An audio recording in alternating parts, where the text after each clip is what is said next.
Nice to see all you back here on the Twitch channel for the LPL unofficial English broadcast here. And YouTube, I didn't forget about you guys either, as we are set for another day of full-blown group ascend action. But of course, it won't be just myself taking you through all of this. It will also be my good friend here and somewhat knowledgeable mind on the game of League of Legends, Matt Cubby Samuelson. Cubby, how are we feeling about a whole group ascend slate, and how far into the double round robins we're really getting into now with Split 3?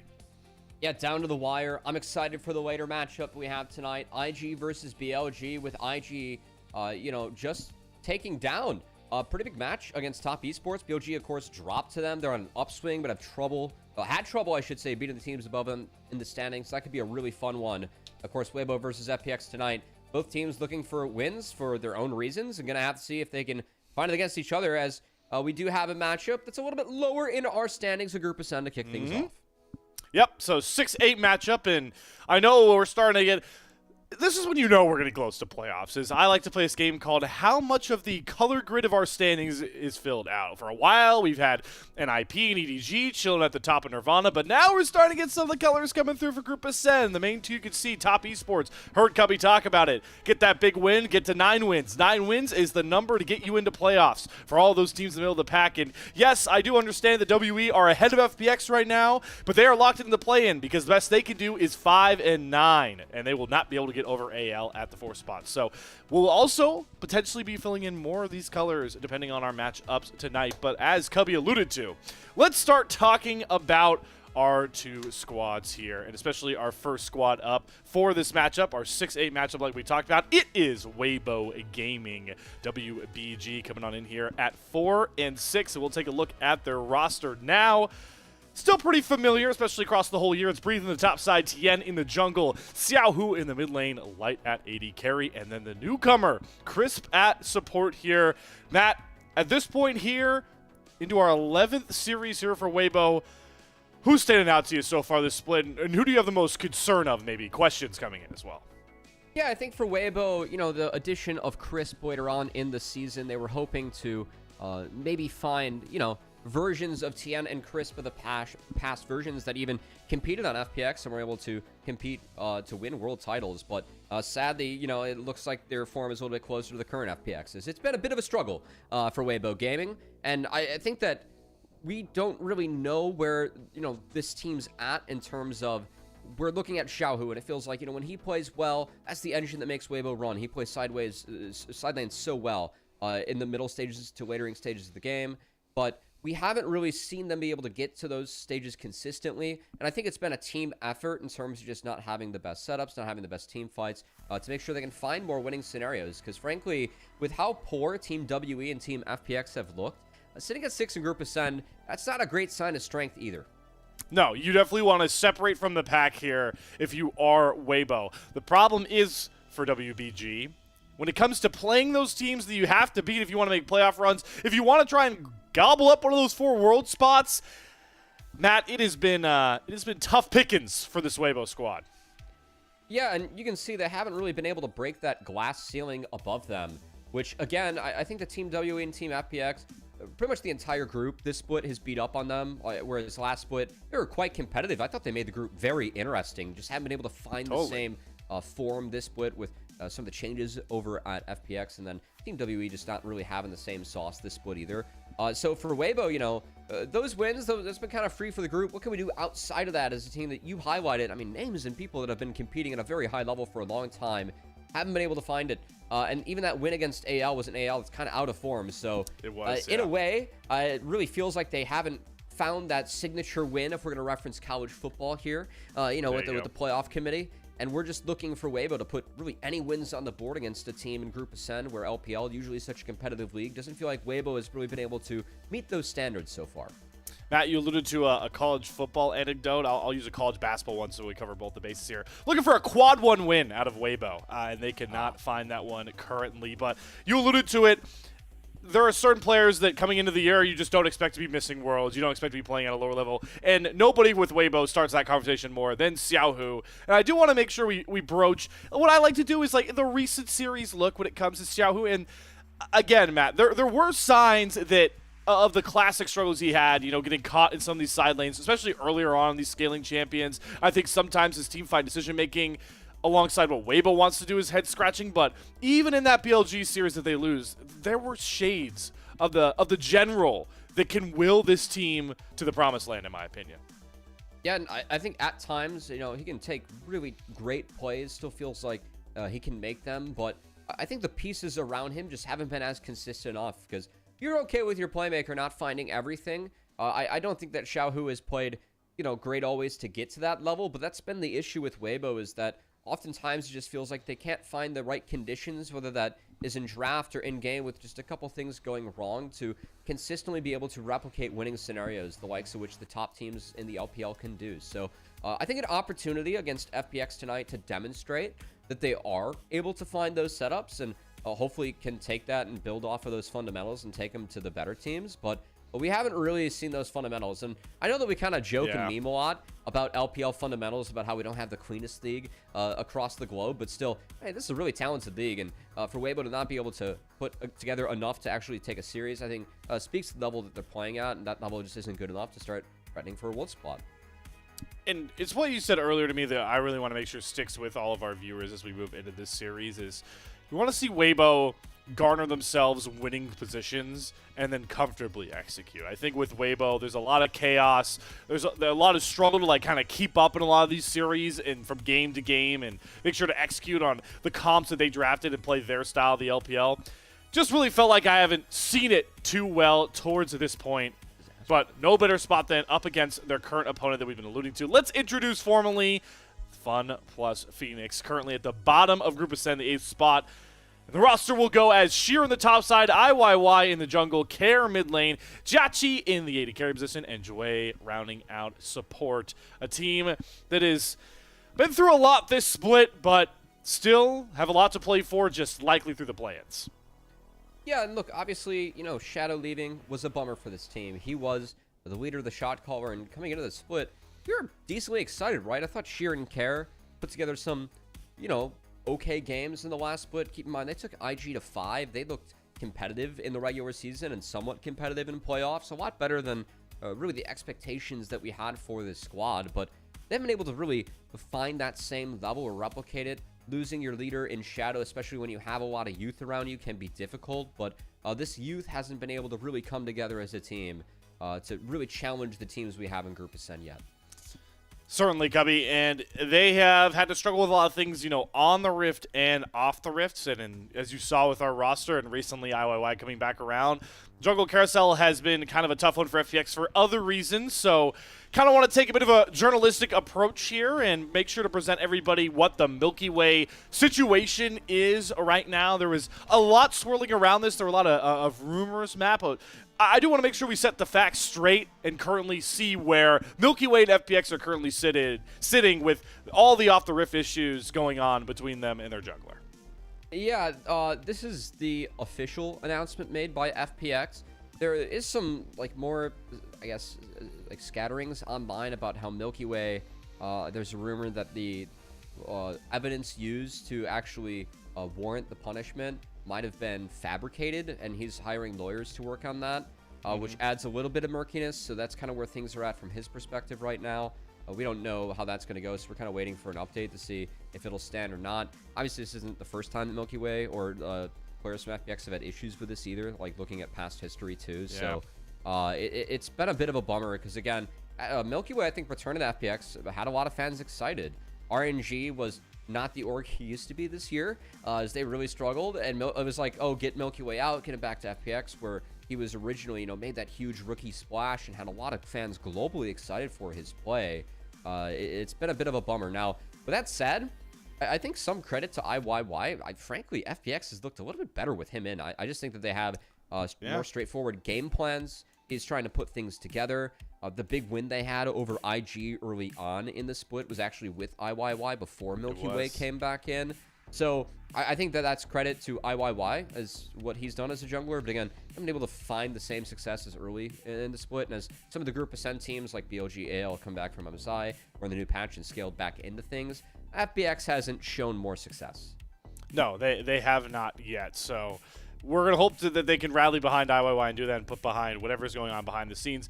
But it's important that you guys know what FPX are currently dealing with Milky Way currently on suspension, and hopefully we get an answer sooner rather than later with a lot of speculation swirling around like Cubby talked about. But I do want to turn the conversation back towards the mid lane here before we get set for walkouts, Cubby, and go to the flip side of our mid lane matchup. We talked so much about Xiaohu, what we want to see from him, what we expect of him going forward. If you're Care, what are you looking for from Care on the flip side of this matchup up against the General? Look, in a year where it's been tough to find some positives, I think it's important, especially with some of the changes we've seen in FPX. Look at the most stable piece they've really invested in over time. I've had Care for a while. They really feel like this player could be a good mid laner coming up in the LPL, and I think that Care, again, has shown some promise last split. I haven't seen that as much this split, but the few wins that they have had, I think Care has actually played really well. So I know that we put the spotlight on Xiaohu and how he's had some good and bad plays even within the same game. There's some opportunity for Care to step up and do good things for his team, as he has done in the games where FPX has been able to win, even if those games are few in number. And I've enjoyed the fact that FPX, you saw in that first clip against AL, tried to kind of lean into playing a bit more for Care in unique ways. I know back to Split 1, we were very accustomed to, like, the Yone, Sejuani turn picks that came across constantly, but those, melee duelists have kind of fallen out in love, but Care's always been a very powerful Yone player of past, so it was cool to see him get, back on there, and FPX try and prop him up, as they'll definitely want to do in this series, up against Waybo, as we get set for walkouts between our two squads. And as our squads hit the stage here, Cubby, it's important to remember for FPX, their fate is basically sealed in the play-ins, but yeah, it's important. They would have to do something crazy, yeah. It'd have to be a miracle run, but the point that this series and future series are going to show for FPX is being competitive against these Group Ascent teams, maybe beating a Waybo, might give people some more credence to the fact that they won't get run over by, a hot start EDG. Yeah. They won't get run over by a new look NIP that's been tearing up Group Nirvana. Look, I think that EDG and NIP, especially EDG, still a lot of strength that they've shown throughout the split. I think a lot of that was earlier in the season for EDG, but I don't want to discount what they've still been able to do in Group Nirvana in the second half. Obviously, a big advantage for WE and FPX to play in Group Ascension. I think that was a big part of the story we were talking about with these two teams about why we were so happy with Split 2. Keep in mind, they also got off to slow starts in there, and with just the insane amount of games we had with a 10-team double round robin, we really saw those teams scale. We haven't seen that the same way this split, whether it's maybe just the stakes that are so high at the end of the split, all the teams scaling for the back half of the year, or just some of the changes we've had, especially for FPX. I think that really has slowed them down. It's been a bummer to not have them be quite as competitive as we have had these teams in the past, like Split 2, because, again, I thought they made the group a lot more interesting, and a lot of the matches is like, okay, like, these are your scheduled wins, right? They're down here at the bottom of the standings. Yeah, it's always fun when we can get away from those scheduled wins conversations, but the convo that you brought up, they'll be very fun to broach going forward for the rest of Group Ascend, specifically the second round robin, and into playoffs. I always love to have those playoff riser conversations, playoff fall-offs as well. And it's very funny that in a lot of ways this Group Ascend has been very similar to Split 2, top esports at the very top. It's going to be fun to see how much stock you take out of their regular season performance in Group Ascend, knowing that they bowed out of playoffs so early, and then, like you mentioned on the flip side here, with FPX and a WE that you'll see much, later on this week. No matter what happens to them in the regular season, if they can make it to the playoffs, if they can make it towards those best of fives, can they rise up through the playoffs again and give us a very chaotic playoff bracket? We'll have to see, though, Cubby, because we don't want to get too far ahead of ourselves as we are getting set here for that Game 1 draft between two teams where a win would do a lot for them, not in the standings necessarily, but just overall morale and focus going forward through. Yeah, and I mean, frankly, I think on paper, you look at this match and be like, okay, certainly Waybo has to be a higher tier than FPX, right? But they only have one win outside of the bottom two teams, and that was an AL that was coming off of MSI and EWC. So I think that it's, this is Waybo's chance to be like, okay, it's not a bottom three. Like, we still have some gap between FPX and WE, who have struggled this split. And as you said, build up some momentum for playoffs, because this is a roster of players who historically have competed to go to Worlds, at Worlds, and are players that are usually in higher standings than where they're at here. So we'll see if these vets can turn it on later on in the season, because they need to now. Let's turn our focus, though, into this Game 1 draft with FPX on the blue side. Immediately seeing some big jungle priority coming across here for Funplus. Phoenix trying to target TN, get him off some of those aggressive early game and potentially tank-busting picks with the Trundle and Pantheon bans coming across here. But, Matt, seeing, you know, all the bans now, the Nautilus pulling a ban as well, where do you think this B1 goes here for FPX with everything we talked about?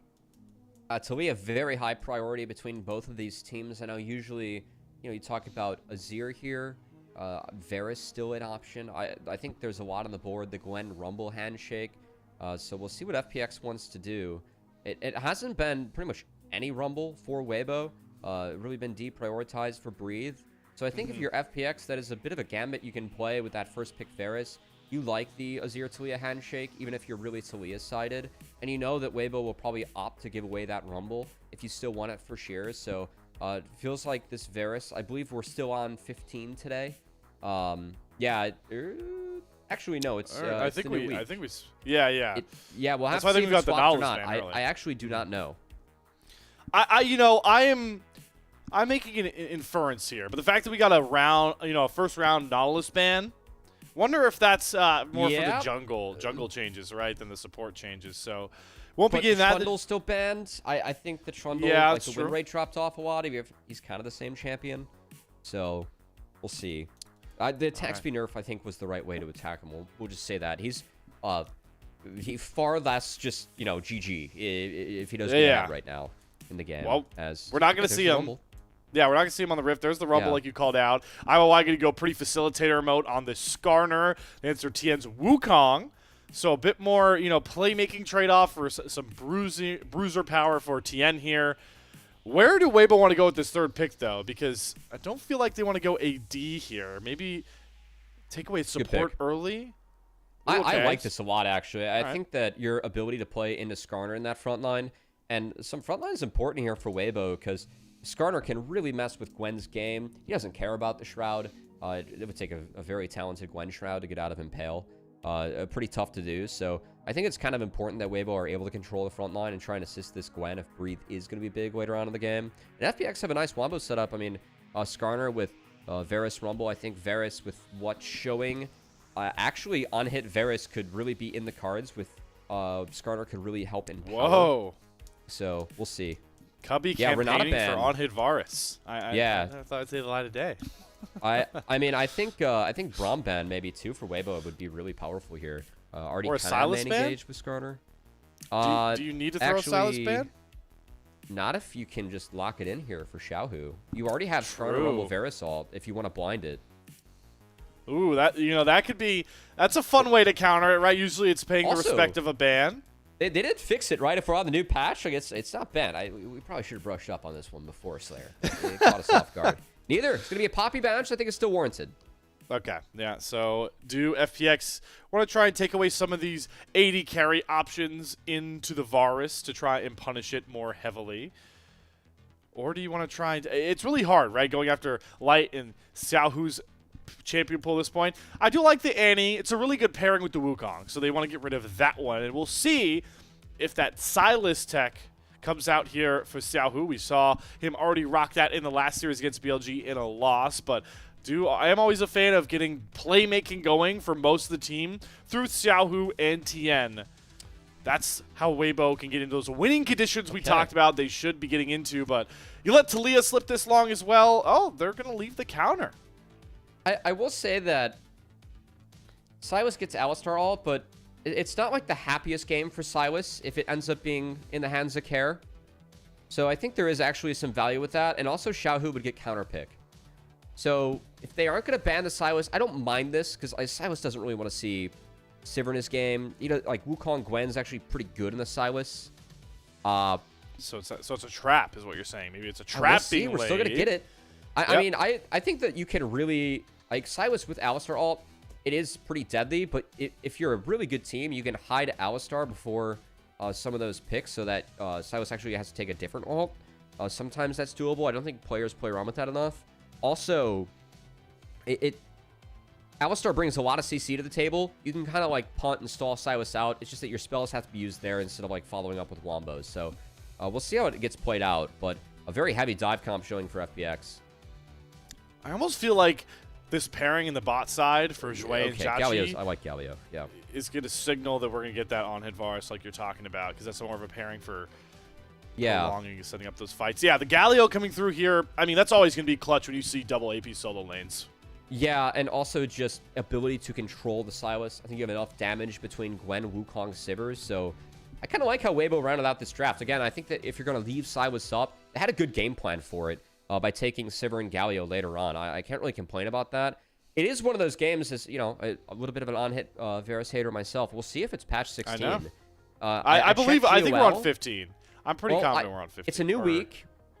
Yeah, it's a new week. I know usually LPL like delays it about a week and change. I don't know if they changed midweek though, or at the start of their standard week. I checked GOL and they have 15, 16 loaded up for Split 3, but there's no match history. So we'll see. When we spawn in, we should get a patch notification. But yeah, I was just curious with the crit issues on Silas. I feel like those have been fixed though. Yeah. Oh, okay. Because so he was played in LTA today. Yeah. That's a good call. I did see that. Well, we're all going to find out together, nonetheless, as we get set here to go back to Summoner's Rift. Waybo Gaming taking on Funplus Phoenix. Two squads that really will struggle to make any sort of shakeups in the group of said standings, but it's what they can bring momentum-wise into that play-in stage that we're trying to see from both of these squads. And as always, we hope to see them propped up by their fan bases here as well once we get onto the Rift. I'm excited though, Cubby, because those later group ascend games are basically, you know, kind of a precursor to playoffs, and I hope our teams show that on the Rift tonight. Yeah, and we've had, I think, some spiciness the last couple of days.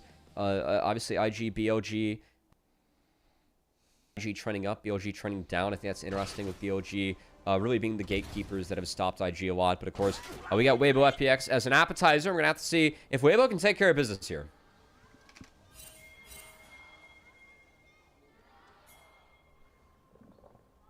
All right, Jesus. By talking about the second series early on and then not having the Jayos when we stopped, that felt a little depressing. Yeah. I think that was a mic diff, but we're going to have to wait up here for a second because... Oh, dear Lord. I think Kara's getting... Oh, yeah, I was going to say, we always like to have these Jackie didn't go on hit? Oh, dear Lord. Oh, Slayer? I got focused on the AI bot, who is full Waybo supporting of this comp, by the way. Okay, Slayer. I feel I'm very surprised and very shocked. It's not the on-hit Varus. Yeah, yeah. I mean, I think this makes the game very hard now for FPX, quite frankly, because on-hit Varus and the Sivers are a pretty decent matchup. Yes. Like the spell shield now, in theory, it gets more effective with what you pick up. Way more. Yeah. And you can kind of stat check Sivir as Varus with especially your build. You're going like, well, you know, Bork Rageblade. Okay, it's 15. Okay, so the Lethality Varus is still a little bit stronger. On-hit Varus not quite as strong. Shout out to our production. We probably should have taken care of business of that one, but it was a new week. We got here though. We got here, and you know, and the more important part about the Varus is the matchup. Because you talk about the Sivir, but you could just look at the range on the other side. Whenever you see a Galio picked up in the mid lane, like this is one of those rare comps where a Varus should be able to free hit. You could also use the scaling factor of the Varus on hit versus, you know, this lethality, because now FPX, even on top of the fact that, you know, you could spell shield those big piercing arrows. Silas, lethality Varus, a Rumble top, a Scar You're running out of damage so fast. You're running out of damage so fast. It's criminal. Like FPX have to play up tempo, up fast, get this game over and done with quick, or they're just screwed. Yeah. Oh boy, hold on. Heals pop in the bot side. Jachi, you would have been able to trade better there if you had lethal tempo. Just saying, man. Yep. You got a lot of autos down. Doesn't hit the same. A little bit of sustain on the Alistar. And that's the other thing, too. Like, you have a lot of ability to clear space for on-hit Varus this game. I mean, it's Rouse Skarner with a Silas grabbing Galio Alistar ults. You have a very real front line. Potent front line. Yes. But All right, we can't focus too much on it. We'll be sure to revisit it as much as it changes the game here for FPX. Their solo lanes are playing like they gotta be playing fast, as we're talking about. Breathe taking a pretty heavy trade there into Sheer. Breathe definitely has to respect that flame spitter space with no flash. Does still have the exhaust to hang on to, but the point I want to make really quickly is we do see both of our junglers mirrored following the same path. As you watch Tien and IOI crossover. IOI trying to make sure he doesn't get double scuttle crab dropped on his head, but with Care taking that pretty audacious trade, there's not much for the Skarner to do here. Yeah, it was Care that did force Xiaohu out very early, but on the TP back, the Galio a little bit more levels in the kit. Ended up getting the best of that round, and that's a nice double crab and a good start here for Tien. So, of course, Wukong, Gwen, they're going to be the hungry ones in the top side, and if these two get ahead, we have seen the work they can do in fights. Whereas Xiaohu, of course, we can't discount Galio damage, especially, I watched Rookie play that yesterday. It was pretty filthy in that top esports series. Yeah, it got pretty gross. It did. Without a doubt. We'll see. And he doesn't have to worry about being melted by an on-hit Varus, so that's kind of nice for him too, you know? Sure. Yeah. There's a lot of, I just think this Galio, if he's tanky enough, is just the biggest problem in the world for FPX to deal with. Right now, they've gone for the classic lane swap here to set up in about 5 minutes with both of our bot lanes on the top side. With another good trade here for Sheer, IYY does have a timer to make his way towards the bot side. His golems are spawning next. I'd like to see FPX, as we continue to talk about them, need to be really out front early with the comp they drafted to just jump on this dragon and take this one away for free to get the neutrals rolling. Yeah, Sheer doing a nice job early on, no surprise. Rumble, he has 8 plays on this champion, and he's actually 4-4. For a team that only has 5 wins on the board this split, I'd say that's pretty good. 50% win rate with the Rumble. Sheer pushing Breathe out and playing the matchup well so far. Obviously, that phase rush to get through the exhaust definitely helped. Exhaust necessary for the for that phase of the trades right there. The overheat. The auto's going. Breathe coming back, managing okay. No dragon start yet with the swap. I gotta say, I think that keeping the poke Varus bot might have helped a little bit. Just to, be able to contest, push up these waves more so than the Rumble. That is a break point where just Rumble isn't able to push around until he has Mask, which I guess he's TPing back for now. And we might see some Dragon Pile, but Xiaohu, good chunk on the Care.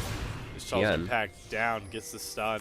Yeah, just remember, these two junglers start on the exact same side, so a lot of their clears are going to be in sync. So anytime you see one of the junglers pop up in a lane or towards an objective, the other one likely should be looming not far behind.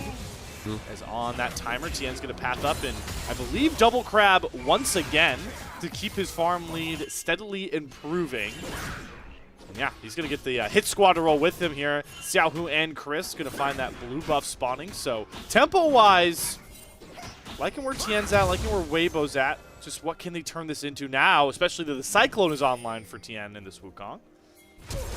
Oh, they're going to go for this. They're going to go for the Alistar sec there from Chris versus Jachi for Barrier and Flash. So both summoners off of the Varus. Good play there from Crisp. I really like that play for Crisp. I actually was a little bit concerned for Waybo in the next minute, because part of what got that second double crab is the spellbook TP from Crisp. He went mid. That helped get priority on the next crab that spawned for the Wukong afterwards. But this meant that there could have been a dragon play for FPX up with the TP advantage that now Jouet has, because they could have played dragon with numbers, but that stall on the top side, now they had the reset Varus. IYY's clearing back down. He didn't really skip any camp to try and hit that, and to be fair, it is a little bit of a slow solo from Skarner. So I think we're just kind of waiting for a grub fight. If we are FPX, and their grub fight, to be fair, quite strong. I think that they have to cash in as much as they can as early as possible given the Varus build. So I'm in line with fighting this if they can find a way to get Sheer here. Maybe they'll just look for a bot lane escapade of their own. With that Impale, IOI going to go in. Chris going to try and delay, but he does not have the Unbreakable Will, so he's much squishier. TP coming across here as well. Believe that is Xiaohu that's going to be joining this top lane brigade. And his TP is actually going to end up saving Crisp's life, but does give Grub control, likely over to FPX if they can play this patiently enough. Yeah, he lost a mid-wave for that, but I think it's okay if they can get an Alistar reset. If I'm FPX, I'm definitely trying to snipe one away here. But Chris canceled. Chris doesn't care about his health bar. He wants to mark and kill off Jway. Caught trying to get rid of a pink ward, and just like that, Waybo have wrestled control back over. The other members of FPX want to stick around here to try and make these scrubs work. They've roamed sheer all the way up with that equalizer. First scrub going to be secured by IYY. They're going to TP Jway back in off the respawn. Waybo just don't really have the numbers to make this work, and Xiaohu needs to be really careful about stepping up too far. Ishtal's impact just going to slow, but he has to flash the Impale. Xiaohu hanging around a bit too long. The Grubs inevitably go over to FPX. Okay, at least they were able to buy some time for Breathe to bounce back, and they got Karis TP as well. So it's not like that was for nada, but Waybo, I think as this game goes on, I like their scaling a lot, just given the Sivir, and they were able to pick up a kill, but honestly a wee bit surprised, even without the Alistar there, that they weren't able to stick around for anything else. I thought a fight, just given how the early fight went, could have been okay. Instead they played for farm on the top side. It's okay. This is so funny. Chris was waiting for Jway, then Tien finds Jway, now IOI joins the party. All in the blue side jungle right now. Blasco going to knock Tien back into the red buff pit. Headbutt going to come out here from Chris. They're trying to get over towards Light, but Care has the first track in to kind of trap this Waybo's top side. Flash comes out from Tien. Chris has to pop the Unbreakable Will. Try and run back cautiously. Jway back over the wall. IYY with no Impale. Really hard for him to keep pushing out the damage, and the needlework is really going to make him think twice as he flashes back over that red buff wall. Classic LPL, Matt. We're fighting over a red buff. I mean, I will say, after you give up the 3 grubs, it's the right play to try and get into the enemy side jungle and, you know, try and take some camps away if you can stall. But the way that fight started, I'm just really surprised that Tien stuck around as long as he did, because I think that he waited too long to make that play in the first place. I'm going back through the replay just to see how that evolved, because we are in a pause now and you are stuck on our faces. I'm trying to figure out what was going on with that blast cone. I wonder if that's what caused the pause. The weird, wasn't there a weird interaction there with Tien? Trying to figure out what might have caused that pause. No, I don't think that was a weird one. It could have been a technical issue. We'll see. It was the control board. I like that drop actually from FPX, and they just got a lot of conditions out of Waybo. So we'll see what happens here. But that was a decent skirmish for FPX. I thought Tien played that skirmish really poorly. Yeah. Okay, well, we're back live, so it must have been just a little bit of a tech issue. That's good to know. I always get nervous on a cast with my good friend Cubby and his track record. You don't have to do that, Slayer. It's okay. I did bring it up. So I've either doomed us or freed you. There's only 2 outcomes left here, Cubby. You definitely freed me. We're not going to have any issues today. Oh, boy. All right. Well, I can't cover for that. That's a double down, folks. I don't have that heavy of mystical powers, all right? There's... I can't... It's out of my hands now. That's what I want to make clear here. And now production's getting mad at us for this. You're stuck with us, Adam. No matter what happens... What happens going through. Hey, does anybody want to, direct their attention towards the Drake pit, by the way? It is going to be 11 and a half minutes. And not yet. This Mount Drake is lonely. I think that if you're Waybo, you're kind of trying to get more items here. I do think that Waybo, they need a few items to fight. Trinity Force on Wukong, really important this game. Honestly, 2 items for him important, just to get that effective health pull up. Oh, look, Triforce, and that's actually really big for Tien. Maybe Dragon's a look now.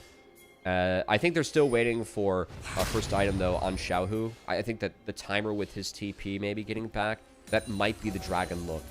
And frankly, just the fact it's delayed. We're talking about FPX being on a clock. It's fine. I'm talking about the Waybo perspective. I think it kind of speaks to just the lack of forward momentum FPX have in this game when they need it. They're going to get some here.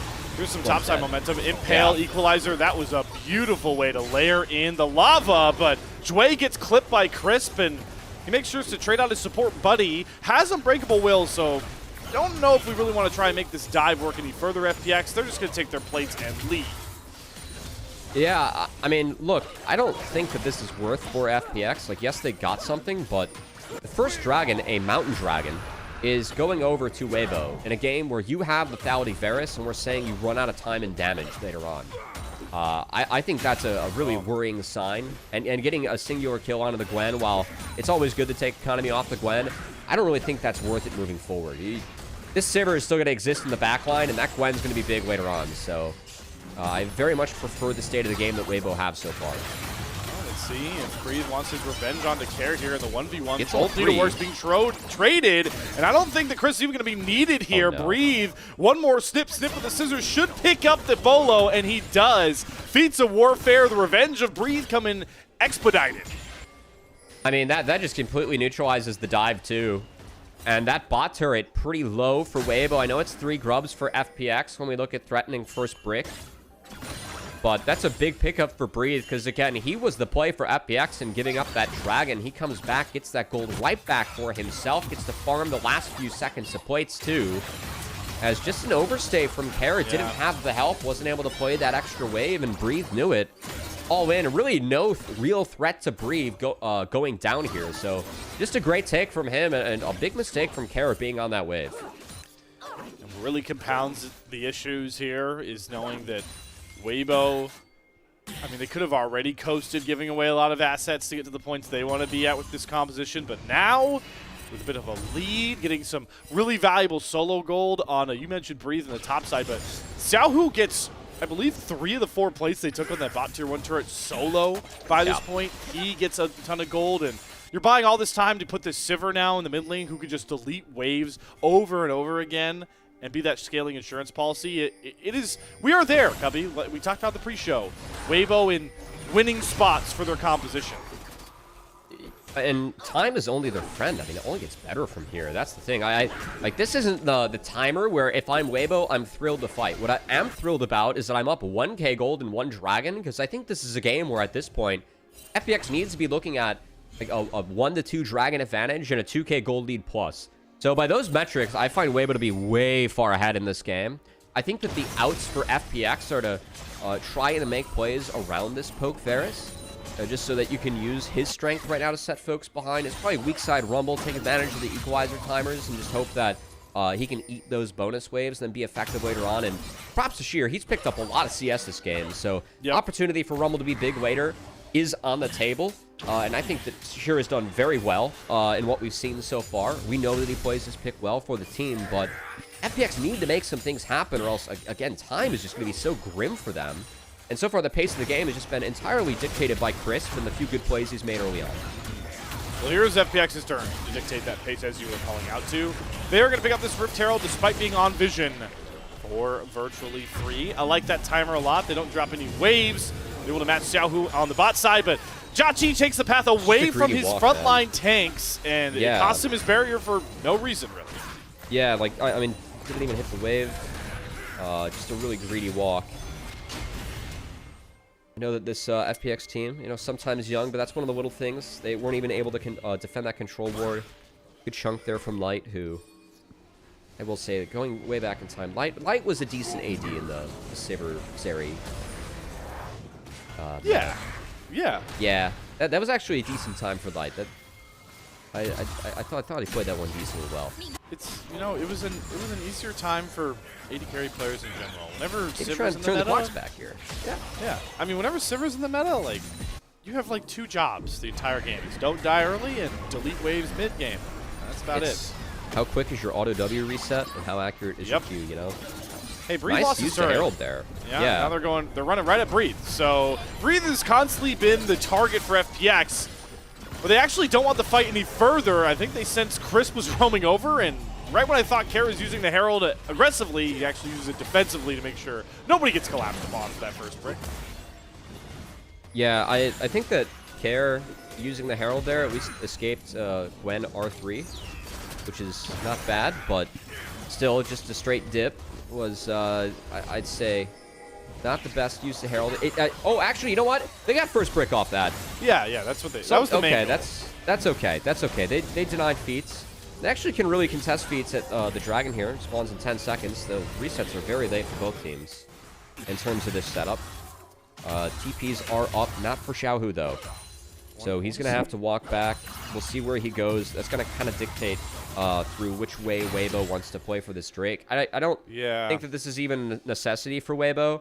Like, they scale so hard. I really don't feel like feats matter, but would be a nice denier pickup, obviously, if they want to fight it. And they are strong enough where, I mean, they might be able to. Look at Light's items. A BF sword and a pickaxe at this point. If Sivir's able to auto, she's going to be really threatening in this next fight. Here's the thing, though. I know Breeze's TP is up. I think it's just so valuable here. Drop this dragon. Breeze picks up a couple waves. I'm with you. Yeah. Take this top tier one, maybe, or at least force Sheer to come up. Nope. Nope. He's TPing for a monster flank, I will say it. Watch Breeze come in from the bottom of your screen. Is Chris going to go in first, get the knock up on the Jachi, who's trying to kite back, but he's running right into Gwen. He's running right at the big bad Gwen for Waybo, who knocks him down. Needlework coming out as well. Dway is the next one to fall. Crisp and Light pushing through the front line. 2 victory here for Waybo as they mop the floor 3-0. I just find it, it's the biggest crime that this is Poke Ferris, man. I cannot. This game's very over now. That was a really beautiful flank from Waybo Gaming, and props to Waybo. Something that we did set up for them coming in is, are they a bottom 3 team or, you know, just above the bottom 2? Because they have only beaten one team above them in the standings in AL, and that was AL coming off of the international tournaments. So far in Game 1, they are really taking care of business against FPX, and I do think this game is decent evidence for why you cannot Silas through into Alistar. Especially if you're going to play Alistar the way that Chris has played it so far this game. Because it's Pog-worthy of what we've seen from Chris so far. Always good in the Alistar, and has been very on point this game 1. I just love how Breeze completely warped this fight. Yes, the flank is one thing, but you talked about how Sheer is the only member that's really getting ahead for FPX. The exhaust, he immediately drops that over top as the the magic carpet comes down. So all of that big damage that the Rumble skilled up just kind of gets cut down. Amazing flank there from Breeze. One that we were not calling for, and that's why Breeze is playing. And we are talking over his gameplay, folks. It's also kind of nice when your support sets it up like that. Yeah, true. But that's the cohesion. Wow. That's the cohesion nice. that Waybo were missing so often against those better opponents like you were talking about, Kevin. Yeah, it is. And that's kind of what we wanted to see out of them today against FPX. I mean, can this be a tune-up match for Waybo, who do have a pretty tough schedule looking at the rest of the LPL? They have IG and JDG twice. Okay, maybe it's not that tough. But we need to build up some hope for playoffs for Waybo, right? Here's the thing, right, too. Those are, especially the JDG series, like, if you want to move yourself around in those standings, that's an opportunity for sure. That's an opportunity. It's not like you're just playing top esports of BLG, who are mathematically nowhere near you in the standings for the rest of the Group Ascend split, right? It's you can move up. Your power is in your own hands. Waybo. I mean, that's always the case in sports, but yes, at least they're making the most of it today, Slayer. But there's no committee to suck up to get a better spot in the playoffs. There's no bracketology. You're right. It's just you. It's your team win the games. I watched SEC's Any Given Saturday, the Netflix documentary, this past week, and I actually forgot about what happened to South Carolina. For context, they beat Clemson in the last week, and then Clemson got in the college football playoffs over them, and the committee said that whatever happened in the last week had no standing on their playoff selection, which is the craziest thing I've ever heard of. They beat them at Clemson, too. Anyway, Chris making another play. Yep, Chris making another play, another headbutt back into his team. This time, Joy going to cast the back of the storm, but it's just too little too late. Chris was able to get back out. Shades of Corruption not going to hold anybody at bay. Light trying to kite back that lethal tempo, procking. Waybo get away with another great high start out here from Chris, as he's strongly making a case for player of the game, the way this one's going for Waybo. There have been a lot of games where I've talked about Sivir and her inability to really auto-attack. I actually really like her into the Skarner game. I feel like it's kind of a thematic counter. Because one of the big advantages of Skarner is his E and his ability to impact terrain. That R actually really works it for Sivir. Oh boy, Chris going in again. That's another great play. Wow. Chris wants seconds, thirds, and fourths, the way he keeps returning to the buffet that is FPX. My lord, cut down 2 more members, and Waybo can go right back to that Otacon, and I see no way for IYY to ever get near this thing. It's another buff over to Waybo as they continue to keep this train rolling. Give Chris the Pog, man. I've been really impressed with Chris this game. His Alistar usually one that can be a spectacle, but every play that Crisp has attempted has just, I think, been executed in a really solid manner. Really, the support that people were hoping for when Crisp joined the team, of course, reuniting with Tien, that bringing some experience, some that Erha lacked, some that I don't think this team exactly needs. But frankly, there were some fans I saw of late kind of calling for Erha to return for the team. But Crisp has put up a very solid Game 1 performance here. It's what Erha, yeah, it's an interesting conversation because what I felt like Erha brought was a sense of urgency in starting some of these fights, and that was what Waybo lacked at points with the rest of their squad. So, hey, you know, anybody calling for Erha, this is exactly what he was doing at points, and Crisp was showing up and doing now. As we get it's a replay highlight of Crisp. Like both these two plays, let's start with Crisp. Yeah, I again, like the Alistar has been so on point. They have a few tools or a few ways to set things up. I mean, it could be set up by the Wukong, but it has been Crisp at the forefront. Then we get the heal out of Jway. Also holds on to his ult. Not afraid to take a little bit extra damage before he casts that one. There's a Cyclone down on top of Care. Must burn Rocket Belt and Dash get towards the back of the pit, but he's out of dashes now to get over the wall. He has to burn the flash. Try desperately hold on to it as the hero's entrance going to come down from Xiaohu just to protect his jungler. A bit too early. Chris now has to back up carefully as he takes a big chunk of damage. Arrow comes through from Jachi. Dragon down below. Steel angle. IOI does not get it despite flashing over the wall here. So that is sole point for Waybo and no reason to fight further. Okay, Waybo, I would have dragged that one a little bit out of the pit. You scared me a bit with that, but it's okay. There are no pictures on a scorecard, as we like to say. Third dragon secured. Not exactly the cleanest fight there. I think that we could have held our Galio ult until we saw Equalizer. Because when that tool's down, there was really no option to fight over the wall. Of course, Waybo, they're still the team that we said scales harder going into this game to begin with, and they are sitting with a 6k gold lead and 3 dragons, which speaks to how uncompetitive this game has been. Yeah, it is. Not to mention Otacon. Yeah. It's really disappointing for FPX. Not only because we called out their draft needs to be the more proactive one, but we haven't seen Jway really unlocking these fights for FPX or IYY come away with any sort of impale. Maybe they'll look for it now as WBG are trying to set up camp in their own jungle, but Jway gets sectioned off pretty well by Chris, and now the taunts and the CC chains start to land. Jway doesn't even get a cast Magnet Storm. There's no crash downs coming across. It's crashing out away from your jungle if you are FPX. As they lose their blue buff, they lose their support, and if they're not careful, Care might be next there. Cyclone gonna knock him up. Joshing forward is Tien. IOI and the Chains of Corruption gonna do a good job to stop them, but here comes a big taunt from Xiaohu. Not gonna find anybody. And that will slow things down to a crawl once more. Oh, I mean, IYY is holding the door. I think that Waybo just don't have the conditions yet to hit Baron, which is why they're kind of playing with their food here. So I'm okay with it. I don't think they really lost anything. And there's no timer. Again, for FPX, like, I really have to question their draft in this. I don't really feel that there is a plan that exists that can get them a good game state outside of, like, very much flipping bot early on. Yeah. And the Skarner got double crabbed, and, like, from there, I mean, Gwen was attacked a little bit, but look at where Breathe's at now. Keep in mind, Sheer had so much CS early on in the game, and then just what's happened in the last few minutes and being pulled around for these fights and conditions and falling has been trouble. Speaking of trouble...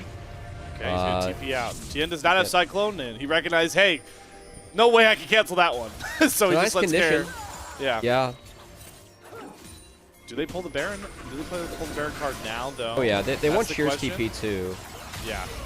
Curious to see if they'll back up if they get that sheer TP out now. Or they might just keep on hitting it. There's no vision on the Baron. There's the TP coming out from Sheer and the engage from Chris. They're going after Jway once again. Double knockup finds Jachi. He has to flash back out. The impale is going to hold TM, but uses the Trickster to get back out to safety. And now the knockups start to stack. Care is down. Taunt lands. IYY down next. Flashing forward from Chris was a bit audacious, but that's what you can do when you're rolling a game as bad as Waybo are. Well, excuse it. I think that Sheer's TP... it's really aggressive in terms of posturing for Baron, and it's kind of on him, kind of not, because the way that FPX split around that, like, why not retreat as a team? I think that Jway playing on that corner was way too far up, and then, like, look at this retreat. I know that Baron's the thing. I didn't exactly see the trinket scenario. I think that's what's more telling. Good take here by Tien, but this fight's just ruined from the start. Look at how split FPX are with Sheer TPing to that top ward, and then 2 people on the mid and banquet rush, and like 2 people flying around the mid outer turret. There's just never a chance for them to even look for a coherent fight. And it doesn't even matter, because, I mean, let's be honest, this game's over anyway. Hey, Gubby, remember the Galio damage conversation we had? Picture, yeah. Give you a visual representation while we were in the replay. If only there was an unhit Varus to actually, like, threaten this Forsaken thing, but no, that's too much to ask for. At this point, I don't think any form of Varus would have saved it. Would have saved this, because I'm just really disappointed on how lackluster all these movements have been from FPX. Like, what is the what is they the don't real have options though? Like that's the thing earlier, not now. That I mean, they haven't had options for a while. I don't know. Well, I think. Yeah, that's fair, because like we're giving up first Drake to dive Gwen, and then Gwen just like TP's back and kills us. So like, why? Yeah. Oh, Impale gets the Trickster and the real one, but Tian just flashes after Jachi and executes him. And guess what? Big Bad Xiao, who comes over through with the hero's entrance. There's nothing for FPX to do. They're just too far behind and too outclassed in this game. And outside of just hunt them down one by one if you're Waybo, diving through inhibitor turret. Sheer barely going to be able to survive. But the base is now under threat, and we may be heading towards a very quick end for Waybo in game 1. All right, folks, this is why you take on-head Ferris in this game, and honestly, a great use case for why you can let Silas through when you have Alistar, even though it should have been on-head Ferris. We made the game a lot easier for everyone. That Silas got melted through Alistar ult in the last fight. My lord, Waybo, we were asking for dominance, asking for a statement, asking for something that, you know, can fundamentally give us more confidence going into bigger matches as we get into playoffs. But that was exactly what we got from them in game 1. They were playing that game 1 like they felt disrespected. They even had to play FPX. That was, I mean, Cubby, what did they not get away with on the map in this game? Like, they didn't get to take Grubs. That's like the only thing that I think didn't. That's understandable, you know. If the rest of the game looks how it is, you win 19-1. I think you could have done whatever the hell you wanted on the map, for that logic. Yeah, for whatever that means, man. That again, I'm so tilted because like one of the biggest thing. I mean, if you're a coach, what are the highest odds of success that I can give my guys going into the game? I just think that is such a game where it's just so obvious. Like. Even, okay, we've seen a lot of Kai'Sa in the Sivir, right? Why is that matchup good? You can dive the Sivir and out-DPS her. What does on-hit Varus do? You have 50 range advantage with Bork and early Greaves if you can get there and you have early lane advantage. Like, between the slow, the range advantage, and, like, the auto attack, I mean, you can really melt and fight Sivir. You can afford to eat some of those early autos. I said Greaves, you steal cap. Sometimes you got to go for that, but it was a double AP game, so we would have seen. But, man, like... I just don't understand not signing up for that. You have no damage with the Silas going Rocket Belt and the Rumble later on into a Galio combo. You have to go on hit Varus this game. And literally, like, that hopped on our screen. We're both like, oh, that's game. Like, that's game over, right? Yeah. And it didn't look competitive. Hey, you know what? They also helped give the AI tracker the win. I had never seen it that audaciously repping one side. And, yeah. Dude, they calculated correctly this time. That's why you can give Silas up, by the way. I like playing Silas. We set it into the Gwen, Wukong, Sivir. Like, hey, that's kind of hard, right? Even with the Alistar showing. And then you throw the Galio in. It gives you that control against the melees. Just get to buy space for Sivir. That was a really nice Sivir comp. So I know that we're harping on FPX and the non-on-hit Varus. I do really like the draft that Waybo had. I think that... Especially the second half, right? Yeah, again, I think that this is good logic for why you can leave Silas up when Alistar is in the game. So, yeah, I do like what we saw from Waybo and some of the decisions that game. And, man, we can't take away from what Chris did on the map, too. He's going to be our Pog as we wait for highlights to roll and to honor the Pog. But I will be frustrated if Chris was not on my screen because every play was made by him in that game. And what was a very strong performance from Waybo. It's so interesting as we do start to go through those post-game graphics. Because if you went, across the board, lane v lane matchups, right? A lot of these matchups you're going to obviously give over towards Waybo. Like Xiaohu over Kier right now, Light over Jachi, Tien over IYY. But the one thing I would have said is, Jue is in a better spot right now than Crisp. And part of it was because of how constantly proactive Jue is, looking for pretty good fight angles. It felt like, I guess I can't say Freaky Friday. I could say Freakier Friday right now with the way that Crisp and Jue, like, body swapped. Now, Yeah. You know? Okay, this guy doesn't watch movies. I will say, the craziest thing about Freakier Friday is that it spawned in with the same Rotten Tomato scores as the first film. So, like, they actually, like, Freaky Friday their own Rotten Tomato scores by that logic. You know, that's respect to playing towards the joke. The question now becomes but the movie can't be as good as the original one. Has there ever? I mean, well, that's a big question. I don't want. There have been few greater comedy sequels, but that's okay. Oh, okay, that's a glowing review. Yeah, I mean well, no, I meant like there are a few comedy sequels where the second's better than the first. That's probably. I feel like the original Naked Gun series might be one of the few series where that's actually the case. Yeah, that's a good point. That's a good shit. That's actually great. I need respect for that. Actually, you know what aged me the most this week? Superbad yesterday turned 18, which means that Superbad was old enough to do what they did in the Superbad movie, and I felt really old knowing that. Yeah, sorry, Unc.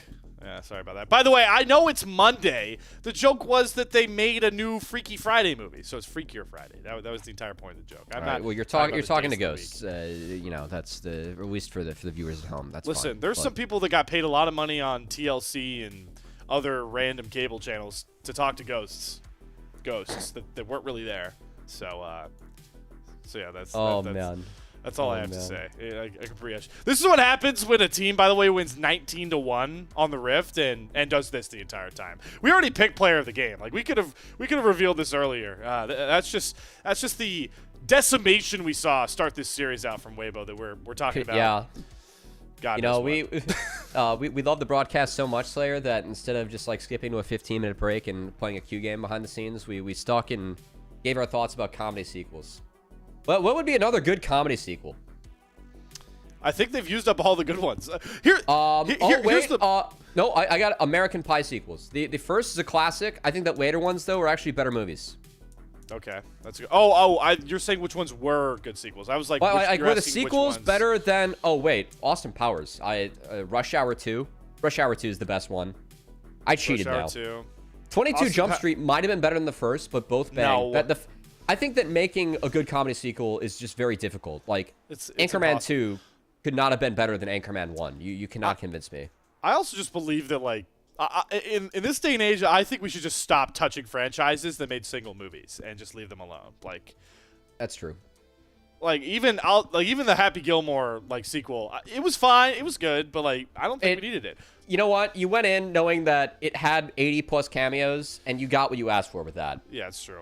We got what we asked for with our votes here, by the way, as well. Shout out to Crisp, third MVP of the split here. Masterful All-Star performance. Harold and Kumar Escape from Guantanamo Bay. Better sequel. There we go. Okay. Yeah. You've taken all of mine. I can't think of Austin Powers. Well, I cheated after the second one, but that's fine. We needed to. Oh, you're cheating. We needed to really liven up this conversation here. We did not want to talk about the game at all. Let's be honest. You know what I want to talk about, though, Cubby? I want to talk about all of the people watching at home that help make this show run, and specifically, thank you out to some coffee supporters. So I want to make that deal available to anybody out there if you're not familiar. If you would like to support LPL English, consider becoming a coffee member. Coffee is the best way to support the LPL English project, since the vast majority of your contributions will go directly to the show. A lot of the initial payments go into upgrading the broadcast, but a huge bulk of it pays on-air talent and content creators. Subscribe to our coffee. It is linked in chat for you to unlock perks like early access to content and the ability to ask interview questions for our unique on-site interviews. I know some of the coffee plans have switched up a bit, so definitely make sure, even if you've looked before, to go peruse the selection we have there, as our coffee supporters are some of our most vital supporters. Cubby. Yeah, we appreciate all the support you guys give, whether it's our elite coffee supporters or you guys just hit follow or like on the stream. So I appreciate everyone tuning into LPL English, and excited to dive into Game 2, and especially getting the rest of the night here, Slayer. Yep, we're going to get into Game 2 here to see if Funplus Phoenix can put together some sort of semblance of a fight back, but until then, we're going to an intermission where I hope everyone's talking about comedy movies that don't need sequels. We'll see you guys on the other side of our break.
Welcome back, everybody, to the LPL English unofficial broadcast as we have started our night out.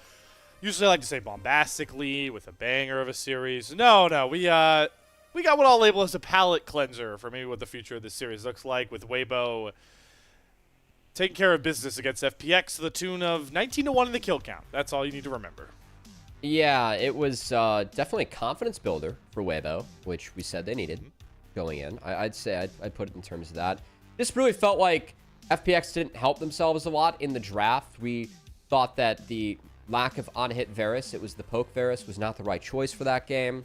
Really meant that they had to play quickly. They fell behind, and that game ended up being extremely one-sided for a Waybo comp to scale very nicely into the game.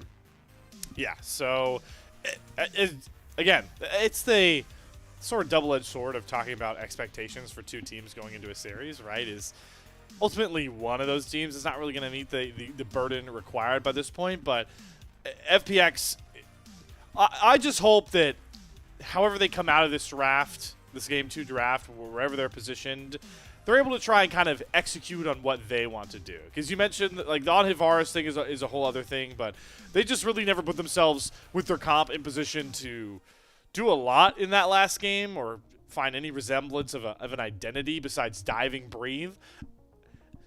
I need to see something, like, some forms of life for a team that is, if they lose this next game, locked into play-ins and basically locked into playing, you know, out of the 7th or 8th spot.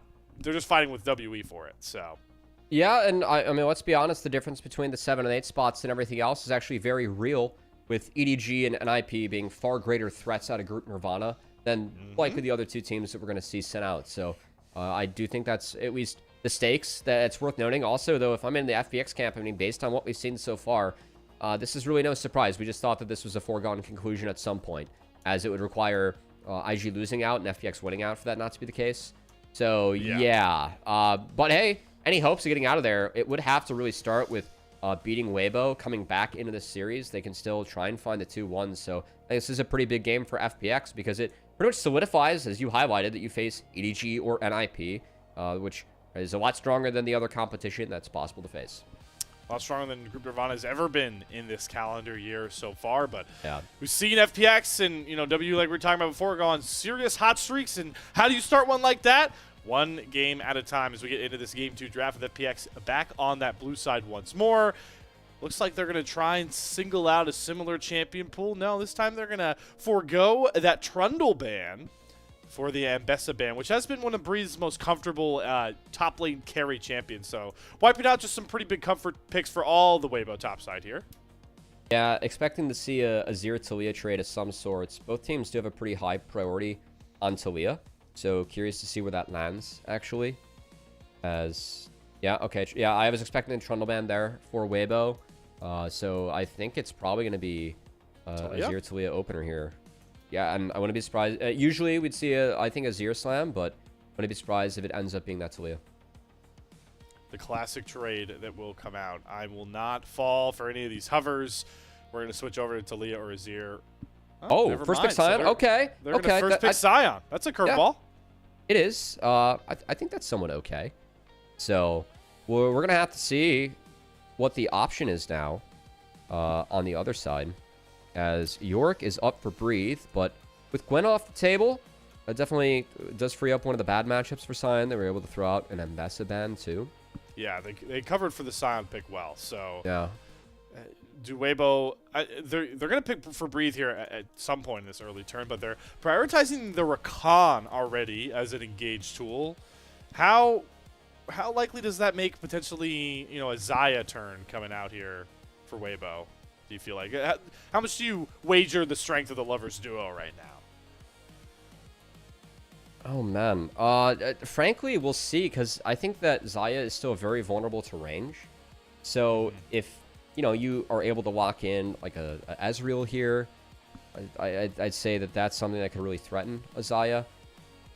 Nico as well, like that. I think the other thing is a lot of different things that can force out that R from Xayah. Because, again, if she doesn't, like, a lot of her power comes from the dive and the rip, which if you are diving in, that gives a lot of power. But if you find ways to play around it, then that's not. Okay.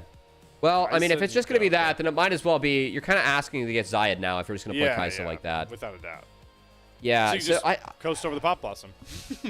Kaisa's really strong, and I think it is worth noting that, like, it feels like every AD carry that we have in the LPL has a good Kaisa. Jackie is definitely one of them, as this is a champion that has actually, you know, been denied a bit against FPX too. So I think that's important to note, but the Xayah Rakan matchup, like, you can be dangerous early, even with the Nico support. They have removed some of the laning power there. So I think that Waybo actually have some ways to play into it. And I think that Kaisa is sometimes really hard to execute in Xin. That 3-talent strike, just to be able to EQ or like flash EQ Kaisa mid-fight and execute from there can be really nice, just to have that guaranteed lockdown against a champion that is so mobile. I mean, we put it in layman's terms, right? Kaisa's one of the hardest to execute AD carries there is on the Rift. It's just a gift that we've had so many. It depends. Some fights you just are in and like get a triple kill. Other fights, yeah, you have to. You know, it definitely helps to have the hands as always on that champion. You can do some freaky stuff. You need them. You need them. It is definitely the point that we want to get across. Well, we didn't see mid laners picked, Slayer. Yeah, so Talia's out of here. See you later. I assume Azir will be as well. Coming up soon. Well, yeah. I mean, if you ban Talia, you're pretty much signing up to ban Azir now too. Means that you're giving up any and all matchups into the Scion. I think this is a champ, again, that Sheer plays really well. He's only gotten his hands on it once, but this was a really big champion for FPX when they were having success in Split 2. There we go. Okay, Xiao doesn't want to play Azir. I mean, that's typical. I will also say that Kara hasn't played Azir all Split. So, you know. Interesting. You think they're gonna leave up counter again here for Xiaohu, I assume? I'm in the camp. I think Orianna's like really high value this game because you either get to play it with Xayah, where I think the speed up buffs can be really powerful. Okay, Annie is somewhat similar too. But for me, it's like you can use the ball to really zone and threaten Xayah during a lot of the fights, talking about how you can outrange and out-interact her. So I think that there is actually a real case to blind the Orianna and deny that here. If you do that, you might get Victor, but there's like no priority if it's a Victor for FPX. We kind of expected the Yorick and Scion with no bans thrown at it. I think, yeah, that's because so you ban two Xiaohu mid lane picks that you'd be comfortable on, but you don't take away the Yorick, which is a really fun matchup you mentioned earlier, into the Scion, getting coast through that early game, and then become a split push menace on. Now you start thinking about the 4v5 aspect for Waybo here. I think Victor works, creating a lot of space with the Graviton Well, with the Feather Storm, right? You have a lot of inherent protections for your carries. What's the answer for that? Well, a dive buddy. So Nocturne, Kaisa, Nico, no matter how you slice it, whatever Xiaohu picks and this light Xayah are going to have a lot of bodies on top of them quickly. I didn't even think of Knock Ori as a reason to blind the Ori there for Xiaohu. Oh, it's... Okay, maybe not Orianna. Okay. So well, Ari can threaten and pull out R's at different points, but I thought it should be the Orianna. Again, I really like the value you get of just having the ball and zoning Xayah. It's Nocturne Ori. Like I don't think we have to advertise this. One of the worst design champions in the game. I do love Malzahar. I really do. Worst design champion ever. Okay. Most boring design champion. Listen, his Q is so OP, man. Just play it and enjoy. It is. Orianna locked in for Xiaohu. That was a Orianna's, or I will say Scion's gonna be really big this game because you get the bonus W scaling off the Yorick Gremlins, and also the Xayah doesn't want to go LDR, like usually is delayed in her build because she likes Essence Reaver and Flicker Blades. I think Orianna is very much forced to go Leandries, but her AP scalings are nice. Like, that's not a lot of AP stacking. It's kind of her responsibility to deal with Scion. So yeah, the Scion can be really big, and then the Kaisa late game damage is very real if Kaisa's not dealt with, but Jackie's going to have to be very careful this game. It's going to have to be sheer peeling for that Kaisa, and there are a lot of early threats that Kaisa has to dodge out on in the fight. On the flip side, FPX, they're able to throw out the Nocturne Ari dive, get their setup. A lot of tools they can use to take that R away from Xayah early, and when the R is down, when the Rip's down, that's when Kaisa likes to get in the back line of the fight, take care of the Xayah, and then play fights from there. Going back to what we talked about with, Waybo identity, especially going into Split 2 as well, I'm excited to see them playing this sort of put Breathe on an island, and then we operate as 4. Some of the biggest wins that they had, up against, you talked about IG, is one of those teams that, Waybo was able to find wins against in Split 2, was playing this sort of play away from Breathe and stretch the map thin into an FPX team where Waybo were able to do whatever they wanted in Game 1. I like them leaning into that sort of style, and we are looking, as we talked about from the pre-show, to see Waybo Gaming, the Xiaohu-led squad, showing that they can be a contender in the playoffs, that they can compete for one of those 4 world spots, like a lot of fans across the LPL were hoping they could do in January. And well, in this game too, it starts with hopefully their fans bringing the energy.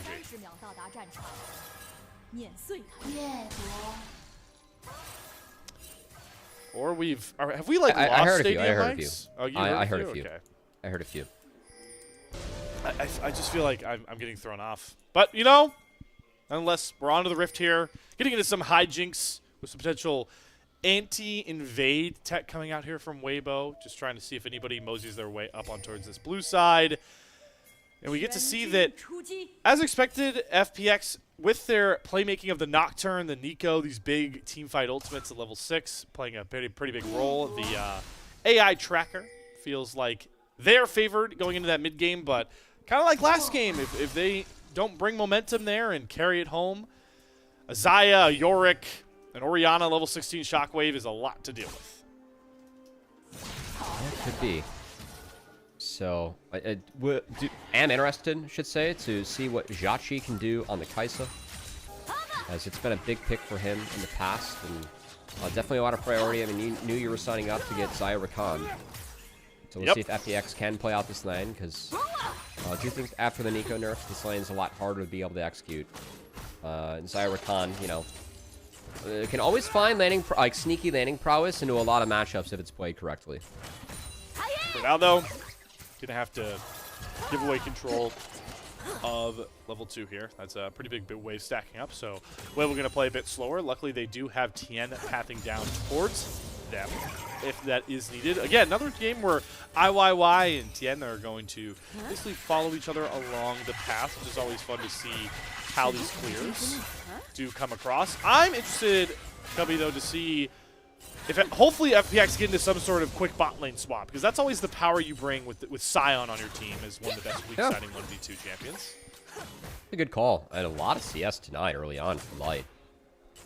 As well played so far by Jachi and Wei. Gonna be likely Nocturne clearing up this jungle first. So curious what happens with that bot crab, because do you think that Orianna on the bounce, like early on, you see Xiaohu using his pots? Oh, actually, good trade there from Kara, who does have second wind. And of course, Ahri passive. We'll see if Xiaohu can move. He might have to TP for this. And yeah, we have some movement here from Jue. Yeah, trying to show mid lane, use that power of the Nico as early and often as possible. So Xiaohu will have to collect this wave at the turret. Do see the swap already coming through, though, as well, Cubby. That's good to see. Sheer automatically in that 1 versus 2. And they try to buy more space for Jachi. See how bad this gets for Breathe? I think that if he deletes this wave, it's not bad. Okay, he can't delete this wave. Nope. This is a dangerous fight, though. I gotta say, I think he kind of wins out of this trade. I didn't love this one from FPX. He loses out some gold in the wave, but I think that HP they dropped was actually pretty expensive. This kind of enables Breathe to stick around without burning that TP. Oh, okay, he's out of mana. I wide. He's gonna TP back. Ghouls picked up a good bit of those creeps for him to get in position for. Yeah, so okay. I was curious. I was gonna ask you, do you think they just full swap bottom lanes, Waybo? But no, they're gonna bring Breathe back and have the coverage of Tien and Chris nearby, so they should be able to break whatever makeshift freeze is trying to come here for Funplus Phoenix. Yeah, don't mind the move from Crisp here, actually. As Saya gets accelerated in that early to mid-game, up levels on Kaisa, that could be really big. Of course, that York matchup versus Sion, you're hoping to starve out the Sion here in this 1v1, which Saya can somewhat do. That W attack speed steroid, always quite nice in these trades, and Light managing it well so far.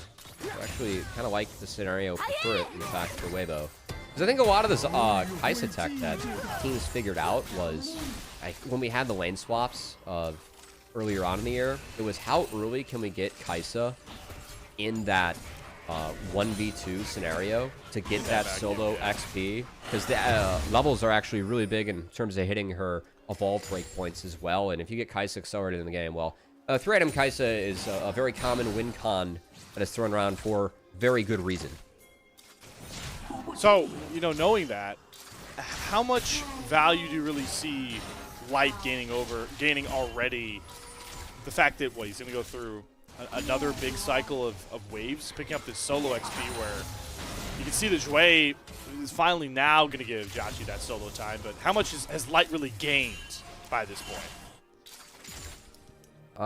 Well, he's up a full level right now. It's If big. you look at the purple bars between the two. So we'll see if 6 might be enough to look at the dragon, because Tien, his second clear has been completed, and he's down by this objective. So Xiaohu gonna actually halt the wave, and yeah, I like it. we'll see if that ends up being enough to actually think about the objective. They're waiting for the crab to spawn at least. Good on Jue to hold this wave. A lot of talk about, you know, power spikes for Kai'Sa and playing towards certain objectives on your jungle clears. As IOI gets spotted out by here by Chris, so Tien's gonna get that dragon. A lot of these are big terms that come out in pro play, but a lot of this stuff can be utilized when it comes to even your own solo queue games at home. And if you want to learn from some of the best, it's got to be pros, and that's why we have to bring up our awesome sponsor here, prodiff. If you want to improve your game, you can use the code LPL10 to save 10% off a prodiff subscription. Learn from the best in the NACL, the ERLs, and even the LTA to improve your own solo queue games. Having fun to have them on board, as a lot of those players on the NA server have been competing in NACL that you can find on prodiff, so definitely go check them out, and shout out to them for supporting LPL English as well, so happy to support them too. As are returning to yet another map. No early dragons threatened here, Slayer, and looking like a grub fight. I think this is where the 6 advantage is nice for Light, but you see that Jhachi is about to hit it too. I'm really looking at Jue's 6. I think his 6 might really determine that grub fight, because yeah, like Nocturne Ahri fight here is good, but if we can throw a Pop Blossom in there too, that's a very FPX favored fight on screen for me if executed correctly. I was trying to get sneaky up towards this top side, maybe looking for a 3v2, but he will be spotted. Tien not far away, trying to really cover for this gank. IYY standing on a ward. Tien eyeing, just looking to potentially spring into action here as those grubs spawn. They were such a pivotal piece in game 1. The real only thing that Funplus Phoenix were able to garner up that time round.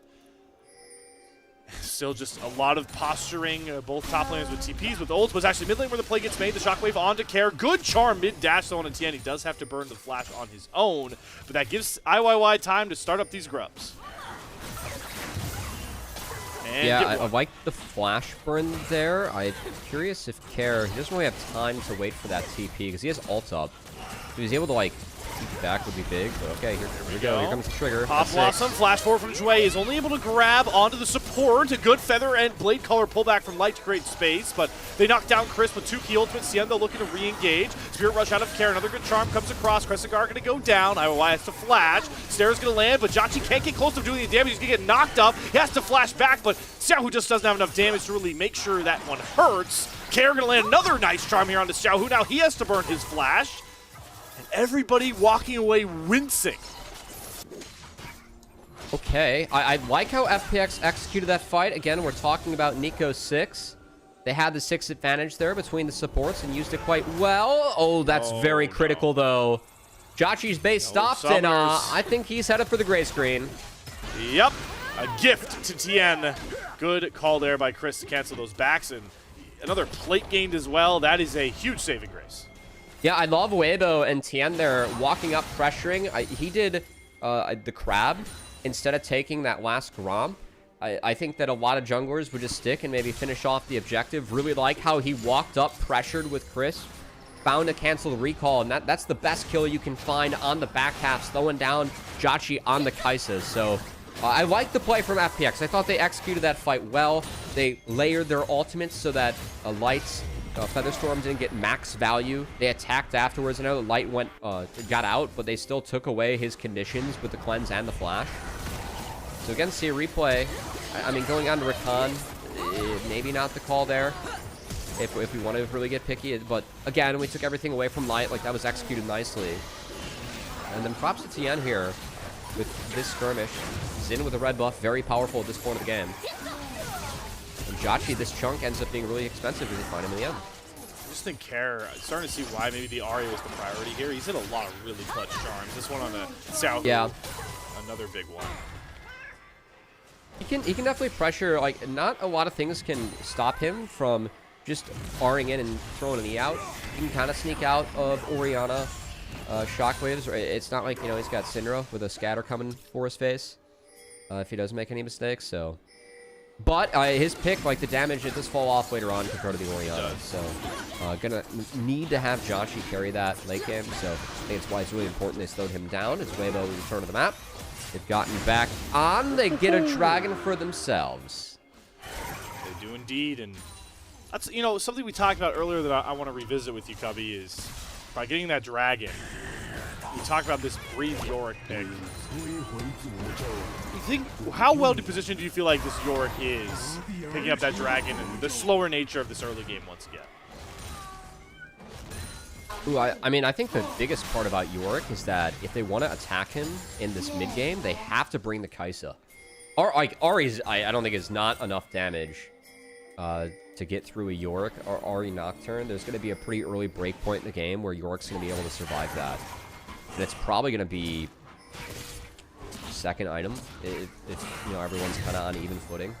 Right. So I think that's the big thing for Breathe, is that as long as he has the Maiden up, if he gets 3 to go towards him, that's the winner chicken dinner scenario. So what they can do with that time bot's good. And I mean, if he's drawing Paranoias in the first place, I think it's a win. So I think that he's going to go pretty undeterred this game. And honestly, the goal for FPX is to kind of play the rest of the map, let York function, but hope that their comp is solid enough in the 5v5 and Kaisa's big enough in the 5v5 to just carry through. I'm really interested to see what way they go about this mid game with all that agency you're talking about, though, because if you let Yorick do his thing for too long, Shear's going to constantly have to be an answer, and I wonder how important Shear really becomes for later team fights, like you talk about, with how squishy the rest of FPX are, if fights can go any faster than just those initial bursts. I think it's really important to free Shear from that top lane Yorick play. You see a play in the mid lane with the Paranoia, but a really good charm comes across here from Chris, and that nullifies the entirety of that engage from IYY. Yeah, I really like the sidestep there from Xiaohu, as that is a combo gone wide, and that's also, you know, you don't have the snap engage and the guarantee of a well-executed Paranoia Shockwave. Well, that charms a skill shot, and Xiaohu used the command dissonance to end the move speed there quite well. Sneak out of that one, so opportunity lost, and those Nocturne ults, like, you missed out early on. That's a lot of tempo lost. It's a big cooldown and definitely a big playmaking tool. So this have the Hexblade to try and get more Rs off in this early game, but overall, I kind of like where Waybo's sitting right now. It's going to be a little bit until I think Jotchi really has the gas in the tank to take over this game later, and even then, I think that he has difficult fights. I mean, there are a lot of zoning tools he has to deal with. Ton. I think every single time as Waybo, you can stall out or avoid having to walk into big neutral objective plays, you know, dragon stack counts you have to worry about. It is just a larger win.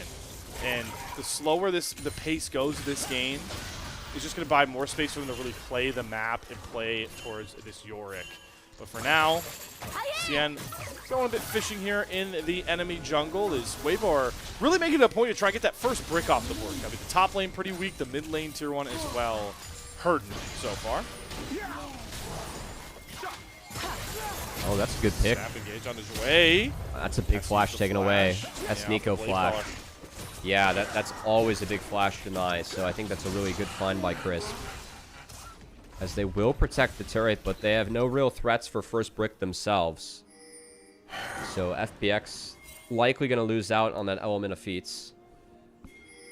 And we'll see. I mean, we kind of have to wait for the next dragon to spawn, I guess, here for FPX, and then go from there. But interested just to see what the target is for the next Nocturne or Ari combo, because they don't have anyone that is missing conditions to make them an easy target going into this next setup.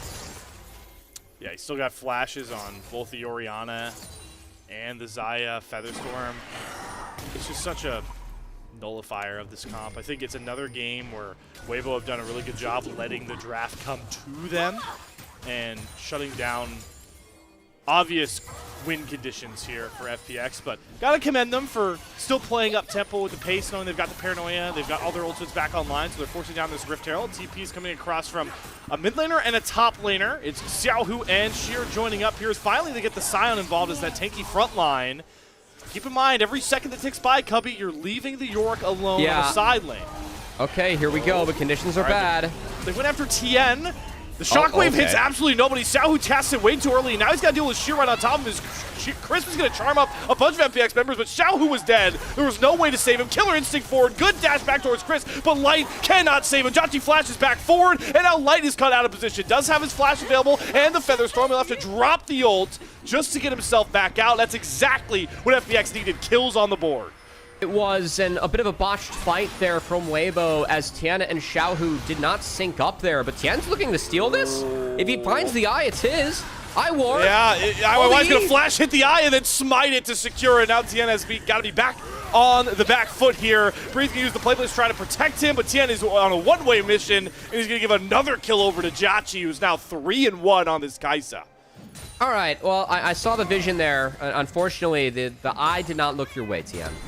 But the initial fight, Tien flashed out, and Xiaohu had the ball on the Xin Zhao, so the shockwave just went completely wide. I think it was a miscom between the two of them if we end up getting a replay, and from there, again, that shockwave is a huge tool, even just to threaten that you cannot walk through the Orianna ball. So I think that spell being down really opened things up for FPX. They were able to find something. Yorick did get a ton in response, and he's going to get even more turrets for himself. So Breathe is going to be a massive problem in this game. Talked about the break point of him not being able to be attacked by just 2.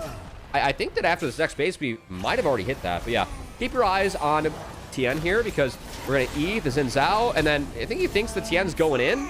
Yeah, there's a big shockwave, but he flashes out, and the shockwave only hits Shelly, and then the fight is really hard because Xiaohu caught a Scion, and now he's catching, well, 4 members in the bot lane. That Orianna got executed, and more objectives going over to FPX. This is what we wanted to see, though, that we were kind of missing from Jouet in that first game, where everyone was just looking a bit stunned, maybe sleepy, coming into that first game of the series. Jouet's playmaking, just punishing these side lanes. That's what FPX has to do, going forward, is, you know, overload onto a side, find kills, find pressure, because you need to drag Breathe to fights. You need to drag him out of these side lanes going forward if you're FPX. That's really the biggest win con for Waybo available right now. Yeah, I mean, besides that, like on the flip side, great Yorick cage right there. They don't get the Shelly crash in. That is really cute. Oh. The way it still went through. On the flip side, it is worth noting that Jhachi did hit the Rage Blade, so 2 parts of the 2 parts of the 3-item Kai'Sa in line, and Rage Blade definitely a big power spike for Jhachi. So I mean, we kind of set up that the unique parts of the comp, right? The Kai'Sa can get to 3 items. That's the way it came damage. They need Kai'Sa to have good conditions. That's set up for FPX. Breathe has that split pushing power versus the Scion that, you know, more effective in the 5v5. So Yorick is set up. Not being used right now by Waybo, but it seems like both teams have their alternative win cons. They're going all after Sheer. Want to get rid of the Scion.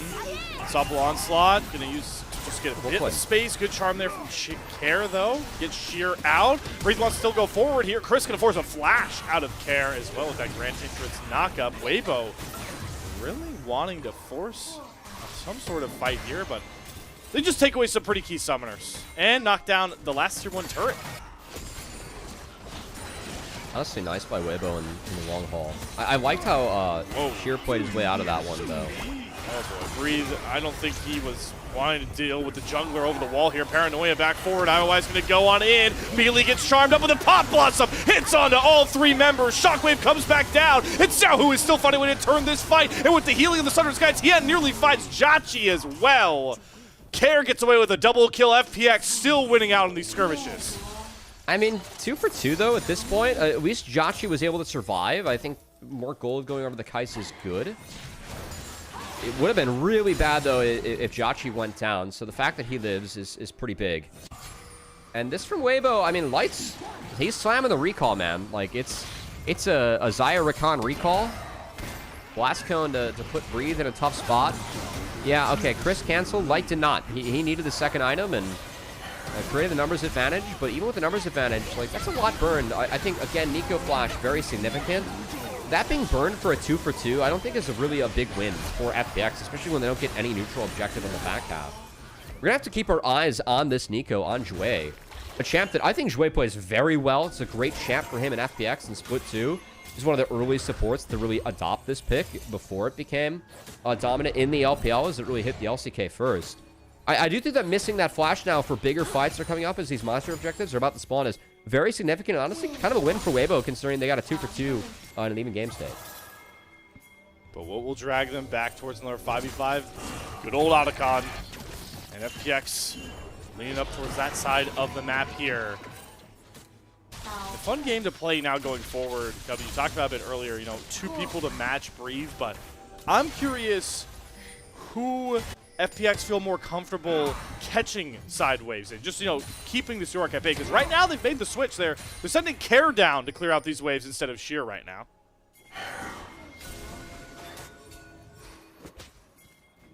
Well, Ari is pretty big and at least can clear the waves. Definitely can't attack the Yorick, but can at least slow down the push. But will be fog advantage always for Breathe.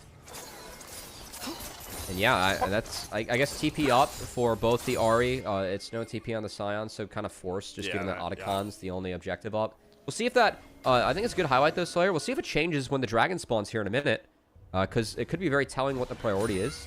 I do think that Sheer is likely stuck on the top side. So should be. Waiting to see when, I think Breathe has second item. He's trying to get this reset through. He wants this Shojin really bad. Get that one down. And he is clear and far ahead in the gold, right? Over 1,000 over Sheer by this point. A lot of the power for Waybo right now and items is in their top jungle. I like this. Okay, FPX. Here we go. Yeah. Ari's going to proactively TP. They're going to go to rip it. Waybo was stuck mid. They were catching it high, and this is already at half. I mean, this is going to be dead. It's gone. Yeah. Yeah, this is love gone. This. Turn the lights out. Okay, There's no way call. in. Octagon to FPX. Damn. And all right. Feats of Warfare. Honestly, LPL teams, take notes. I cannot emphasize how many games I've seen thrown around Otacon with starting it and like finding fights where your team gets shredded. That was really well done. They really called their bluff, relied on the Kaisa DPS to get that objective down. Took what I think is the most OP objective in the game right now. Like, Otacon's worth so much. Here's the thing, though. Waybo, I love this immediate call, though. They go down mid lane. They see they were trying to force some top lane turrets out, so they take mid tier 2. They get 2 inners here for Jachi. I don't think it's worth it. Like, okay, the Soul Point is probably the biggest game changer for me, right? Okay. But, like, it's 1 inner on the Kaisa and an Otacon. You're getting Soul Point, and Kaisa 3 items is a really good breakpoint for you if you can manage that fight. So, in a way, I think FPX did kind of hit everything on their bingo card there. Even if they did give away the Soul Point. And, I mean, is Chemtech Soul, like, really going to change this game for them? When I think Kaisa should melt everyone later on. And Chem Soul, it's not... It's decently high value this game, but it's not, like... There's not anyone that, like, absurdly abuses it like what a Scion could do if FPX manages to pick up 4 Chemtechs. So, you know.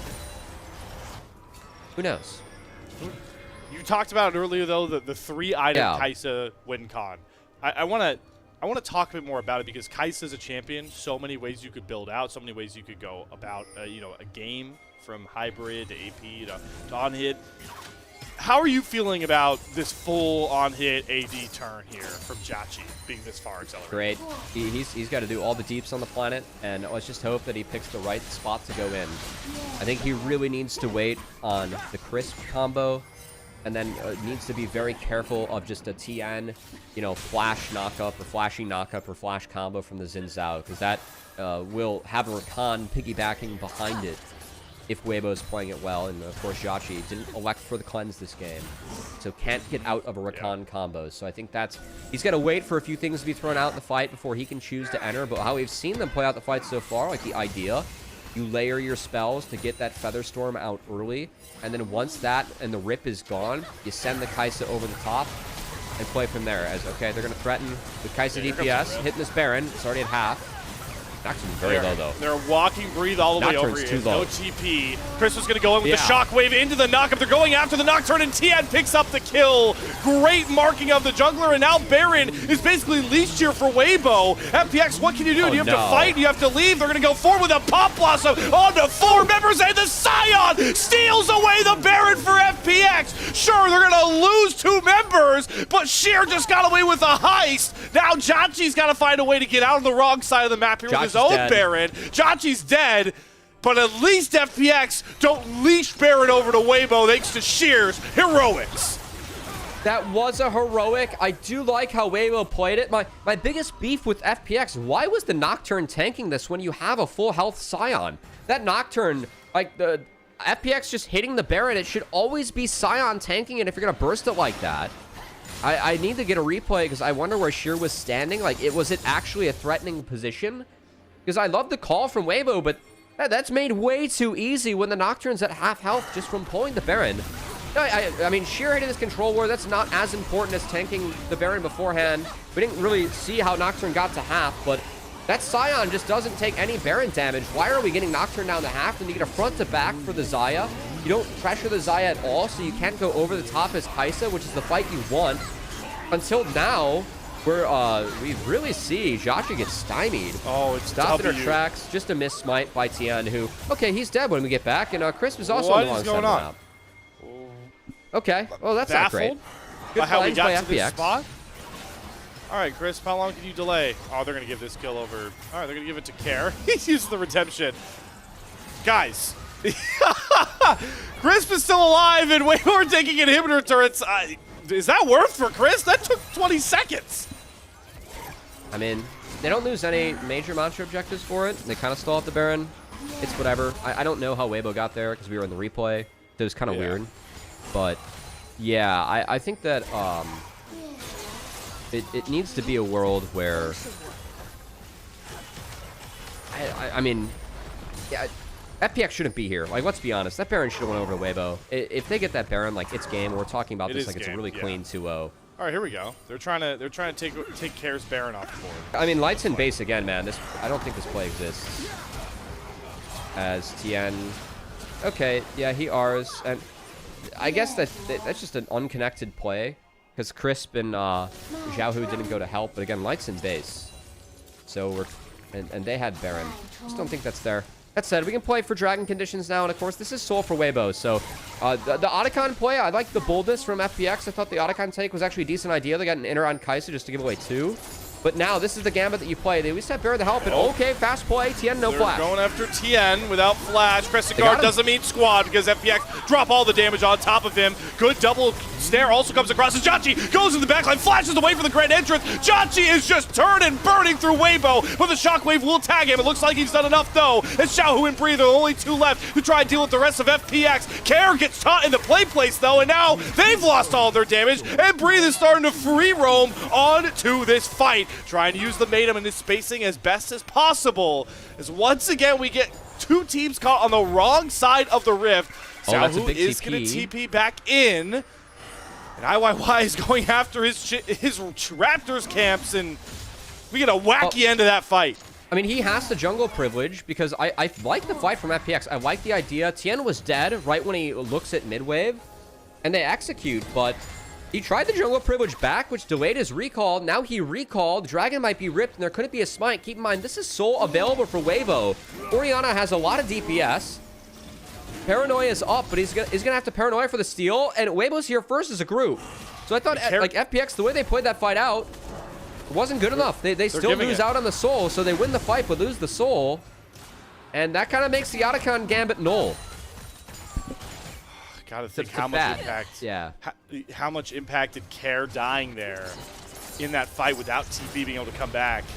This is good. I'd like to take on the Tian. This is a great ult from Sheer. The setup on the White, too. They get the flash. His conditions are bad. Jhachi's entrance. This is the big one.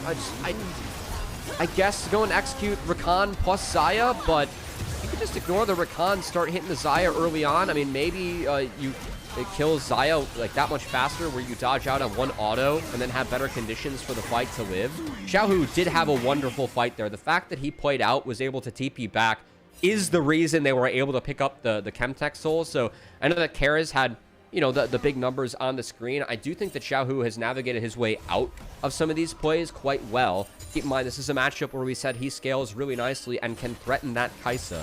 We'll have to see if he's able to do so later on, as the Chemtech Soul is inbound for Waybo, and, well, that's a little bit of, like, the two dragons are a buff to the healing, the shielding, and the tenacity, and then the soul means that they're harder to kill getting low, which, that's going to mess with Jhachi's game a little bit, because keep in mind, he's shooting into that backline to find those executes. I think, yeah, that last fight, Care flashing to get that extra Q off on the Xiaohu, who doesn't get the kill with the Seraphs, and gets caught in that play in the, I always like to call it the play plays. The York trap set was really big.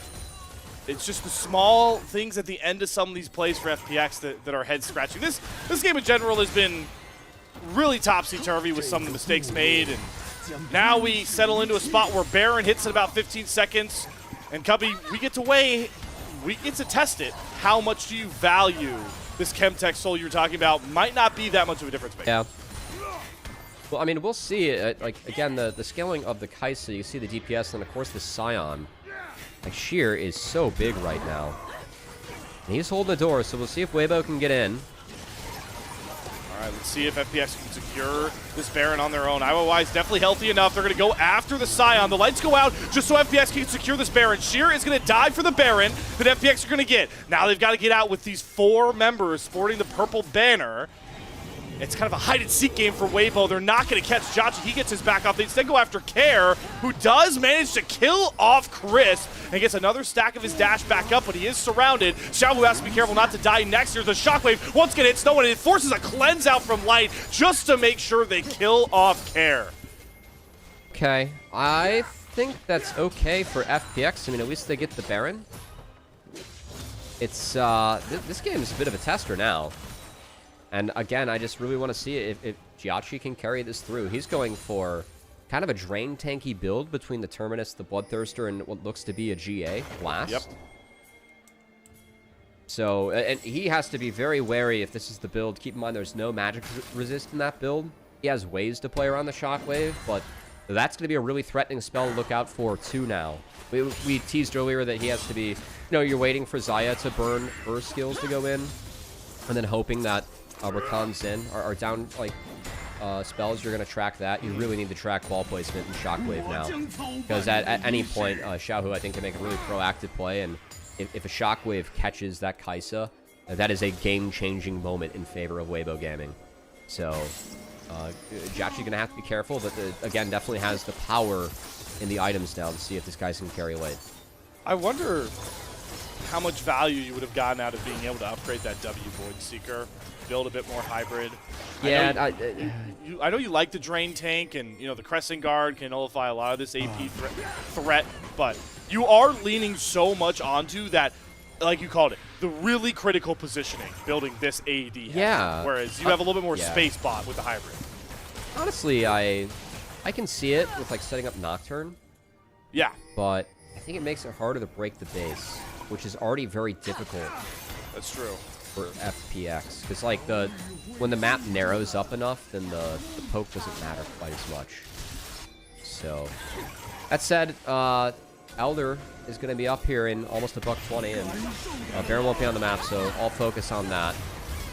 I'll focus on Sheer to see how much damage Light can bring to get rid of this tank. Sheer chunked down to about 60%. They have a TP coming on the back end. The lights are going to go out. They need to make sure they mark care. TPing on the backside as the Paranoia is going to go down on Etienne with that GA. But Xiao, who is charmed up, and the Pop Blossom hits onto 4 members of Waybo. It has to be Light trying to go back to front on the wrong side of mid lane.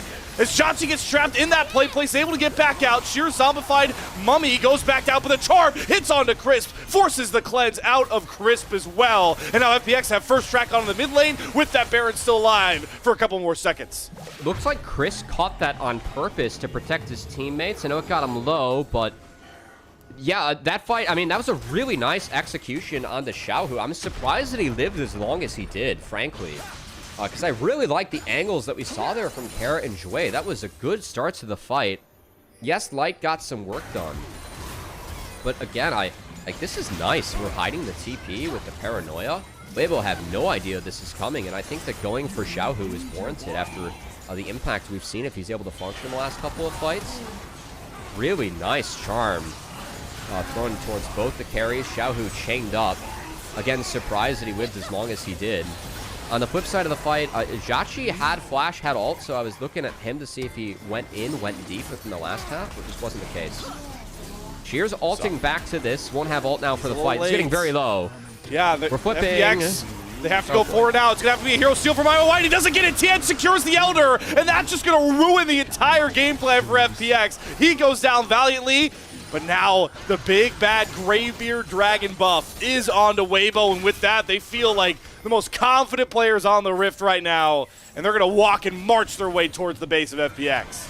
Yeah, it's kind of just a death timer diff. As the Scion wasn't up, Sheer did his best to get back, get involved, but with no Scion, they couldn't walk in to take any space. So Elder up, the 2 open inhibitors immediately get deleted, and we'll see how aggressively Waybo want to play this out. They have no waves, so they got to fix that. Yeah. But after they fix that, they have another minute 50 of the Elders, so can they find a window where they can try and siege with Elder up for the double Nexus turrets? Because we've seen a lot of teams try and hit the double Nexus turrets, and that maybe be the wrong decision. It's led to some Nexus-to-Nexus moments in the last couple of days of LPL, but I think if you have an Elder, that's a very warranted time to at least try it. Well, Cubby, you know what can help you avoid the... I think it's a curse, by the way, now. If you hit Nexus turrets and don't finish, it's like an LPL curse. Oh, for sure. You can use this Elder to go right into this Baron. Why not just take the safer approach now, especially with a fully scaled up Xayah, a GA back on That's a good call. Your Xin, and Orianna with all this damage. Take the safer route. We don't need to go for the you're right. Yeah, I think you're right here, Solaire. It looks like the call that Waybo's going to make. Double control ward here. And mid embankment and in the topside jungle. Going to be very much a tough uphill battle for FPX, one that they look like they are seeding, given the power of the Elder. So we'll see. I mean, there's a choice. They're going to at least get the top outer turret. I think they have time to do so before that Baron spawns. Real decision comes afterwards. Do they continue the siege with Elder, or do they look Baron? Honestly, at this point, I'd continue it. You're stacked up as 5. You can maybe take Baron still on exit, given that you have double super waves, and it's a double uncontested so far for FPX. So I like this from Waybo. Yeah. Yeah, just take third inhibitor. Yeah. Okay. Yeah. You're just signing a death warrant now. Triple inhibitors down, and if you give Baron... Waybo going to be careful, though, overstaying here. I think Baron's just the call. You're going to lose Elder in 15, and they're going to shift on up there. Yeah, you got to fix the double inhibitors that were already lost, and it's just Waybo between sleep of the map. There is a sneaky ward here, and Shears TPing. Do we see a desperate steal? Elder's expired. Elder's expired. They're too late. Baron's gone. I can't get close enough, even with that paranoia angle. Okay. Now it's full turtle time for FPX. Yeah, now it's kind of sad. What an anti... We're going to go 40 minutes here, Cubby. We had a Scion steal Baron. We had back and forth fights galore. And the thing that might have ended this game was Scion's death timer. I think that was a great call by you. The Cheer died too late in that last fight, and that's what gave it all away. Maybe. I mean, look, like, also, I think this is... we've talked about FPX's struggles. We just didn't see them make a call or, like, pull the trigger. I do think that Scion's death timer affected the Elder, but I don't know if there's, like, a real way to play it out, but I think this team is missing some of Shadow in his direction. Again, a younger team for sure. especially when they added Jachi. I don't think the plan was to lose Shadow for this split. And a lot of those things, he's bringing the BLG. We do know that he's talking a lot in that team and doing a decent job. We'll see how he does later on today, which might be happening here soon, because it seems like FPX in the last breath. Another good charm there, though, from Kerrigan. CN very, very low. They're going to get the knockup. Redemptions are coming over. And there goes IOI going up the backline, but he flashes out just as quickly as he goes in. And the charm knockup is going to land. Light, though, not able to get that blade color down. But Waybo, they can play this patiently. They can just wait to bring unfiltered levels of super minions up towards these Nexus turrets. It's all on FPX to try and clear these waves out. Joy's going to go for the Pop Blossom again. Hits onto multiple members, but you can't get Jachi in. Jachi is your win condition, and he's got Tien flashing up on top of him. Tien maybe went a little bit too far forward. The Shockwave is going to find IYY, but Jachi needs to survive, but he doesn't have any time. His health bar disintegrates. FPX's chances in this game disintegrate. Their chances in this series gone. Their chances in play-ins locked in thanks to the Waybo 2-0 sweep. Look, it was a better game too, but it's still a confidence builder for Waybo. Man, FPX, I thought that game was competitive. I liked some of the trades we saw and their ability that we think about playing towards the win cons that we had, but Waybo, the better team on the day, as they find the 2-0, pound FPX, and then beat them in a closely contested game with just better weight neutral setups, and made that closely contested game look pretty not close with the control they had of the neutral objectives later on. And while, you know, we don't have access to their comms, we don't know what the voices are like in those FPX's, you know, stressful spots. I think you made such a good point, Cubby, that the consistent direction or just consistent initiative for FPX is it's just not always there right now with this current composition of a very youthful team. And we saw it really show in this game too. Yeah, I think that FPX, I mean, it really has felt like they're a bit of a shell of their former selves, and now with a loss here, it locks them into facing either EDG or NIP from Group Nirvana, and those are the two matchups that we were saying you probably want to avoid. Those teams have definitely deserved that moniker from the play that we've seen in Group Nirvana, even if it's Group Nirvana, and I think it'll give FPX a real challenge if we don't see some improvements there. And yeah, I know IYY, a newer player, like the Shadow's going to be the leader of a young squad, but man, I mean, at least we saw, I thought some positives from Sheer. Like, frankly, I actually thought Sheer had a pretty decent day today. But yeah, it just feels like, you know, whatever it is isn't enough in the FPX camp. And I'm kind of lost on, like, what realistic way they can actually start to compete in this group, because they just haven't been able to prove it, and we're almost done with the second round robin now. It's always, it feels like with FPX, they have a sound identity. We can use this, this last game as an obvious, you know, tie into it. They have a good identity from draft. They start to execute things in the early game, you know, into the mid game. We saw some really good IYY paranoias. Joy's hitting all these really big pop blossoms. They create enough chaos for this Kaisa to really start ripping, but it's in those later stages where you've got to make these really tough decisions. You have to be really careful about how far you chase in some of these fights, that those small little miscues blow up in major proportion. Yeah, and again, like, even with Waybo, I know it hasn't been the group ascend that they've wanted, but it's so funny, like, seeing these glass ceilings that we have in the league, because it really feels like Waybo, again, they haven't been able to beat the teams above them, but they have been able to definitely take care of business against FPX and Team WE, who are clear bottom two, with Waybo, of course, being 1-5 against the teams above them in the standings. So, and then also with IG going into their next series, they're 3-10 against the teams above them in the standings, looking at the year two. So we have a lot of glass ceilings right now in the league, which it's interesting because I really felt like Split 2, because of how well Team WE and FPX played, we had so many surprises in Group Ascension. And with the glass ceilings that we have this split, it really feels like, honestly, I don't want to say closer to expectation, but the disparity that we've historically seen between these players and the players that are in the top teams definitely showing more. That's what made Split 2 so fun, is it felt like anybody could win any series on a given day. It was crazy. It's a lot more return to what I would deem as normalcy a bit here with the way that these groups have played out. Glass ceilings. Here's the thing, though, about those glass ceilings, right? One-time strike can shatter it, and for Waybo and IG, like you're talking about, we'll see later, it's one best of 5 in the playoffs, right? Or that could really shatter those expectations. Yeah. And that's why this format is so fun with how much homework we get from the Group Ascend games into those playoffs that so far I would say, Cubby, I'm curious if you agree, have shattered the expectations that the regular seasons prior provided. Oh yeah, it's been a little bit crazy over there. That damage chart, like one thing thinking about, like looking back, Yorick against Kaisa like late is actually not bad. Like you have to be really careful about diving into the meta and all the ghouls, and I'm kind of curious as we go through the replays. Yeah, this last fight, what ended up happening with Jachi, as we just saw Jachi not have enough gas in the tank. But a lot of this game, I mean, you're gonna see a lot of like decent executions from FPX. I thought this was the real bummer. Like probably Shear's biggest muck up this game, or FPX's worst call, was just not having the Scion tank that Baron earlier on. There was no reason to put that Nocturne at half health, and I think I like the fact that they stole this Baron. It did make this game pretty close, but you're looking at a scenario where you were not getting Baron in 90% of the time there. Yeah, and that's a really bad scenario for FPX. You run that simulation 100 times, you steal that Baron, maybe only that one time, maybe another couple of times. Yeah, that was a funny scenario though. It's like the hold my drink meme. It's like, hold on, wait. You guys let IYY die before the Baron? All right, watch what Tien's about to do. You'll be shocked. Yeah, for sure.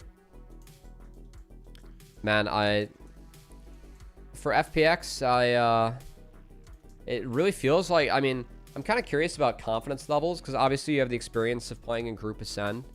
Getting to play against these good teams on stage twice is big going into playoffs. Definitely a big advantage you have over the Group Nirvana teams. But confidence level, I mean, the Group Nirvana teams have been winning. FPX have just not. I'm wondering how much of a factor that's going to be. And I do hope that, in those playing games, we see more moments like this from FPX, because Joue's Nico is good. I really like this setup. I know this fight didn't go exactly how they wanted to, but I thought this was a really nice moment from FPX in this game. As Matt, breathe there, flash down Jachi, and this Yorick is just doing work. So I think I might have slept on some of the Yorick impact or value that it has this game versus the Kai'Sa. Let's see if it happens again here. I think this last fight is just the problem you have with Kai'Sa, right? The flash out's bad from Jachi. That's a huge mistake, because you're out of the Xin damage. Like the knockup was already used. You just have to stay in the arena and kill the Xin and then play from there. Yeah. Because he kind of flashed air, so that is a really big late game mistake, but yeah. Yeah. The point I'm trying to say here is, like, he doesn't ult in that entire fight, right? Because there's no spot for him to. He gets popped by the GA, he flashed out of the cage. It's that difficult thing you have to do on Kai'Sa is it's almost you see so many Kaisas like fly across the screen, die in backlines, but I really feel like it's a disservice if there's a fight and you're playing Kai'Sa where you never see an angle to go for that. That's when I feel like a fight is already pretty doomed. I'm glad that Breathe earns this MVP. You're starting to get behind this the more and more you watch the replays, Gubby. Yeah, he didn't die. He was gifted the two inner, or a lot of turrets early on. He got the first two outer turrets of the game, and he did work. So props to Breathe. That KP for Yorick actually really good. I thought that those fights, you get really big when you get this many items, and it was definitely giving that Kai'Sa a headache. I don't think that, again, that Kai'Sa build, like when you go when you don't go Nashor's Tooth, it enables you to go for stuff like the Randuins and the Jack Show and just be such a pain in the ass, because a lot of your late game scaling comes from those passive procs, which do scale off of AP. So maybe that drain tank, the drain tank build looking back, I don't think it was it either. I think you had to be a little bit more bursty. Well, they'll have more than enough time to hit the film room and try and study that one. Last takeaway before we move into our next series here, Cubby. One of the things you said earlier that stuck with me, as much as we talk about Xiaohu and Waybo, it's the supporting cast that we really like to ask a lot more of to kind of prop up Xiaohu. In these two games, it's a crisp MVP Alistair, and now it's a Deathless Breathe performance. That also just boding well for these Waybo stocks rolling into the play-ins. I think that's a really good point. I was really happy with how Chris played specifically in that series. I thought it was quite nice. So definitely hopeful for Waybo moving forward that they can at least take... I think it's important for them to, beat JDG in those last two series they have. They play JDG on back-to-back days, and I think it's going to be an important confidence builder that they play well in those matches going in, or their one other match, they do go up against IG on Saturdays, so they have a few days to prep before playoffs. Again, I think that any wins going in can just help build some confidence because they haven't been able to punch up and break that glass ceiling in the split, and they're going to be asked to do that when playoffs come. So it'd be good to prove as a team that you can do it before you're playing with either your first or second life in the playoffs.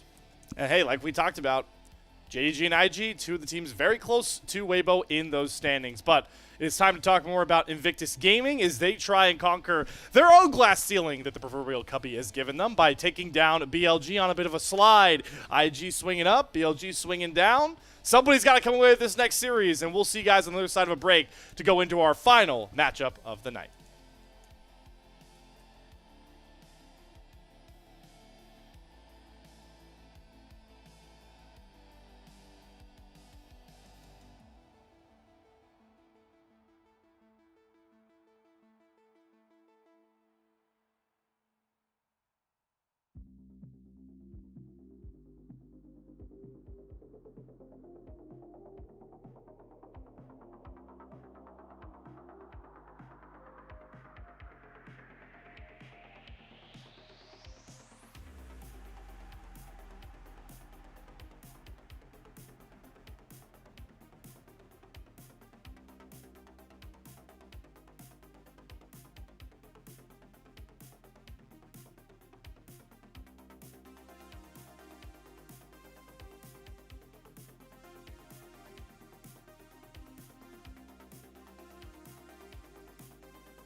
Hope everybody enjoyed their appetizer courtesy of Waybo taking a 2-0 over FPX, but it is now time to move into our second series, and what it normally ends up being, I would say, our more impactful series. It's Invictus Gaming taking on BLG. And Cubby, you kind of outlined the stakes a bit before we got into our break to get to this point, but talk to me again about the glass ceiling paradox that IG have been sitting in for a while now when it comes to the LPL. Yeah, so IG as a team, we ran a graphic before the top esports match about their record about facing the teams above them in the standings. So it would be AL, BLG, and top esports. Now, they did win that series, but their record, they have a series score. They're 3-10, which is not great. And the game score is 11-24. So that's versus the 3 teams above them in the standings. And look, this is a real chance to take down, I think, a BLG team who have dropped 2 out of their last 3 series. Do look like they're showing some holes. And this is a team that, keep in mind that with Beishuan, they beat IG in playoffs twice. They were responsible for both lives that IG lost, going back to Split 2. So I think this would be a really big win for IG, who have legitimately looked good. Yeah, it looked very good. And, you know, the BLG jungler honeymoon thing is always a funny joke to talk about as we're kind of out of that honeymoon. But I want to remind everybody that this match was actually supposed to take place during that BLG honeymoon. This is actually the first time we're going to get to see BLG versus IG, because this matchup was postponed due to a typhoon before. So we haven't actually seen these two teams face off in quite a while since that playoff matchup you talked about, Cubby. Yeah, it's actually kind of crazy to think, because you know what that means, Slayer, if I'm not mistaken. It means this is the first time we've seen Way go up against BLG here on the IG side as well. Isn't that right? That is very true. Let's introduce Invictus Gaming, and we can get into more conversations about Way like you're talking about. And we'll take a look at the IG roster that has been touted as a super team no matter who the jungler really has been, and that's partly because of their top laner, the Shy, who's been one of the most consistently well-performing top laners in the LPL. Way in the jungle, like we already talked about. Rookie in the mid lane, Gala and Mako. Still, very much so, I feel like the question mark on the real potential of this team, Cubby. Yeah, a little bit. And you know what? I think a lot of people, they think of the Shy, they think of laning, like his laning stats. Like, oh boy, you know, like the Shy, he's got to be leading in laning. You know what I think of when I think of the Shy? Well, he's leading in 2 stats right now in the LPL, and that is average deaths in top lane, but also DPM. And his gap in DPM, 696 DPM a game. The next best top laner, 627 at Flandre. That's a really big gap. I think that's the Shy stat for me. And he's looked really good this split. I think that the Shy has been very on point. He feels a lot more willing to play the tanks. I think his Ornn is to be feared. It's fun to see him take the mechanics and bring him to these tanks that I think that he's played really well and has been a good fit for IG to help enable Rookie, enable especially Gala, who's been having a great split with Mako in the bot lane. I'm glad you brought up that tank point, because I've been campaigning, especially in this meta, for those really mechanically gifted top laners to lean into those tanks and just the playmaking side. So yeah, I hope we see that coming out from the Shy. We kind of alluded to it a bit earlier, Cubby, talking about the top 4 statistics here for IG. If you're more of a visual learner, I believe we do have. Oh, we don't. Never mind. You're gonna have to hit the books. So you remember those stats that Cubby gave out to you. Let's introduce. Yeah. Hopefully you were an auditory learner. You know. Yeah. Definitely wasn't me. I hate to say it, but hey, you know what? Let's introduce. Slayer. You're good. You're good. Let's introduce one of those teams that they are not very good against. And that is Billy Gaming. Been in the top side. Shadow, the latest jungler, maybe out of the honeymoon phase like we've talked about. Knight in the mid lane. Elk in on to round out the team that was looking like, you know, power ranking wise, the best team in the LPL for a majority of this split 3 until, well, just a couple days ago it feels like, Cubby. Yeah, they dropped in what was one of the stupidest games I've ever casted in my life in that game 3 versus AL, and then also managed to drop the series versus Top Esports, and it was pretty convincing fashion. I did like Top Esports draft quite a bit by the back half of that. But yeah, this BLG squad, like, we saw them dominating the league early on, and it's like, okay, this is good, but we have seen holes, right? Like, we don't think that this team is playing perfect, and it's good to see some of our LPL teams, frankly, exploit some of those holes. So Yeah. something that BLG has to worry about, and something that IG could take advantage of today. And yeah, they're going to look to try and do that as they shatter that proverbial glass ceiling. Here's what we want to talk about, though, with Way, and is a really fun little graphic that our team cooked up here. When it comes to Way and the Revenge Cubby up against the team that, he knows pretty fondly. Yeah, of course, BLG, they had a lot of success with Way. Throughout most of the domestic split last year, he was the starting jungler. Shooting just kind of came back into the fold because they realized at Worlds they needed him and his style, his mechanics to win. But Way feels like a laner's jungler. And well, Bin and Knight, it sounds like a good fit with them. Also sounds like it could be a good fit with the Shy and Rookie, who, well, they won a world championship with Ning, who was playing Camille and ganking level 2s. So it has been a good fit. I think that Way has really helped this team just kind of have that cohesive identity. I think that hasn't been the biggest change for me. I felt like JJ at times threw some randomness or chaos in there that the team didn't need, because this is a rather chaotic team. I mean, you have the Shy and Rookie as your solo laners. For me, a lot of the stability, though, coming with how he's playing with Mako. Mako's played a lot better for me this split, and I think that's been a big positive for IG. But yeah, Way definitely looking to get the grudge match in, and the grudge match, we have a bit of a score to settle when it comes to Way. Yeah. So the thing I want to ask you about, and it's a hard question to answer with how much jungle changes there's been, Cubby, but what does Way bring in for IG that you've seen is most impactful to turning this team around? Again, hoping to be, a world's placed team for the LPL when it comes to the fall.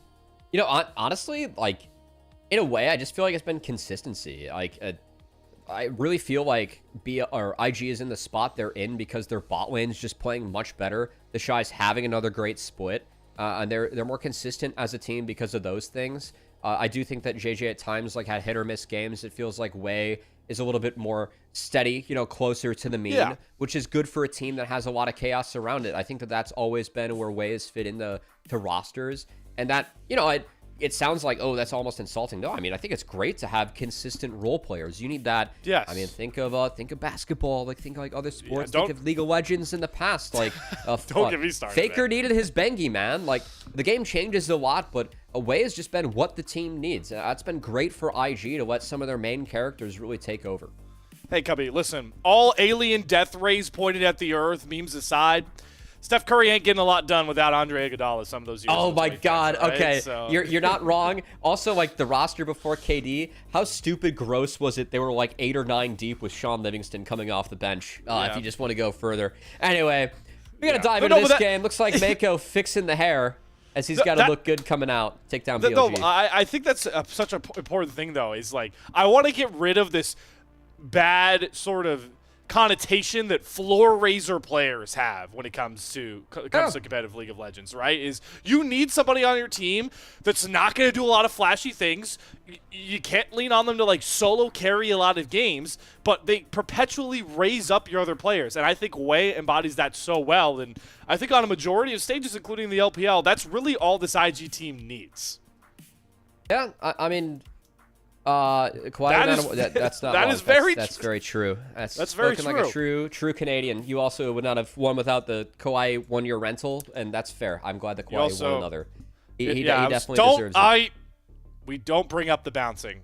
We don't bring up the bounces. Okay. Okay. Yeah. A very loose rim. A very loose rim is what gave Kawhi his championship with the Raptors. Yeah. But hey, I mean, you ask any of the players, you play with someone that makes everyone better, everyone's going to say yes to that. I mean, that's why lay GM's a thing. So, yeah, that's again, we've been memeing a little bit going into this. I think this is a really fun match. BLG have dropped 2 out of the last 3 series, the first 2 losses they've experienced in the LPL. And IG, this is a team that knocked them, again, into the lower bracket in Split 2 playoffs and knocked them out of Split 2 playoffs, denied their entry in the finals. So for IG to, with Way, beat BLG, I think that'd be a huge statement for him and BLG to be able to do something that this team with JJ wasn't able to accomplish in Split 2, really conquer a demon and show that, time is only what it is for the Shy and Rookie going up against Bin and Knight, who, in a way, kind of took the roles that these players used to have in the LPL with the dominant solo laners that they are. I'm enjoying the imagery. Cubby, but we've got to focus in on this Game 1 draft now. BLG on the blue side, IG on the red side here. No Talia Azir handshakes coming across here. No Shadow, or no Trundle for Way to lean on. The Gwen also getting taken away. What is coming through here that BLG can capitalize on so far? I mean, Bin's Rumble really warrants, I think, a lot of respect from what we've seen. It's a champ that he's been public about. Like, hey, a couple years ago, I didn't feel like I played this that well. He's put a ton of time, I think, in the past year and a half. I almost feel bad bringing it up now because his Rumble's just been that good for that long. So we'll see if that ends up being the play. Of course, Vera's still very powerful and definitely has been a pick that, you know, Gala has also abused. So yes, my eyes go towards that at the moment. Yunara ban. It's been a must mostly for teams that aren't necessarily comfortable yet running Yunara comps on their own. I know Elk is yet to win a Yunara game, but also Gala has a pentakill on Yunara. I got the first Yunara pentakill in pro play, so I like to say it's a bit of a respect ban. As the Varus does also. So is this just there's Pantheon? They're just gonna take Pantheon for Shadow. All right, so no. Okay, I think Pantheon first pick is a little overrated. I'm glad to see that teams are starting to play into this now. The reason why I think the Pantheon, like, yes, your level 4 is huge. Yes, you have global reach that's really big. But I think that you need to be able to control the front line to be as effective as a champion. If not, then you're just kind of like an alt stun and early game power bot. For me, stuff like, okay, we're probably going to see Annie Wukong come out. This can stat check Pantheon later on. Yep. And gives you a lot of scaling advantage. So for me, BLG already has to play early. I think other champs I'm looking out for later on in the draft, Slayer. Always got to think of Ezreal when it's Gala versus Elk. I think both these players play very well on the Ezreal, and it opens up the rest of their team. They just play full dive, not worry about the AD, which both these teams love to do. Hey, Gubby, you know me, man. You don't have to sell me on high-level Ezreal gameplay of all the champions that are out there. So, yeah, who's going to be Way? Okay. Oh. This is playable in the Pantheon, too. So, again, you get destroyed early on in this matchup, but you're able to really cheat and play with the terrain later on in the Pantheon. So you can buffer the W with an EQ of your own. You can lock him into the Cataclysm. He stat checks you and beats you up pretty good early, but your clear's a bit faster, especially after the Pantheon Q change. So we're starting to see this matchup get played a little bit more. And Way has played it very well. It was played in the Game of 3 where they were able to topple top esports, and I felt like they had a very powerful draft. So that's going to be the choice in the Pantheon. Aurora locked in, and then looking like a Scion here for Bin. But do you want to... Here's the thing. You talked about Bin Rumble, and you don't want to... Yes, exactly. You do not want to give Rumble over to a J4 comp. You are asking to, like, create this pot of just fire in the middle with a Tibber with an equalizer over top. Orned. I think it's the Shy Ornn. And the Shy Ornn has been fantastic this split. Like, he has made this champion look mechanically impressive. I think his Ornn has been so oppressive for these teams to face. It doesn't mean that you're playing for a little bit later on. You're going to have to find some more damage in the bot lane, but no surprise to see the Shy bust out the Ornn yet again. Yep. And I will say that for the Rumble, not a lot of setup so far, so looking for IG to really attack that. They could take away some supports and then like pretty much triple ban support to give on a worse pairing. I would not give a Nautilus. I would really think about giving over Rel. And, okay, they're going to take away Poppy, too, which I respect a lot, going up against Jarvan. Yeah. I wonder if it's worth... Because you talk about a Gala, you need a lot of damage, right? So the Kai'Sa ban's really big. Gala's going to want, like, a scaling AD, like a Smolder, a Zeri. He doesn't have to get onto a Yunara. I wonder if, like, an Ezreal ban is warranted here from IG, because they don't need damage out of their AD carry. I think they can get a bit more supportive for Elk. Like, I mean, they banned the Kai'Sa themselves. Like, I don't think Xayah is good for BLG. I know that Elk's been loving the Xayah, but you're asking to emulate what happened in Game 3 at Top Esports versus IG, where you spread out your Rs against Xayah, and then Xayah has trouble playing the game because you actually are getting outranged, and then you have to, you know, choose R against, like, one of 4 or 5 things you have to get out of with Featherstorm. So I would like an Ezreal ban here. Looks like they're leaving the supports up. I will say that Nautilus, I think, really deprioritized for On, because... Into Ornn Jarvan, you have funky interactions with Cataclysm. And then into Ornn, like, you just get Omega stat checked. Like, he just doesn't care about Nautilus. Right. So it's good setup for Rumble, but I'd kind of like giving the Nautilus over. Like, I think taking Rel here, or Ezreal, I think that's the real choice for IG. I want to see Elk on the flip side over BLG. I feel like this is a comp where Jhin can provide a lot of... I think Jhin provides a lot of value. Sivir, so you're just really leaning into front to backing later. There's not a lot of CC. Okay, you just run out of Rumble ult. I think that's a decent thought, honestly. Does Empower and enable Annie or Jarvan too? But the issue with Sivir sometimes is that you get games where you can't really auto-attack. Yes. So I like this for Elk in the sense that we're looking at kind of a brute force game now for BLG. You have to be kind of careful approaching into Xayah. Like, if you overextend the Sivir, can be dangerous. But I don't agree with Xayah at all in the Annie, Jarvan, Ornn. I don't think this is good. Because, again, if you're IG, Cataclysm puts you in a really tough spot as Xayah. You can go up in the air, but you come down in the pit. And we saw, I think, Hwei executed this really well against Top Esports and JackeyLove. And yeah, just take something else that Elk has to get out of with Featherstorm. And it sets up, like, we're already looking at, if they deal with Ornn, J4R, Annie stuns that are sometimes hard to react to. Like, those are already 3 things. Now a 4th thing locked in that you have to R. You also have Nico E2. So, like, yeah, Xayah can have a nice fight, but you're out-interacted by so many things that if they're split up by IG, and you can split up the Featherstorm, there's not a lot of CC in this comp, and I feel like if you can navigate that, like, attacking the Xayah is pretty easy for IG. So I don't agree with the Xayah Rakan for BLG to round out this draft. I think it makes a really tough game for them because I just don't see enough CC to set up for the Rumble. So I think it's really important that they brute force this game early, win their lanes, and push from there because they are showing a ton of priority. So there is a real chance for BLG to blitz the game, but if they don't blitz the game, I think it's hard for them to win. What's fun, though, about these 2 drafts next to each other, Cubby, going back again to the fact that, yes, we are 9 and 10 series deep, respectively, for IG and BLG. But the last time they faced off was all the way back to that playoff series. And what was the difference back then for me? BLG playing that aggressive, proactive, early to mid-game style comp and just smashing IG before they could get their comps online. Because when IG can get a team fight comp online later, they're one of the best teams in the league. So the fact that we have, you called it, the Pantheon, the Aurora, the Rumble, winning lanes topside, the proactivity there versus this super scaling big team fight comp from IG, it's those 2 ideals once again going head-to-head, just like they did in that lower bracket series banger from Split 2 playoffs. Excited for this one. And honestly, like, IG, we talked about going into that Top Esports series, how they were 2 and 10 against teams above them in the standings. They won that to move to 3 and 10. And it was playing this Annie Jarvan combo into a Xayah. Or it was Jarvan. No, it was Ornn, Jarvan, Galio into Xayah.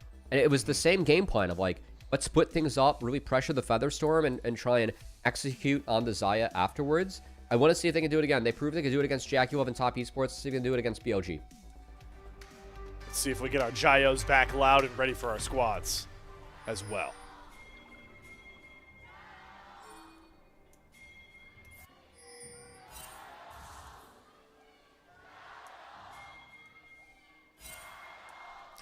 Yeah. That's what we want to hear. You know, the stadium microphones may be a bit lower, but I could hear the passion. I could hear it coming through for this series, Gubby. I'm excited about the series. We'll put it that way, Slayer.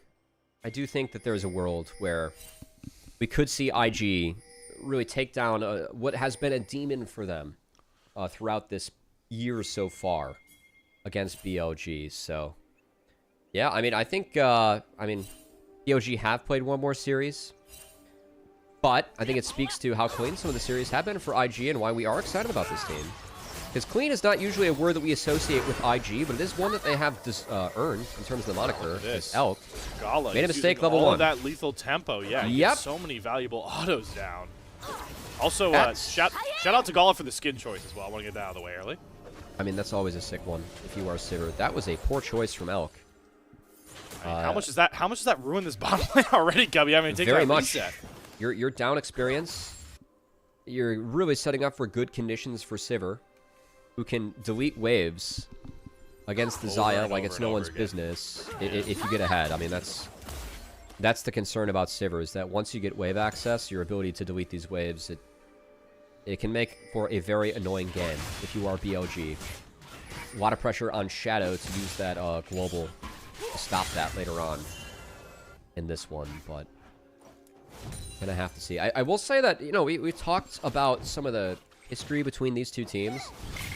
We did kind of talk behind the scenes, Slayer, coming into this one about how the Shy feels like one of the best top laners we have in the LPL, but hasn't really been able to topple Bin.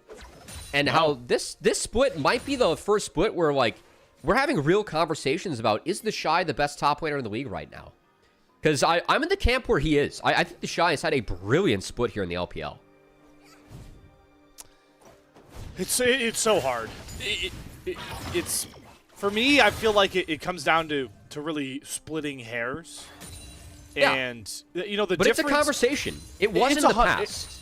It is 100% a conversation. And what, for me, I think sways me a bit more towards the Shy's camp versus, you know, Bin and 369, right? That I would consider as the only other two that you can really have a convo with about right now compared to the Shy is now. Earlier on, it was like everyone's talking about his literally top picks where he's like slamming these lanes, but the effectiveness of his leads out of lane really came into question constantly. But now, ever since we're getting like this Horn game we're seeing now, or, you know, him leaning into more of those tanks, his ability to impact the rest of IG's game plan later on is what I think clears him right now compared to the rest of the top lane camp. But right now, it's Rookie who is forced off of his turret by Shadow trying to lurk for a first blood. Blast Cone is Rookie's best friend because he is dead if that thing is not spawned. Yeah. Shadow doesn't have a ward. Okay, yeah, we're going to see. I mean, he did just walk. Is he spotted there? Because Way might find him. It's going to really mess with his tempo. Way has a buy, so he might be able to fight this. Way's Pantheon's strong. very strong at this point, but Way's rotating. Mako's coming first. Mako. They're also TPing behind. They are looking to punish Shadow early on here to slow down BLG's tempo. Knockup gonna land. Shadow's gonna flash away from everybody else, but Rookie follows with the stun. He throws up the E, but it drops very quickly. Shadow should fall, pushes out a ton of damage. Knight can't find the train kill. He flashes forward. He's gonna get it with one last auto to knock down Rookie, but now he's used everything to fall way too far forward without the flag and drag knockup though. IG can't punish the flashless Aurora. And now On may look to turn it as well. Big amount of damage comes back out from Knight, but it's all onto the clone. Just gonna end with a 1-for-1 trade. Way missed the second EQ on the Knight. I actually think if that hits, it's a play. I like that take for IG. Like, that's a good punish into Shadow. He did not have a buy. But that fight, I kind of want a second look. I'm wondering if Rookie could have played it a wee bit better. I think that Shadow, when he realized he was dead, he turned at the right time. The other consequence, I will say, you can see Gala has much better conditions than Elk on the bot side. Okay, this is what it is. I think Way is just playing to stop it. I mean, maybe, yeah, the EQ miss there, I think it's fine because you're stopping the recall. This is where... I'm waiting to see where this miss. Okay. Yeah, the second EQ miss was the tough one, because you know that Knight's going to hop. Like, he's invisible right now. I guess that was well-timed by Knight. Yeah. But you know that he gets it on the reset. So, I guess you kind of, like, for me, it's a wait-and-see game. I guess not the case against Knight. He played that one out very, very well. And that early haunting guys, yeah, could really warp this mid matchup. But here's the thing. We aren't questioning if Rookie's better than Knight. Knight's been fantastic all year. He really has. Yeah. Knight is in his own tier. With that entire play, though, and both the supports coming over, something you kind of point out before we got into that replay is how much for Gala this benefits. Like, he gets the CS lead. Now you get the swap coming out a bit late as well, and you can see Elk in the 2v1. On trying to come over here just to provide some cushion to be able to farm safely. This is a big pain point that BLG are going to have to address going forward, is how much more positioned Gala is to move smoothly into that later game stage we always need to see with Sivir, right? 3 items plus before this champion really starts to roar. Well, a BF sword start is certainly going to help with that, because, again, your ability to throw your weight around with this BF sword is going to create, I think, some nice conditions early on here for IG. And again, Gala, I mean, I think that Gala's been really good with Mako this split. Like, this has IG, like, in the standings. Oh, wait. Okay, hold on. Mid, Rookie, no flash. Nope. Oh, goodbye. And between worlds into the stun. That is just so tasty to see come across. And Shadow's going to walk away with a 1 HP. Way has flash, though. Yeah, so I think Way doesn't want to burn the flash, right? He is going to trade Shadow out here, though. Yeah. But here's the thing, Guppy. That's a 2-0 Knight Aurora. Yep, and Gala now on his own little pedestal is going to flash away from Blade Caller and the knockup. Elk's going to try and chase him down with the goes. Here goes that 80 carry lead evaporating for IG, but Gala luckily just going to trade his 2 summoners for his life. Elk with, I mean, just an ounce of an XP advantage and turns it into something very nice. Very nice by BLG. And yeah, I like your point there, Slayer, because yes, it's a trade of kills, but a 2-0 Aurora is something that BLG can hopefully build off of. Meanwhile, neutral objective is secured by the Jarvan. You can see BLG playing quick towards this top side to try and respond with the grubs. Curious if this is given away for free as support spellbook TP comes out. Very common and standard now that spellbook, you just pick up TP around this time so you can play grubs.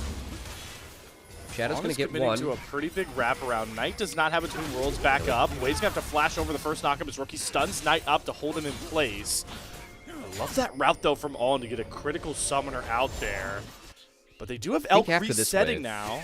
Yeah, they can't do it. I love this from IG. Like, yes, that trade in Nagala, it was bad for him, but the timing of it.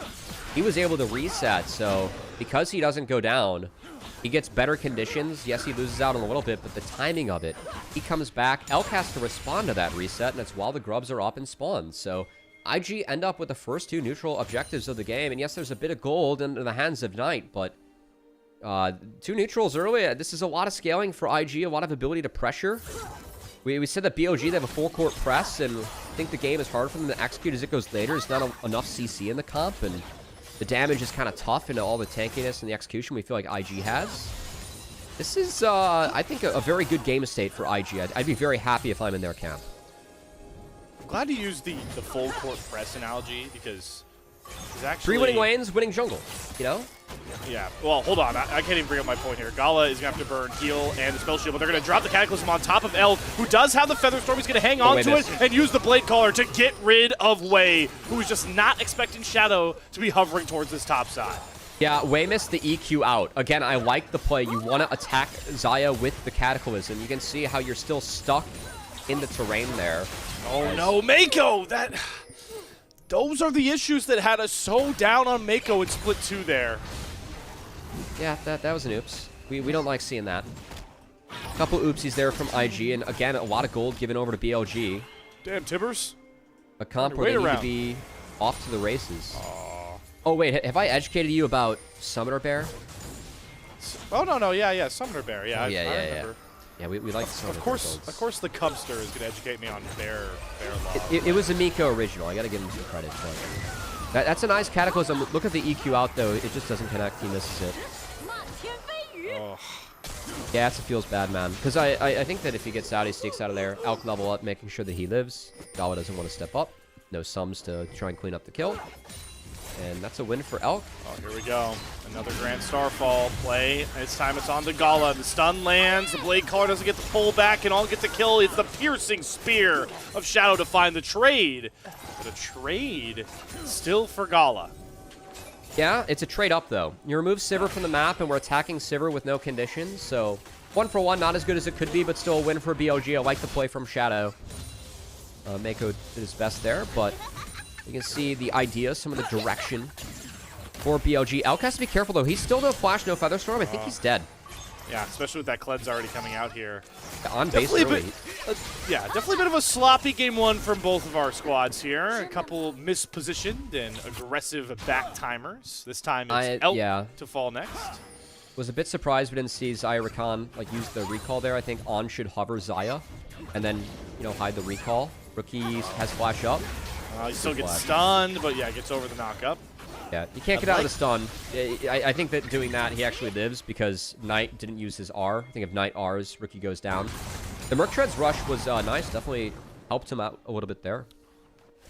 There's Aurora damage, You know what's interesting, though? You know what's interesting about this game plan for BLG right now, which is clearly, I think, to make Rookie sweat and get behind on this Annie. I actually remember a tweet from you yesterday, or a couple days ago, talking about the problems with a malnourished Annie towards a team fighting comp. Oh, dear Lord, yes. Well, Shanks, the Cream Annie, right? If I'm not mistaken. Yeah, okay, yeah, it was Cream, Yeah, Cream's Annie in that game they played against IG, or no, it was yeah, it was against BLG. That's it. Yeah, Cream's Annie didn't have a third item until the 47-minute mark, and I was just so thoroughly disgusted. We sold Blasting Wand for Seekers at one point. There was a Blasting Wand, and then the Oblivion Orb. It just any wave after like the 15-minute mark was just like, no, we're gonna fight instead. It was bad. It was fun. It was bad. All right, on the night. They're looking to tussle a little bit. I figured that bringing that up was going to be very interesting because the way this game is going, and while the Mercs rush is good early, this is definitely not a lot of damage that's going to come from this Annie. I think the Summoner Bear is what you're definitely going to be leaning on a lot for IG unless they can find some critical kills here through for Rookie. So right now, like that is, you know, you're not wrong, but also you're playing Annie in the mostly squishies. We got to pause though, yeah, Drake take. Summoner Bear, yeah, and Shadow's wrangled hold of this dragon. The Pop Blossom, those are grab 3, but it's too late because they've already lost Rookie, and then they see Mako fall next, and Gala's all alone, desperately trying to run away, but the Ghost and the ult will not save him from Knight's triple kill rampage. So, I'm in the camp where for IG, you probably, like, this isn't the time of game for you to be fighting this. Because 1 items, that's the BLG sweet spot here. And we've talked about, you know, as this game gets to 2-3 items, how we really like your draft with the Sivir and the Ornn. That was a bit bold, and a good execution from BLG. I think IG playing this one a little bit too quickly. Like, you're up a dragon, you have 3 grubs, you can trade this out. Bin ulted away. He's here without it. Rookie, though, with no flash from the mid dive, just goes down. Bin TP definitely put him in a heck of a trap, but IG were really split in the approach with Way being in the back of the pit. The Shy not being able to join as he burned his TP for lane. And that, like, when you're down a TP top with those conditions, just give. Like, you have a Sivir, you have an Ornn. It's okay to give and play for gold elsewhere. I think IG, you know, like, hindsight, that was a nice play by BLG, but probably should not have given them that angle. Didn't need to in this game. It's almost like they were really trying to get that dragon stacking win con and just indexing way too much into it. And now you can start to see the desperation kind of set in. They're looking for these dive plays on Tonight, who does not have flash or ultimate, has a redemption coming through, and the wave is far too low. Gala taking up 2 of those turret shots, just not the priority for aggro. I mean, in a way, I think that was their only play, because now the game is, the conditions are so much worse for them coming out of that dragon fight. They have to get the Rift Herald. So I think that's why, like, part of why they're looking for it. And it looks silly. I think that they rushed that one a little bit, but also that's what Aurora forces when you delete waves like that. So, yeah, just the Clamp's kind of closing in for IG. Again, we set up this comp for BLG. They needed to really play the early game, get a lead, and drive it home, because as the game goes on, Ornn Sivir can get scary. And I don't know if they have the CC to, like, set up and guarantee big Rumble fights. I just right now don't think IG have enough. Yeah, BLG's game state, they're on pace. Like, 3K gold is above pace, honestly. And I think IG forced that with a second Drake, which was the oopsie. I think the fact that this Rumble from Bin, he's going to get TP back online before any real play starts back out, right? We don't have Opticon, we don't have a Drake coming up anytime soon. Yep. It's just so, you really want to move the Shy out of this wave state, right? You need to get him out of the sides. You want to be proactive in making plays. Kind of like All and Shadow are doing right now. This is just an alley-oop dunk down from Shadow. Love how they used the ultimates together to make sure Gala had no shot. Yeah, I mean, no summoners on Gala. You can only spell shield one thing, so Sivir is vulnerable. This is part of why we were talking about the Ezreal, right, in draft, or the Jhin, because you could play further away from stuff like this, but Sivir, you got to play into it. When your conditions are not as good, it can get hard. So we're going to see at least one crash go down. Shadow gets access to some camps, and the lead for BLG grows to 4K. They're just going at a breakneck pace, and this is what I think has been BLG's greatest strength all year long, even through a lot of these roster swaps, is that specifically Knight, as we talk about all the time, when he gets these leads, he just has that, like, killer instinct in him to always be constantly forcing the issue, looking for flashes, getting exhausts out.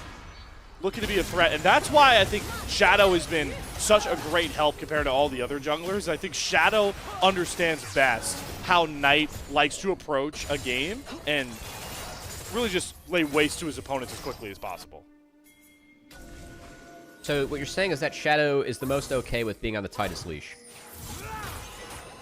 Yeah, as long as you're pointing him as close as you can to the enemies that he can bite. Yeah. Yeah, no, it's like, okay, we're gonna dive mid, guys. I'm up. It's fine. This game, I mean, Knight is so It's big working. this game. I mean, like, this Annie's been non-existent because they've just been doing that the whole early game. Yeah, and also, like, the Pantheon. I know I set up controlling frontline being important about the Pantheon, too.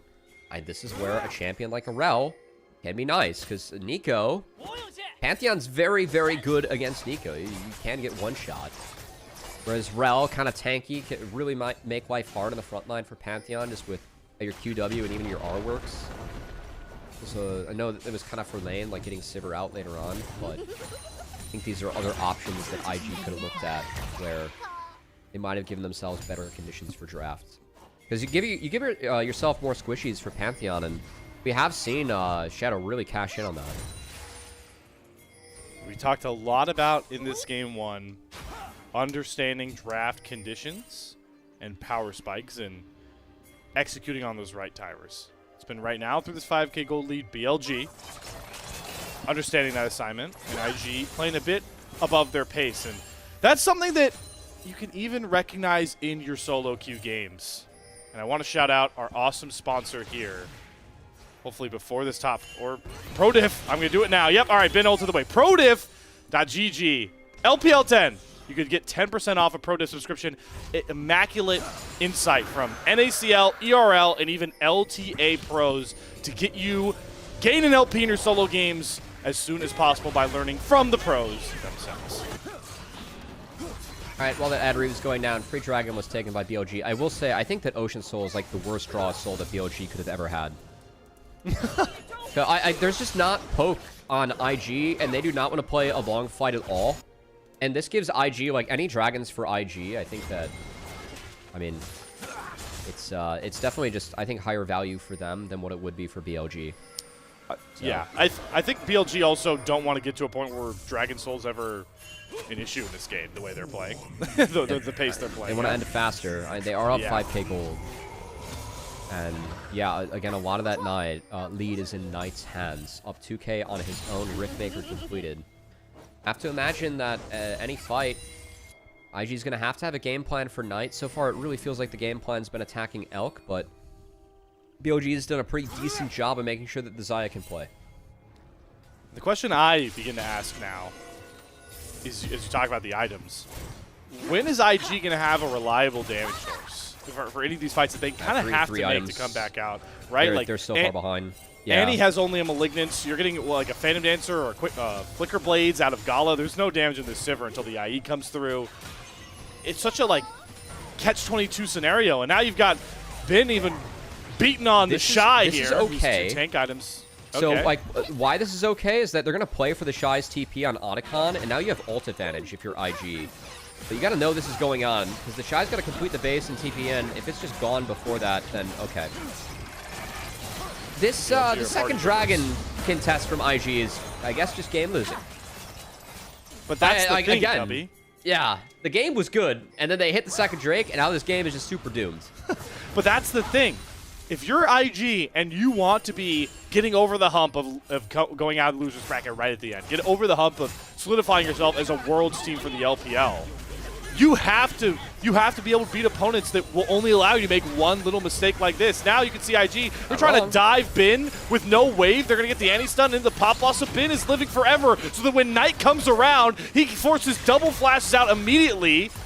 He hasn't found any of these kills yet, but the way he's going, yeah, 3 flashes out. Now Rookie is caught trying to find a stun back onto Knight. They're sending everybody after Knight. How many of these kills can he come up? He flashes forward to get the first one. Drops into the invis. Can't land any more of these snares, though, and Gala should be able to finally clean up. And 1,000 gold shutdown. Okay. Honestly, I was a bit questioning when I saw Gala playing behind the turret, but 1,000 gold shutdown on the Gala, like, who really cares about bot inner turret for that?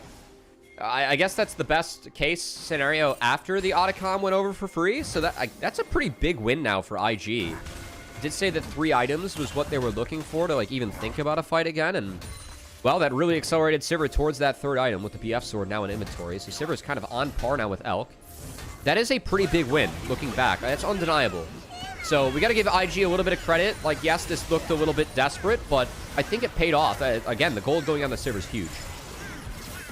I was wary. I was very wary once the wave I was thinned wary out. too, but they played it. Curious how Knight could have played this one better. I think the preemptive flash is, like, maybe looking back wasn't the call. Maybe just letting them all leave with 3. Like they burned 3 flashes. I think you gotta value your shutdown a little bit more. Like, there's a world where he walks out of that. There was no wave, and if you walk out of that, like, we're looking at this like, oh my god, the game's over, right? But yeah. No, I think that was a mistake from Knight. Like, the flash for that rookie kill was not worth. Now, did it send a message? Maybe. Yes. Maybe that was a calculation. You had 3 guys flash away from you within 15 seconds. That's what's going to make up for that play, right, Cubby? Is if you can punish Rookie not having a flash right now. Way doesn't have a flash. There's no flash pop blossom available for Mako. And you look at what's going to be up on the map while those flash timers are down. Okay. Baron coming up in a minute 20, and Soul Point Ocean Drake even shorter time. I mean, again, I think if you're IG, you probably have to give this again. Like, I don't see a world where they win this fight unless they get a pick. At least the Shy's here early, because he can just walk in, and this definitely helps their setup a lot. They should be a lot more grouped up now because they can play off the Shy. He can take some damage, and that's a nice little chunk. Okay, Knight's going to eat the Cataclysm. He's going to use Between Worlds as in the response, so you trade ult for ult. But the Cataclysm, I feel like, brings a lot more value. They at least get Bin to TP back in. He was threatening a tier 2 turret on the top side. I mean, Aurora's the fed one. Like, it brings value into Elk, but you did just take away the most fed member's ult. And I think they're going to hit this. Let's see what's up. Rookie's holding that side. Dropping him the mid Shy. wave and top wave for this. Yeah. They're walking their way in a bit late. There's the Grand Starfall. Shadow just going to try and steal it. No, he's going for the backline. He wants to go after Galu. Immediately drops a spell shield. Now he's going to go back into the pit. Not going to be able to steal it. Wade does secure the Dragon. Shadow has to flash back out. Equalizer not going to hold anyone at bay. Temperance comes down as well from Rookie. Play out. Gets a good amount of damage down onto On. But Shy, he feels that killer instinct in him. He flashes right after Bin. Forces a flash from Bin himself. That's good. That's very good for IG. Major bloodshed. Yep. I do like how IG played that. Shadow made a mistake on the execute of the Dragon. Way just sat in the back of the pit, used that. Oh, no. Okay. We didn't commit. Way used that special Ocean Soul Brush. Little object permanence there. Just stuck back in there after the Pantheon ult was forgotten about. And, well, smite miss from the Pantheon. Way secures it. And that's big. I mean, IG have stabilized here. They picked up a Dragon. It's still a 5k gold deficit. But again, conditions of that, we're closing in on IE for Sivir, and that is significant. Like, I think that the item deficiencies that we're going to see for IG are starting to be made up for just by the champions they have, the ornaments that will be coming through. And, like, life is okay for them right now. They just need to make sure that Sivir can function in these fights, and we've seen that happen the last couple of occasions.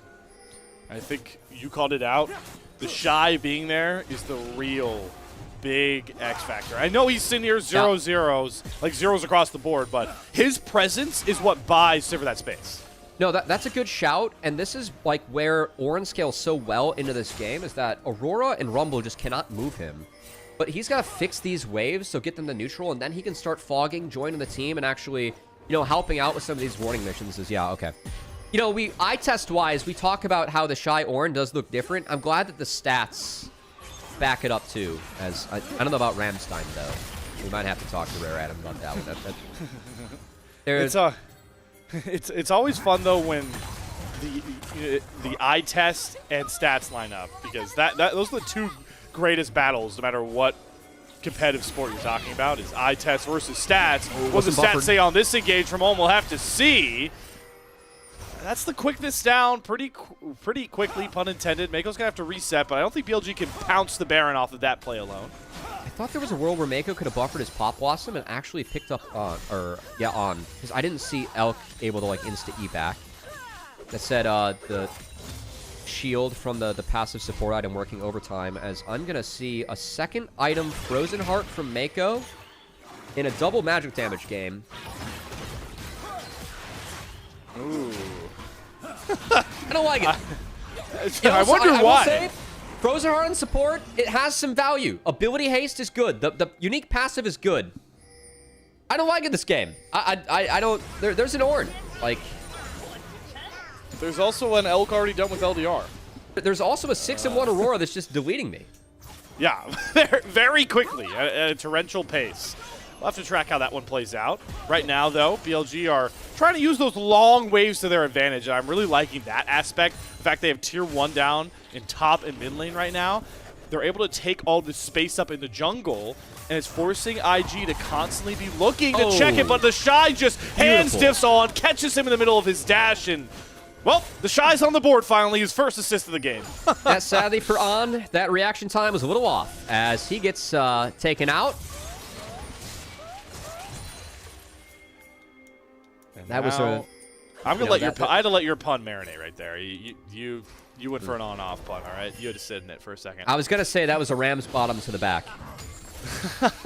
So I had a second one cooking, but you kind of killed the train. That said, IG forwarding with a Baron, but instead just laying a trap for Rookie. If Knight walks on that control board, it's a maybe. The Rookie's gonna seed the ground as they fix the wave, and Knight actually spots him out. So that's kind of clever by BLG. They pick up a lot of info, and they're able to reset. They know IG to hit this. Yeah, the waves have to be fixed, and because BLG are resetting early there, they actually reset and get back out on the map first. So I know that was a mistake by On, but I actually like how BLG played that on the back half, because now Dragon can test again. Ocean Dragon was said advantage IG. There's more poke on BLG's side, and I think the Ocean Dragon is a little bit of a better draw for IG. I think giving them 2 is that makes the game more difficult on paper. And BLG resetting first, they're able to actually play this objective first. That said, it only matters so much, and we have IG hunting.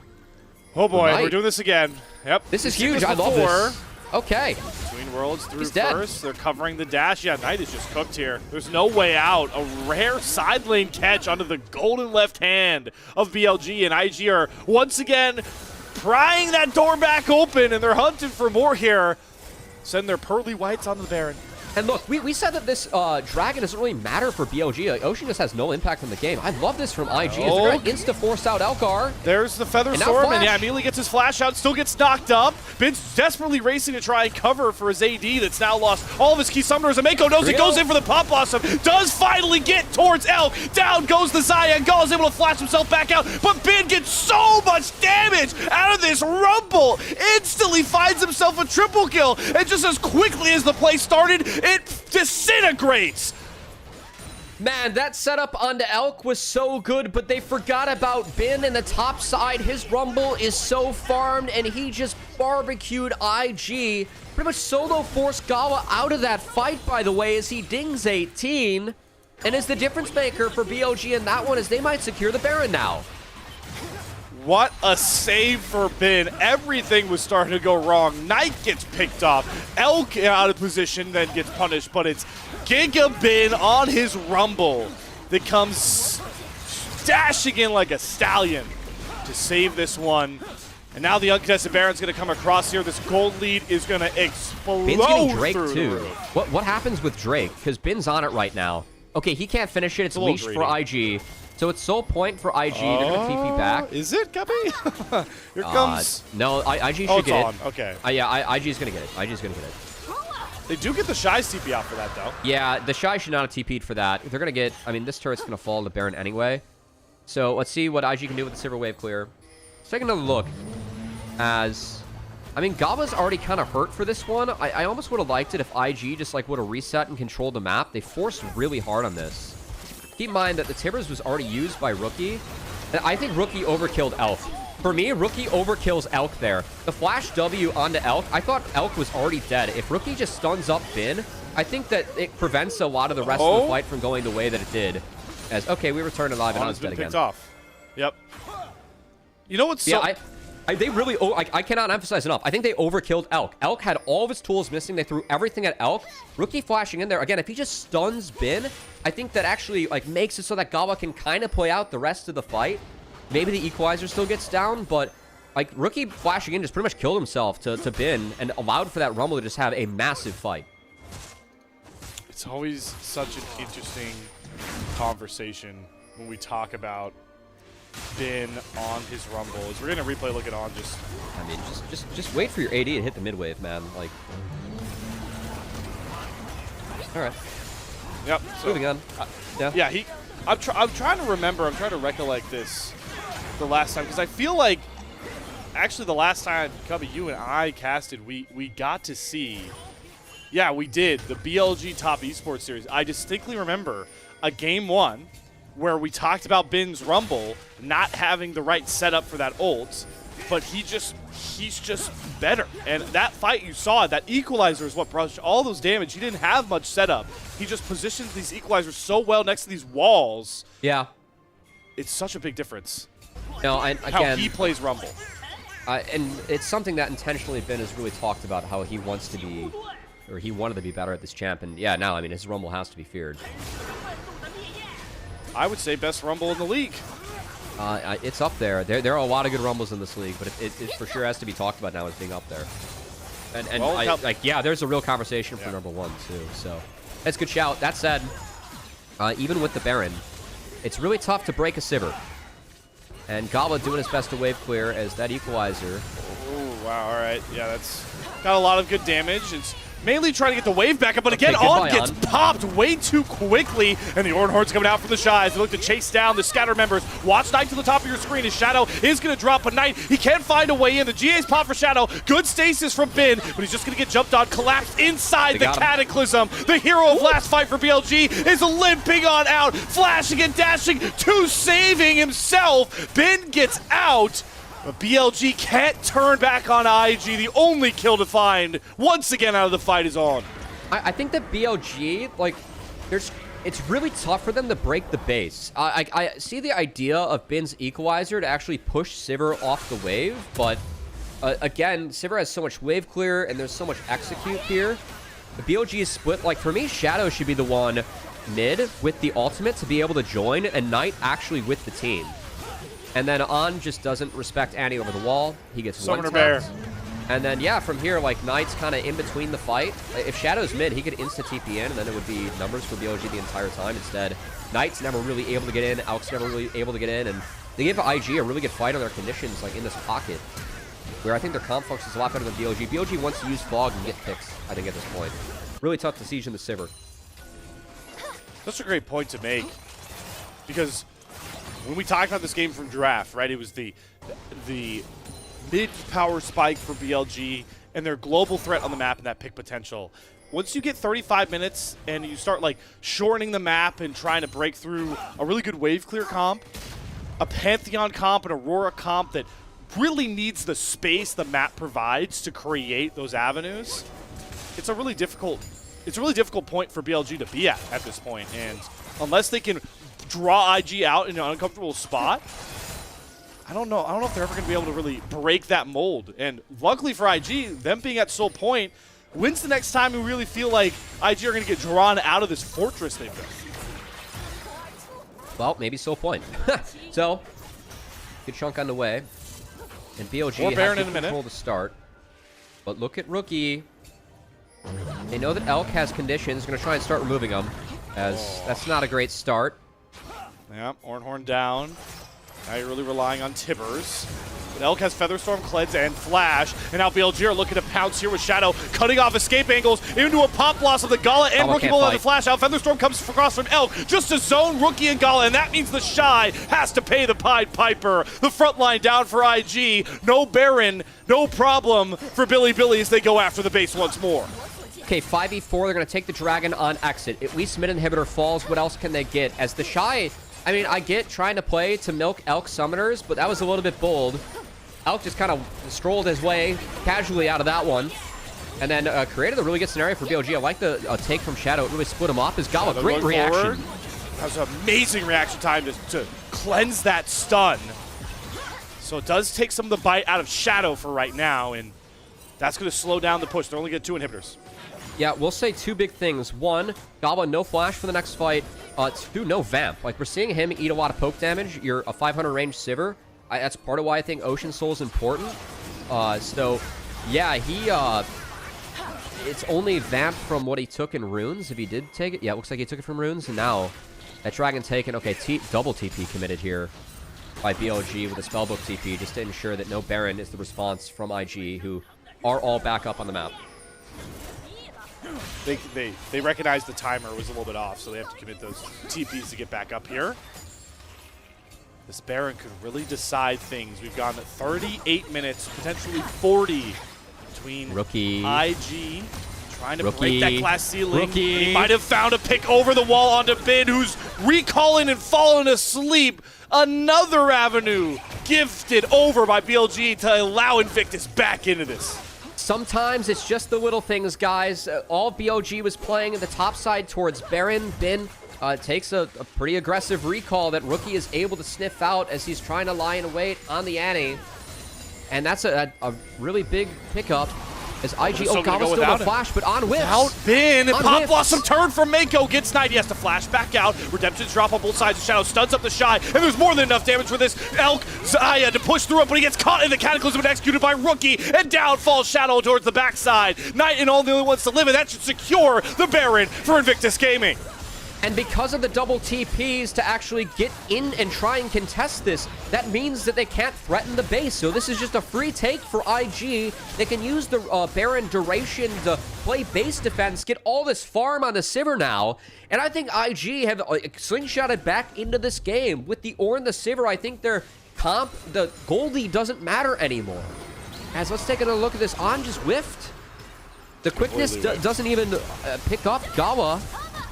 He didn't have flash available, but Gawa able to sneak his way out of that. The Shy gives his life, but the Ornhorn is being heard from Valhalla after that one because it means that Elk joins him there along with Shadow and ensures his team picks up the Baron. As that's what we're talking about in the Zaya with splitting up your big Rs in order to play around the Flash, the Featherstorm, Flash of which is now removed from Elk. So really tough conditions moving forward now for BLG to play out. And look at the items by this point. We talked all game long about how IG, the longer this goes on, the sweeter that wine becomes. And it is Boar Fruit here for Gala. Gets the Bloodthirster down. That is a full build Sivir. The attention goes towards Way, who is looking to potentially get picked off. They do force the Tippers out of Rookie just to provide Way a bit of safety, but that is Summoner Bear, so he'll be back before you know it. Yeah, I will say the Summoner Bear, it's not full Summoner Bear. The joke was that the Summoner Bear is like Rylai's the Andres Morello, so that you just like shred MR and the bear is just huge and throws everyone. It's like the item is just to buff up the bear. So we like to call that the Pokemon Tibbers build of Summoner Bear. It's a fun one. But Slayer, gonna have to focus up because Soul on the table. Yeah. In 2 minutes. Again, IG, all they could really do is play base defense with their Baron, but hey, a base defense when you're with Sivir and you have Gala at this item breakpoint is just what the doctor ordered. As he has sold the Hex Drinker and picked up that Vamp with the BT. So now Gala's going to have to drain tank his way through the fight a little bit. That magic damage will hit him very hard, but if he doesn't get one shot, he's able to auto. The lifesteal from Sivir this late in the game can be so critical with an item like BT. So Gala at full build and a flash up, and Elk will not have flash up for this dragon. Going to be very critical. And what I'm looking for here, while we still have about a minute for that Drake to come back out, is can we get Rookie over for this last damage item he's really looking for? We talked all game long about how Rookie was dove under mid-tier 1 turret constantly, put really far behind. And look at that, just as we talk about it, Rookie completes the death cap. So a lot more burst for IG's comp now that the Annie's finally all the way back. Insane flank. Yeah, Wait's not spotted. The flag's gonna be spotted. Okay, the flag's spotted by Elk. They know. Elk finds it. He gets caught in the Cataclysm. But Wait's gonna go back out and trap Elk within his own pit. And Elk goes down. What a find for Way. Jarvan into Zaya, baby. That's why we do it. That's why, part of why we didn't like the Zaya Rakan pickup. As IG, again, no flash on Elk. What an angle from Way. Played in some old school League in the back half. Guys, if you're Jarvan, you know, cat for flash or just no flash, that's the target. Way finds a beautiful angle onto Elk. And that certainly is going to mean the soul goes over to IG. And now, what kind of way does BLG have to get back into the game? Because if IG can just disengage any of these fights where BLG burns ours is big, but here we go. They're just going after Gala, but that's a great pop loss from Mako to make sure Shadow cannot find that execute. GA already popped, and Gala is ready to rip, roar, and burn through the rest of BLG. Shadow's going to be the first one to go down, and that's all they need to secure Ocean Soul. IG have come all the way back. I mean, if you're IG now, guys, like Aurora or Rumble R's, all we have to do is walk backwards, use Ocean Soul, and sneak back up. All right. I will say IG, we got to learn about ornaments and maybe what we put first in our inventory. Death Cap first. Rookie, come on. We're better than this. It's okay. And that's about the only note, though, in the back half. It came through pretty late, right? Yeah, oh, I was going to say, yeah. Okay, the never mind. Death Cap came through really late in this game, so yeah, that's probably why he doesn't get that upgrade. I thought I saw Death Cap last. All right, well, that's bad on my part. I flamed for no reason. IG's just won the game. I really feel like IG's won the game now, honestly. I don't know how Ocean Soul, like, that just neutralizes so much what BLG wants to do. Let's look at this thing get dropped.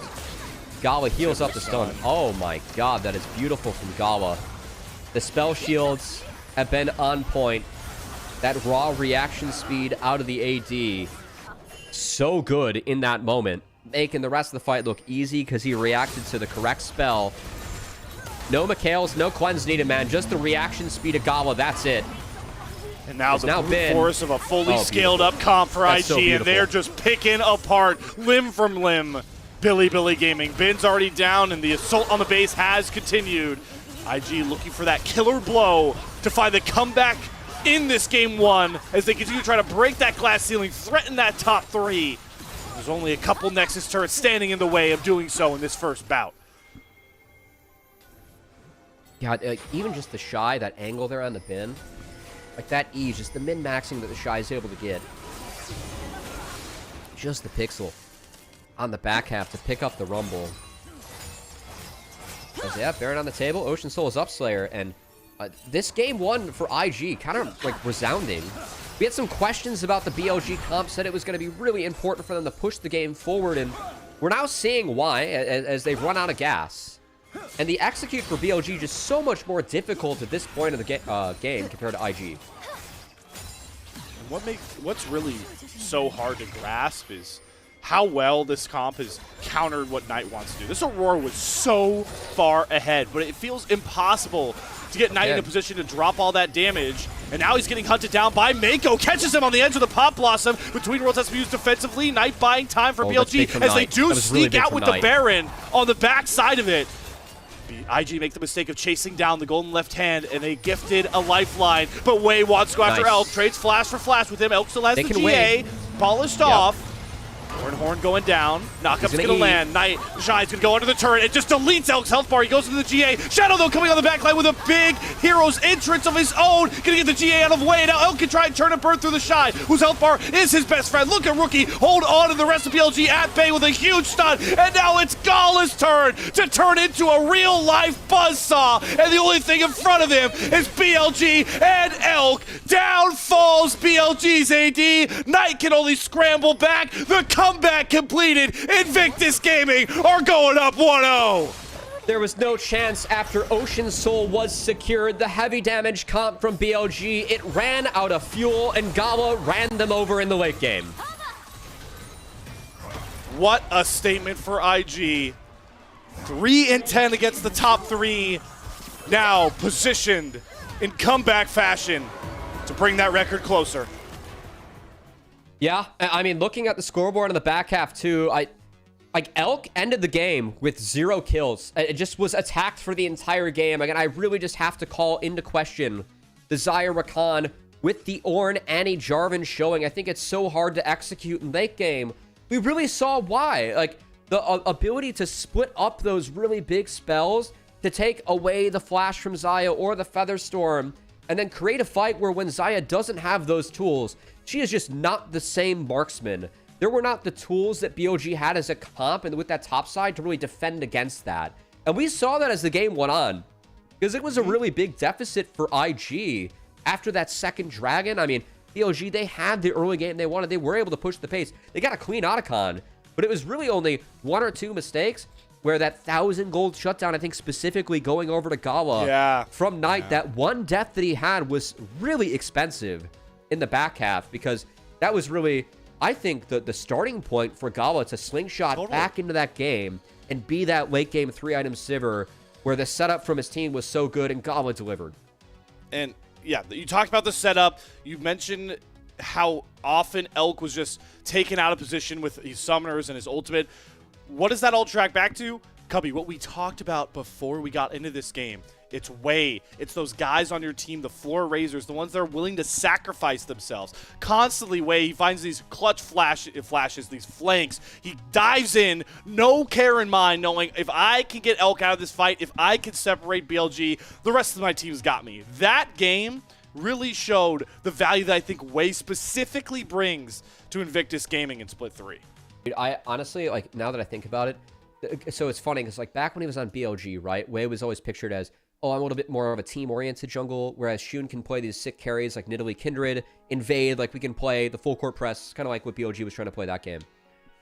Way, it'd be so funny if he just plays like Jarvan, Sejuani, Maokai, or like Poppy, like all the supportive junglers just like smacks BLG around with it in the IG squad, because his Jarvan always been on point, but to see him and the priority that IG had put on it, and then some of the executions that Way found, like, I really thought his Jarvan was on point that game. I think some of the hovers were missing versus some of the Pantheon ults, but how he played it in the fights was really, really good from IG. And between him and the Shy, like, there wasn't a real frontliner. This is my thing with the Pantheon, right? You need to win the frontline. It's so hard to win a frontline against Ornn, Jarvan, Nico when you can't one-shotter later on into the game and it gets to hold you in place. And I think once that happened, once there was enough damage from the Sivir to back it, the BLG just kind of slowly lost grasp of that game, and IG got back in with really good play. It's so fun that you use this full court press analogy, because I do want to lean into it a bit more, talking about the difference. It's very true. Well, here's the thing with full court presses, right? There are two types, and the way that I used to be taught them back in the day was we called 155 and we called 150. It was a zone versus man press. What is interesting here, for, you know, the identity between these full court presses with a jungler. A carry jungler, you talk about it, everyone's up in their face. Everyone's invading, they're up in their lanes. That's like man press. Everybody, you press forward. But a zone press, like what Way does, is you overload and press certain parts of the map that you want to take control of, and then relinquish control on the back half. I think that's how Way fits in for IG, and we saw it with some of the plays he's able to make, overloading on sides of the map with this Jarvan. It's just such a fun way to think about how different junglers can mold different teams. And what better split to look at that, or year to look at that, than the jungle carousel that has been LPL 2025. Yeah, I think like that's very appropriate. I like how Way fits in. I also think that, like, as we look back through the replays, one of the big game changers of this one, it's going to be On getting picked off a few times at this point of the game. Because this, for me, is still the point of the game where BLG, they have a lead, they need to push things forward. But as this game moved forward, this is the huge fight for Bin. I thought that Bin had a really nice game still. He got caught once off of a good play by Rookie, like he based on the wrong side. That was about it. Besides that, Bin, I thought was fantastic. But On getting caught was really expensive in trying to push, like, the game forward. Like, this fight, here we go, On's gonna get one-tapped. Like, that W, like, that's just a bad look for On as he gets slapped around by Tibbers. And that wasn't the first time we saw On go down like that. Definitely slowed down some of the tempo for BLG in a game where, again, you couldn't afford to relinquish that pressure, because you knew that late game things would look the way it did for IG. And we talk about Way, and you mentioned it a bit, but the replay doesn't do it justice because we had to skip so many of those earlier fights. But just look at how the Shy's mere presence and his health bar just slows down everything that I feel like Bin and Knight really wanted to do. I think Knight goes really dark in this game because it is so hard for him to weave into these fights because of that front line we've been talking about here for IG. Yeah, I mean, again, like, Ornn into the Aurora Rumble. The CC is all you need when you have a Sivir behind you. So if you slow him down and you open up that space, it is quite good. I just love some of the creativity. Like, this is good League. Like, we're playing free, good League of Legends here. From Way, like, using the gap of vision between minion waves to sneak in there, set up that against Elk. You can see how surprised he was seeing the Jarvan come out of the jungle. Shocked. That got him the Ocean Soul, and then, like, this fight, I mean, this is so GG, just do off, like, just because of Ocean Soul. Like, the turret doesn't matter.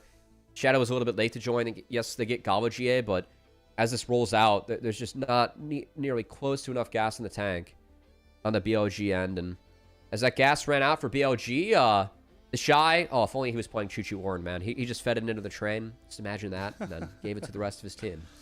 Well, here, I have a question to feed towards you, Cubby. Talked to a lot of people in this game for IG. Who's your player of the game? I think it has to be Galba. But I'll honorary mention Mako because I do think that we talked a lot about the top side just because of the setups and the collapses into the Xayah. But in the post game, like now, I'm sitting here and feeling like it was a pretty big support gap as well, looking back. So I think it was a support gap, but I Yeah. think it was self-inflicted by a little bit, yeah, So. it was. But Mako had a decent game. There were some self-inflicted wounds from On for sure. Yeah, but yeah. I kind of hope that this is weird coming from the AD carry guy. I kind of hope that one of those frontliners got player of the game this one. I do No, think the boom boom damage was worth it for me. Yeah, I also think, you know what, the clutch spell shields that we got from Gala this game too. Pretty impressive. Just like, it's really hard to be skill expressive on Sivir, I think, right? What is it like? Oh, how quickly can you W reset your auto?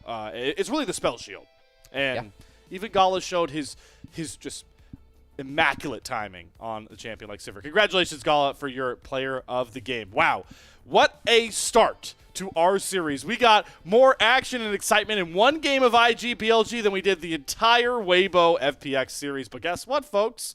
That is just one single game, and BLG are looking angry. We'll see if they have a response here or if IG are going to find their 4th win in 2025 against top 3 opponents in a 2-0 fashion. All that and more coming your way after an intermission.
A single game from BLG and IEG, nearly spanning the entire amount we spent on Summer's Rift between Waybo and FPX. All right, enough talking about that series. Had to get that one out of the system, Cubby. We have ourselves a very intriguing point, not just in our series, but I want to talk more broadly about the grand scope of what an IG 2-0 could mean for the rest of Group Ascend as we roll closer and closer towards those playoffs.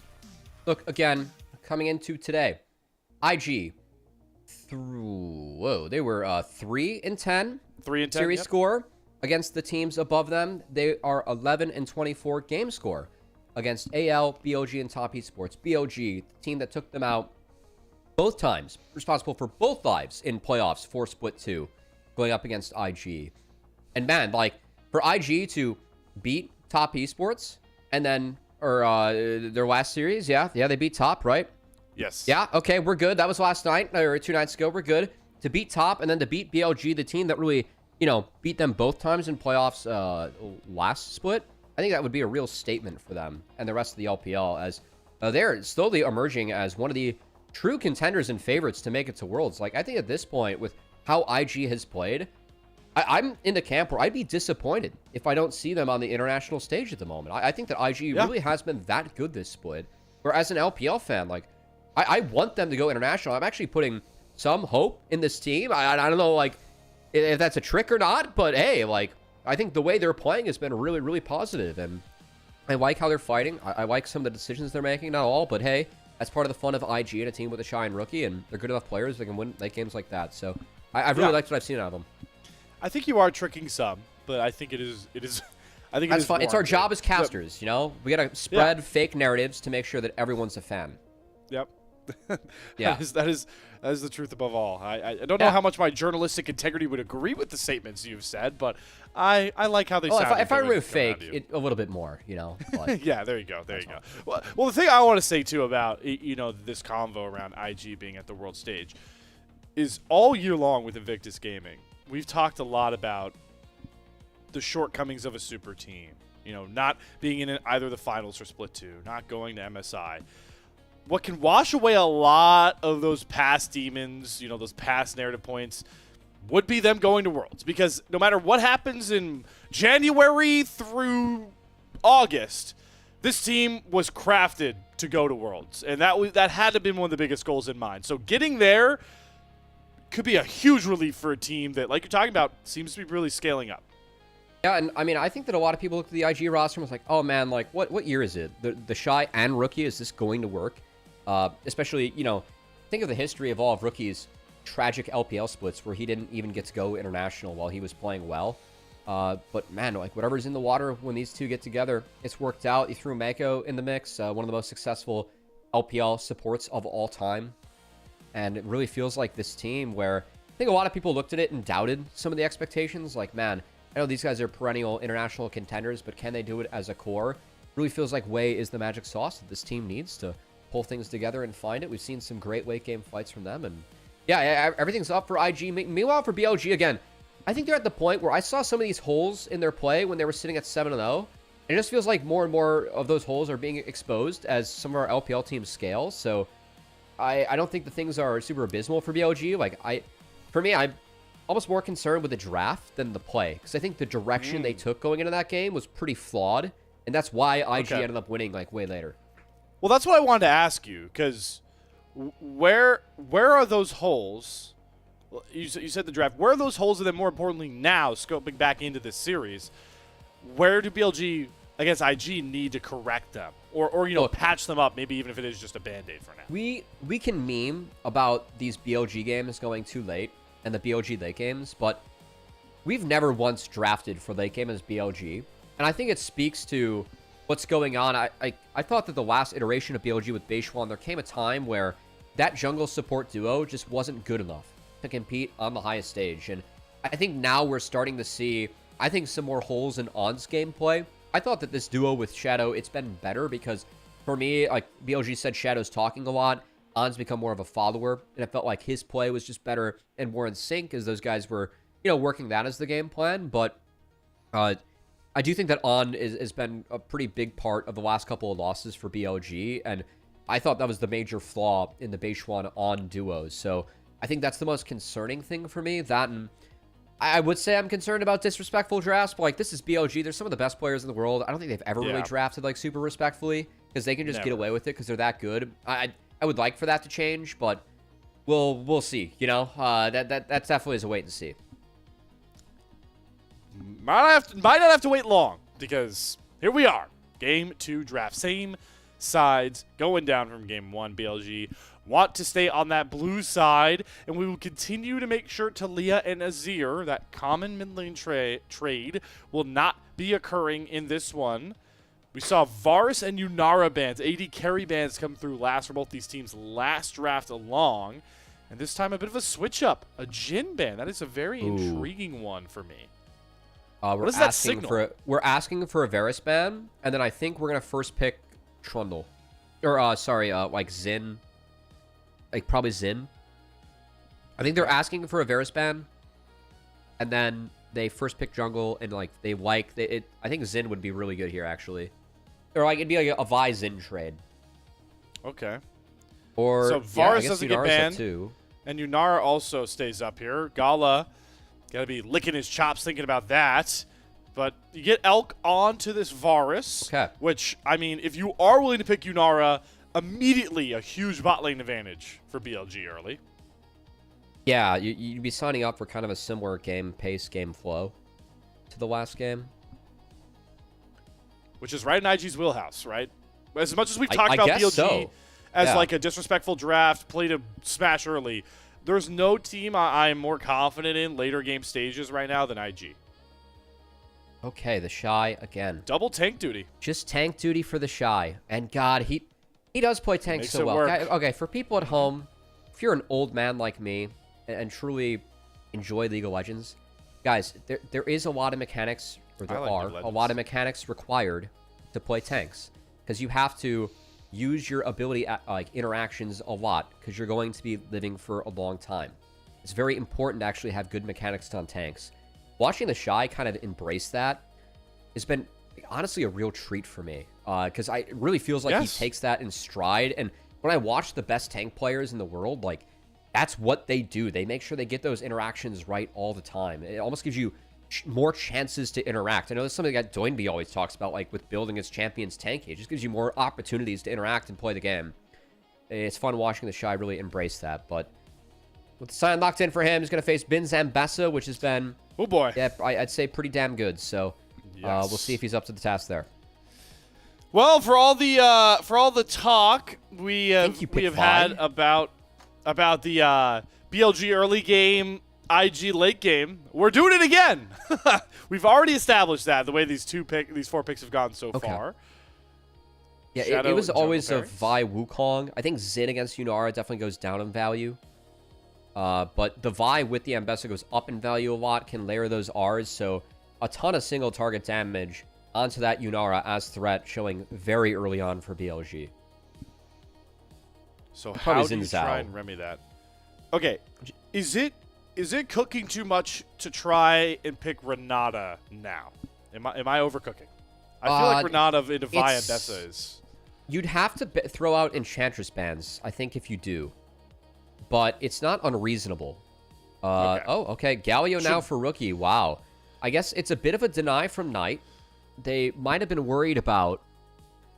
I guess they can eat jungle bans, but you're probably expecting... if they want to attack jungle, you can take away Xin and Wukong. That would knock way down a few pegs for sure.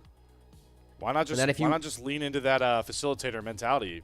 There's a Maokai angle. If you're just gonna go all in on Gala Yunara carrying you, why not just play for the Maokai? I just am concerned about damage profile if it is Maokai. Yes. You'd be super heavy magic damage. So I think it's kind of worth. Oh, I guess Nocturne's in the pool too, so they can take away Nocturne, Wukong, Xin. Like they can kind of elect who they want to face if they want to spend another ban, or throw a ban at support if they are worried about a Mako Renata. I will say that it's hard to play Renata into Enchantresses. I'd be concerned about Karma potentially this game. Yeah. If I'm BLG, if I'm thinking about Renata. Is it a worthwhile pick though to try? Because here's the flip side of the coin, right? Lane's gonna suck, but you're picking this to shut down the Vi and Ambessa later on. That's what I was thinking with it. But the Silas ban here from IG screams that we're just going to lock in Alistair. If it gets through. Yeah. Yeah, Oh, that's a good call. There we go. Okay. Okay, Good so ban, they elect to BLG. take down Alistar. I mean, real option here. I don't think that Renata's a must pick up for IG here. Like, they could wait on support. I see some value on waiting on support. I think the one that you would snag here if you want to is probably Rel, but you just take Xin Wukong, and I think you hide more cards by hiding your support pick here. And okay, let's see what Wei goes for. I think Wukong definitely helps with damage profile. I think that Xin, you're a little bit low damage overall, but does have good defense against Poke Varus. Wukong should be able to interact with his front line, but also very vulnerable to Vi and Ambessa Varus combos coming out.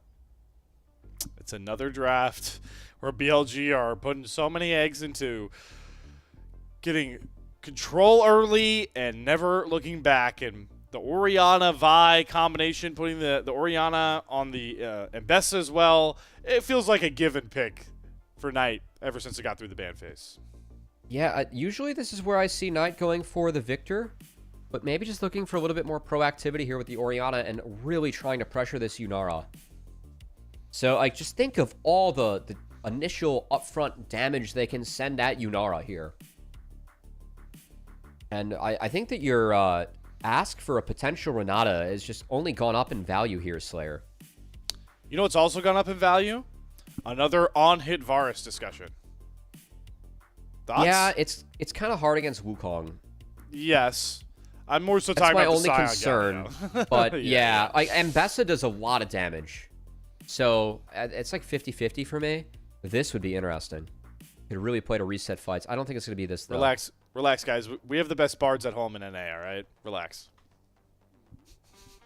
Okay, Mako. What do we... Oh, okay. All right. R5 All bard. right. You Let's want see what Mako can playmaking? do. There you go. I mean, a lot of creativity. I think that the BLG fight, it's pretty straightforward what they want to do, right? It's we're going to fire our R's at Yunara. Can you guys play defense, and are we able to execute beforehand?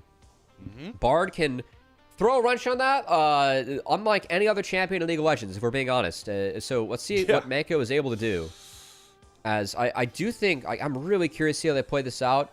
There's always, what I like to talk about with Stasis, or like Lamb's Respite, is control afterwards. What I like about Bard a lot for IG is I think the ability to control a fight afterwards is very real. Like, the ability to have Shockwave be frame perfect coming out of that is kind of difficult. The ability to have a Galioton or a Wukong knockup or a Scion or Bard stuff come out after that and be frame perfect is, I think, way easier to play. So I can see some of the logic that are like magical journeying away from that initial engage to try and get a reset and hope that without the R keys, you can actually win a fight with your big front lines. So I think that's kind of the couple things that I have in mind. If I'm IG, that and especially, I just think Bard's in a really good spot right now. He's so annoying. He scales so well. All right. I was told before we get into this game, too, that there was a trivia question from our lovely producer, Rare Adam. So I don't know if... oh, okay. It's going to be when we get the game. I have jumped the proverbial gun. So we'll hold on that one and marvel in the fact that we marvel in the fact that we get the Mako a Bard. I would wager that Bard is one of the most, I would say almost top 5 most fun champions to watch in competitive play. I think Bard is just one of the most unique champions ever. And we're going to see if Mako can support gap again, as we called it out. But here we are on the Rift, and we'll get to trivia after our proverbial Jayos.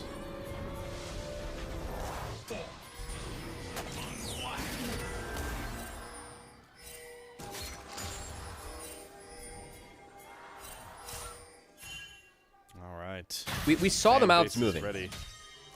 You know, they were. I could feel they were loud. All right, Elk's last LPL game was 0 kills, June 9th. Who was it against? All right, Cubby. What are we cooking up in Canada with moose meat pie? That is disgusting. That's the part you take away. June 9th? I'm just gonna guess IG in playoffs. I feel like that's the two obvious. It would be around playoffs. It would be around playoffs. Or was it MSI? So wait, you said he was. LPL you said game. it was an LPL game. You said it was against IG. Yeah. All right, I'm going to pick something different because I'm fun. Who did I know IG played in playoffs? It's going to be really awkward if I just pick FPX. a team that I know they didn't play in playoffs. They right, went to 5 against FPX. I'll say FPX. That makes sense. They went to 5. What was it, Rare Adam? Oh, AL. All right.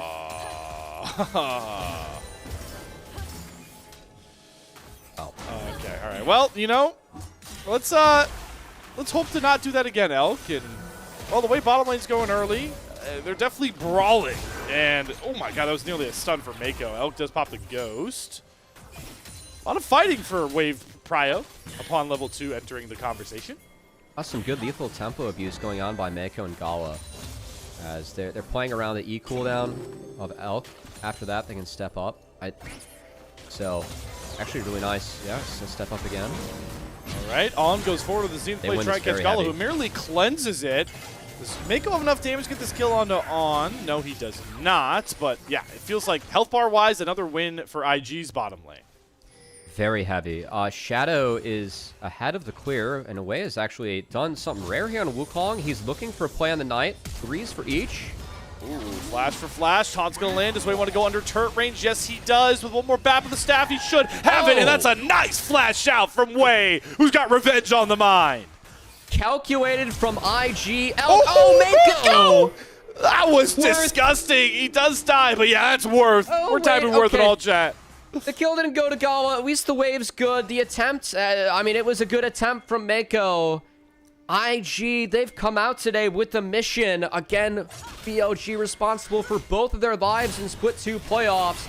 The first meeting since then. The first meeting with Way on the roster going up against his old team.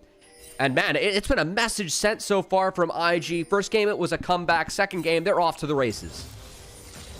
We get another look at this creative gank. Great flash timing there for This is so calculated. Yeah. I cannot emphasize, like, the confidence to go for this. That is just beautiful from Way. Not even, you know, flashing into the Raptor pit where you'd be under threat against a Vi potentially, given Shadow's clear. No, he knows that he has enough to flash over the wall and get out. Beautiful Q flash from Mako. I know he went down. At least they removed Varus. I like the idea. The wave state, right? It's not a max win, but XP advantage for sure.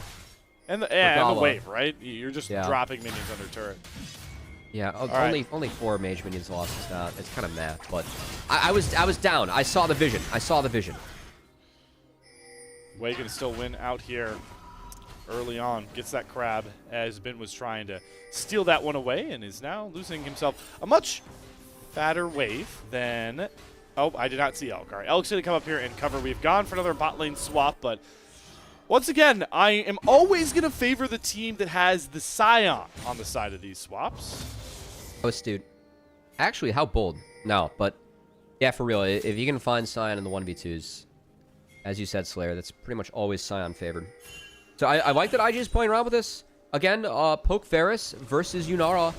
The fact that you have a Scion, it does open up for these 1v2s, these swaps to be really good. And even Gawa just slamming base there with the Shy able to get this wave in. Like, you have a question right now as IG. Where is this Yunara going? Like, after this wave, like, what do we do? Do we have to insta-slam recalls to match? Do we have to go bot? BLG doesn't have answers to that right now, and Gawa's not going to miss much on the top side. We will see what ends up happening with these early Drakes is the early kill that Way got. I mean, with a Shy bot, we might be in a world where early Drake could be an option here for IG. I would imagine it would be usually the Vi team, but Way is a bit ahead of the curve right now, and the Shy off the swap is much stronger than this Ambessa, so this could be an option here for IG.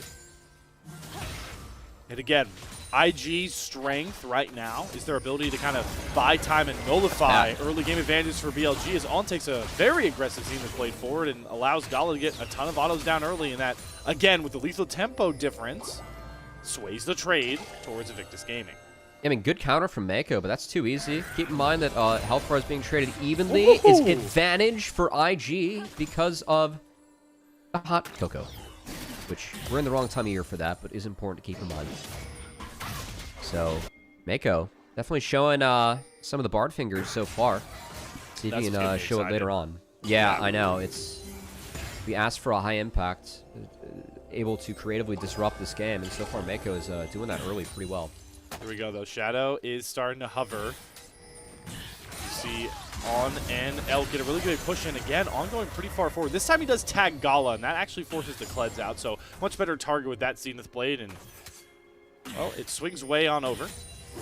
Again, this is part of why IG wants to find the 1v2s and the 2v1s, because Yunara, like, you just can't hold a candle to Varus, the Foudy Varus at this point of the game. Really like what An and Elk did there. The caddy was picked up by Gala, but he was punished very heavily for that cannon minion, so well done by BLG. Opens up potential angle for Grubs if they were up, but it's not. So it's just the red buff respawn, which I think BLG is going to snag for themselves. The price of the bot lane going the way it is. But again, the same question we were posing all of game one was how much of a lead will make BLG feel comfortable with the comp they've drafted. Right now, don't feel like they've done enough, but there's still a lot of time. Yeah, I will say that I think that this game, like, Yunara carries so much power later on, and it really is Yunara Wukong, like, damage-centric. So it's kind of a low magic damage game for BLG. I think they can go armor pretty aggressively, which is nice. And with their comp, I mean, if they're able to find... good buffer by Rookie. Good buffer. If they're able to find Yunara in these fights, which they can definitely do with Leona, Vi, and Bessa, like, scaling... It could not matter for IG. Because if Yunara gets removed immediately in these fights, then yeah, like, throw scaling out the window, right? That's going to be a BLG 1 fight. So... At the same I don't time, think it's the same curve as last game. Anyway, continue. Grub's being started. It's not. Yeah, Grub's being taken here for Shadow, but he's going to have to be a bit wary. He's going to smite one, back on off. Both junglers have their ultimates online. Now their supports do. Shadow going to go back in with the support no of the bottom lane. There's no shockwave for Knight, and Gala is starting to hunt him down. Mako wants to go after him, gets a flash-for-flash trade. Mako's Bard, and not disappointing in these early bouts.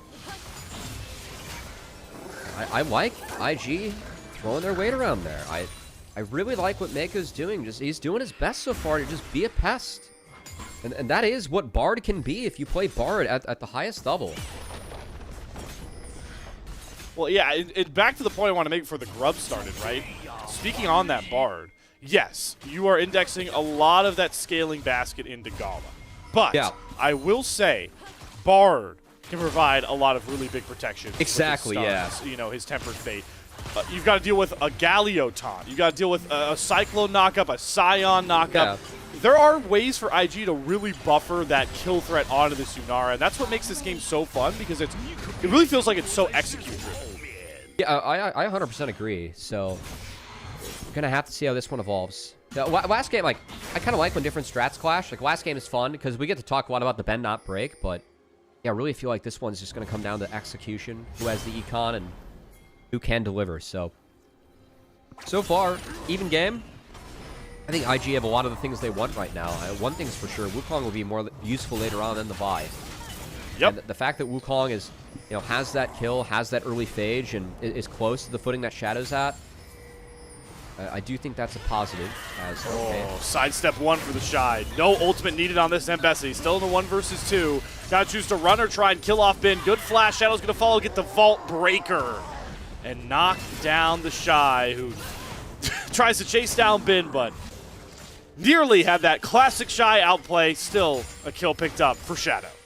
I will say, like, even with that, I think that's just the Drake, because he gets the TP back. Shadow just burned his R. He has to base. It could even be the Ambessa too. Bin has flash, might have to use it. Oh, they're turning off the turret. Cyclone up, Bin. Are you going to hold that flash any longer? He's going to get stunned against the wall. He doesn't even use it, and Way makes him pay.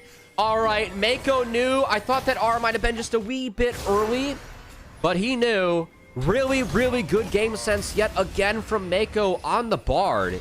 Has been so on point. I love how he held the Q2 against Bin, who had the flash up, didn't really find a window to use it in the back half, and that's going to lock in a first brick race, which, keep in mind, IG, if they win this, they get feats, and they do have 2 Grubs to 1. They're able to knock down a lot more of those plates so far.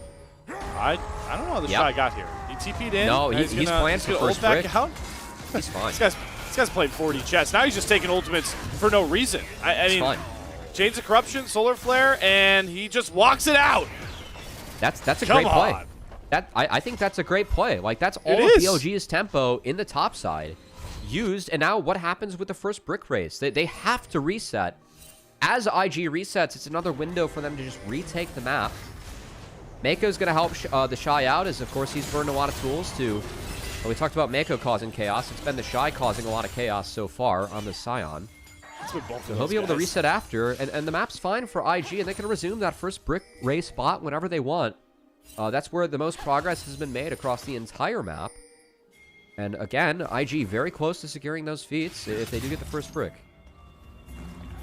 Just another little edge that they get as they look to try and carry this game into another later phase. But for now, I do want to talk about items a little bit. Jungle, Way does get the 24 stun compared to that Sundered Sky, but the Eclipse first item, Power Spike is huge. The Youmu's right now for Elk. Those are the items the BLG need to kind of index into to try and take over this mid game. Yeah, and Elk, I think that, like, one of the things, obviously the Poke Ferris, it falls off as the game goes on, but not if you always hit the right targets, you know? It's just going to be really important those Qs are going onto Yunara or looking for Gala just to try and pressure as this game does move forward. And of course, we are in that pocket of the game where the Poke Ferris is really strong. Those mid waves are being deleted. BLG can play with Cryo. Definitely using some of that to secure that first dragon, which was taken very late in the game from our teams, but I've definitely seen more of a race for grubs in first brick, just given how potent it is in securing feats for a lot of games, as oftentimes the LPL, we have 3 kills that go down before 3 objectives. Rookie's the next target in the side lane here. Good solar flare stun to layer first. Nice holding out of that shockwave. If Rookie does decide to flash, and he does, but the clip on the end of that shockwave seals the fate of Rookie. Yeah, he was trying to play around with that flash, waiting to see the shockwave. That's the biggest cooldown he could have flashed from there on out. Not able to buy the space. That play on the bot side. First knockup lands, Polar Execution used by Bin to just create some space. Away does land the next knockup. It's a Cyclone down, has to flash, but the knockups are starting to layer. Bin is out. Back-to-back pick plays on opposite sides of the maps between our two teams. And I think for IG, Way is big. 2-0-1 on the Monkey.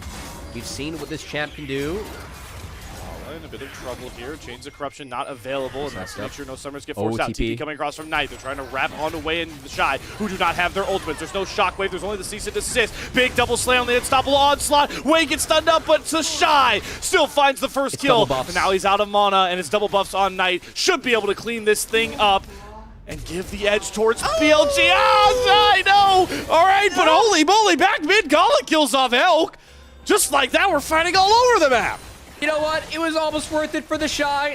That flash is sadly, you know, it is part of the fun of the Shy. The Brilliance are going to get a replay. Great setup from Mako. The Tempered Fate misses, but it looked like that was enough to enable them being able to run down Elk, who was alone mid. And Mako was able to find a setup. So, like, honestly, I know there was some chaos there, but let's look at where the economy went for both of our teams. We removed Varus from the map, got economy into Yunara. Oh, first brick secured. That's at the cost of Bard, but that means feats for IG. Honestly, I think that's okay. It's probably Rift Herald for BLG afterwards, but I still think after all the chaos, IG is the team kind of sitting pretty here.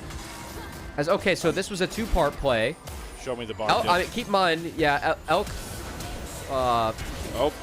Yeah, okay. Well, On wasn't able to help out much there. He had no ult from the top blade. We'll give On a little bit of a pass. Elk and On too far up, though, not respecting. They were down tools, and they get punished. First arrow going down. Knight trying to knock down this first tier 1 turret. On looking for a turn after it falls. The Shy tanky, but how tanky is he this early on? Well, we're about to find out. Chains of Corruption, Roots of Men, the Sun's landing. Damage coming. The Shy down. Bin TP'd mid to get out of this dive that was coming in, so we're going to have a trade a little bit cross map. Outer for outer. Play continues on the inner. We'll see if Shadow decides to drop the Herald. All has to be careful. Yeah, he can't cover this turret on his own. He needs help. He needs Mako to roam over here. Temper Fate is available if he wants to turn this turret off. They're TPing in. They're trying to get rid of the minion wave. Good stun lands on to Shadow, but there's the shockwave onto Gala. The piercing arrow nearly finds the kill onto Gala, but he's able to survive. Here at 20 HP from our producer. Significant. Wade's Way caught. walking in. That's Way walk unwanted. through all vision. Wade. Ooh, the public execution, though, played it was really just well. a bit too short, and the Cyclone gets him out. Where is my support going? Oh, he missed! Okay, No, well, he's that's out. okay. He's out. He's out. I think if he hits, he dies. It's Yeah, probably. I think that's. I think Shadow just probably should have saved the top side because now this Herald gets nothing. So I think it's more of a mistake on Shadow, just the fact that he dropped it in the first place rather than how On took that, because the play was done top side. But man, Wait, I'm really, curious. Why didn't they just take the tier? Oh, bar diff. Nice, Mako. beautiful from Mako. Beautiful from Mako. I mean, I guess with that context, you can see why Shadow could drop it up there. But again, bars in the game have to respect it. Tempered Fate up, Herald down Nice with one. no impact on the game. So something else that it feels like is going IG's way just a little bit. On the flip side, though, BLG, a lot of gold and power in the pockets of Knight. So we'll have to see what this Orianna can do, because, again, ball pressure on Yunara going to be very real as this game moves forward if IG is not able to execute on the Orianna. It's another same spot from game 1. Right, Cuppy? Remember, the Aurora for Knight was 5-0. It's almost like Knight's good at the game, and he usually gets fed, you know? Yeah, but here's the thing that changed from a lot of those BLG games. Uh-huh. Early lead didn't translate to a win. True. Not wrong there. BLG looking for another early lead away. Okay. He's really trying to lean into the Trickster to provide him Wow. some space. He Actually able has to bully BLG unreal out of that. aura. Yeah, BLG returning to mid wave. They're going to at least even out on this. Elk not here early to delete it. And Way, this yeah, guy- keep on trading, man. That's good chunk. Good chip damage on the Wukong. Knight's top side does have a TP up. We'll see if he elects to use it bot. No, uses it on the mid inner. I think IG can burst this. Yep. We They're gonna be a fight little after. too late. I don't think BLG are in a good spot to take it unless his mid flank becomes big. Shadow the flash. Piercing arrow sets up the spike. Good patience there from Way to make sure he doesn't get it stolen. Shy eats the chains of corruption. There goes Way in with the cyclone, but the tempered fate. It buffered the first bout, and then the Shy goes down. Heroes are just coming into the backline as well. Rookie trying to split up this fight as Gala is Bin. down and taken out by Bin. And now Rookie and Way, they're up creek Disaster. with no paddle left. There's nowhere for Rookie to run. Flashes, does make a big dash out, but he's the only one to survive this entire play. And survive is in quotation marks, because he's got nowhere to go. This is going to be BLG acing IG, all for that Infernal Drake. Well, speaking of throwbacks to last game, second Drake threw us a couple problems if you're an IG fan. That was an extremely split fight that was fully taken advantage of on each side of the fight by BLG. I was focused on the bot side fight with the Galio dive. I didn't see how Bin got to Gala in the back half, so I'm looking for that here. As Bin just has a huge fight, a lot of resources get thrown. Yeah, this gets layered. I mean, again, I like the call. I think that BLG are committed. You just got to find a way to split that up as a team, because Rookie can't follow on the first one. They got What the a best beautiful vibe. entrance to the fight from Shadow and Bin. Talked about the synergy between the cease and assist and public execution. As Galo gets put in the stockades and gets taken down. Oh, Q miss there from Mako. That hurts too, but IG max loss, and they're going to have to dig deep yet again this game to get that Yunara scaling online.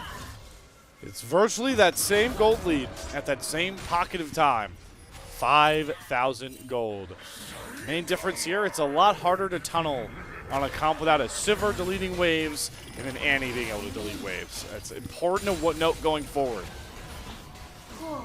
So, Otacon hey, yeah, and they're starting up Otacon That's now. aggressive. I don't love this. Rookie has teleport on the top side. Here he comes. I think you There's just play entrance for the available. TP. I don't know what Seconds. conditions we're fighting on. Because, like, There Gala we has go. flash. Yep. It's a risky fight. I mean, if you don't take Otacon cleanly, I think this objective is so OP and so... Oh, They God. didn't drop aggro. I mean, I'm kind of... Are they IG's giving this behind? IG? Shadow's late. Oh, Yeah, they're they gonna saw drop Shadow aggro. on a control ward top, but yeah, they feel too weak to actually hit this now too, which I think is okay. This flank would be so good if that tier 1 turret went down. They're really ignoring mid-inner turret. Bin recognizes that. Look at him stepping up on the mid wave. IG have to make up a decision if they want to fight or they need to back off now, because they're kind of doing a bit of both. Awkward dancing. And now they're getting control of the bot Gala wave. the wave. I would not be queuing. Gala needs health. Let him hit the wave, get as much health back as possible. They're already losing an a expensive mid-tier 2 for stay. this. Yeah, already an expensive stay because Bin's gotten that mid-tier 2 to half. Shy's here. But He has teleport and ult, but this turret, ooh, not going to be gone. Shy saves it. But now they know IG are sectioned off a little bit misconstrued by the plays the BLG are making, and they will now repounce back over the Otacon pit. I mean, I'd be kind of down if they started this again. The Otacon, the resistance shred is very real. We've seen a lot of teams throw games around Otacon globally.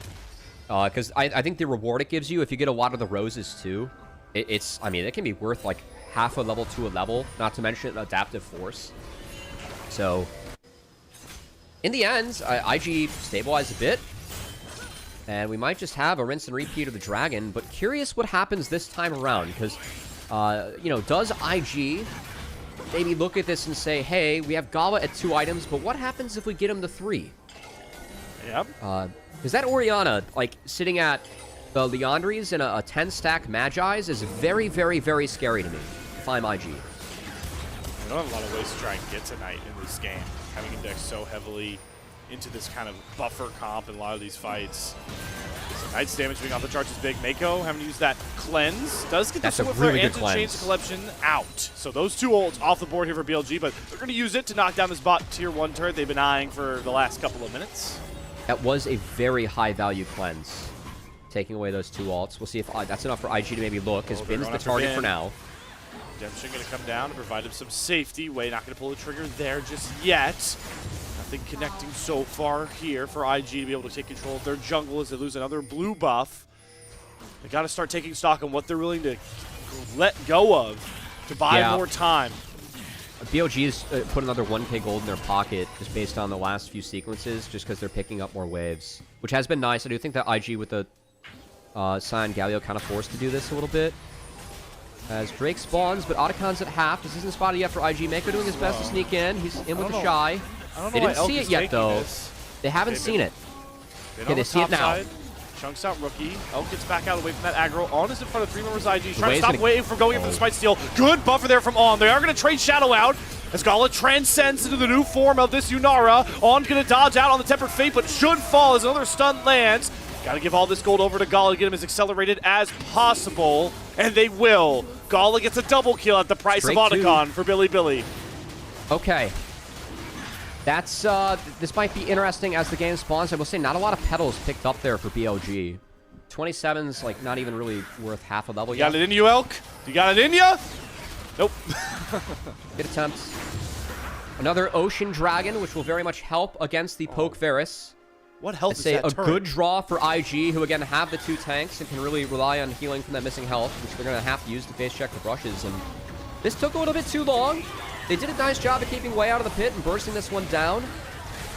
I thought there was maybe a world where Way could have gotten in there to actually flip it, but he never really got in range. So again, just Otacon secured for 2. And because that fight just was never close, that gold really being able to be placed onto both Gala and Way as 2 shutdowns are secured on the 2 big damage dealers that IG have, which another aspect of Game 2 that sounds very familiar to Game 1, Slayer. Stars are aligning, but again, the difference here. A shutdown traded for Otacon. It was 1k on Sivir. Now it's like 1k between our 2 damage dealers. Yeah, it's another Ocean Soul. I'm not losing my mind, right? No, you are not. But here's the difference, Gabi, is that Knight, I feel like, is in a composition where his lead can be much more beneficial in those later game stages. Orianna, not going to slow down anytime soon, even if the book does come off the board. You called it out. That shockwave is the scariest thing IG are staring down right now. Yep. Once they go into every single fight. For now, they have Cleanse and Flash on Gala, but that is not going to be a reality as this game proceeds. Yeah, the ability to lock down Yunara. I mean, it's going to be Vi and Bessa with a shockwave behind it for Gala. And frankly, Gala's building a lot of damage. He's going to have to use his hands to try his best to escape that. And if that happens, then we have seen what Yunara can do in fights, especially Gala's Yunara. Mm-hmm. Supporting the first ever Yunara pentakill in competitive play, if you missed that one. Yeah. That said, it's a tough task. Like, it's no easy ask this game. Even with all the help he's going to get, all the peel that is around him. We'll see if Gala's got it in him. Just want to shout that one out. Standing on its last legs. Here's the interesting thing as well about this kind of scale conversations, right? You see this happen in a lot of games. BLG, you're so burst-oriented, where if they don't kill off Gala very quickly, I have real concerns later on as this game goes about how they can really ever kill the Shy or Rookie. Mako, he's eating a lot of ults here. They finally caught the Bard, and it took Cease and Desist, Temper Fate, or Solar Flare, and Chains of Corruption, but they knocked down Mako. Sadly, BLG is spotted, and they are split and recalling. This could get feisty for IG. The fact they're on Vision, Way has a hell of an angle if he wants it. Even if they're down numbers, I think they're just waiting to see if a scenario comes to them. Props to BLG. They exit as a team, and they don't give IG the window. I do think that BLG deserves some props there. It's a small thing, but exiting as a team there did take away a scary window for Way. I like the call to play for this top inner turret. We've gotten so much gold. Knocked down two tier 2 turrets within the last minute to bring the gold lead back up to 5K. Okay, 6K. Good stuff from BLG. As wondering, I think the only aspect of Mako trying to save himself there is if he gets tempered, fade off, like before that cease and assist hits. But keep in mind that Edge of Night, it would eat it for Elk. So definitely some of the value of that item. I do think it's pretty difficult for them to get Edge of Night off the Varus, which is a real conversation because they're going to need that to threaten Tempered Fates later on. Yeah, like what is it going to be? A dash trickster fake out from Way? No, it's got to be Yunara W. I think that's the most likely one. It's got to be Yunara W. I think that's the only thing that takes shield off.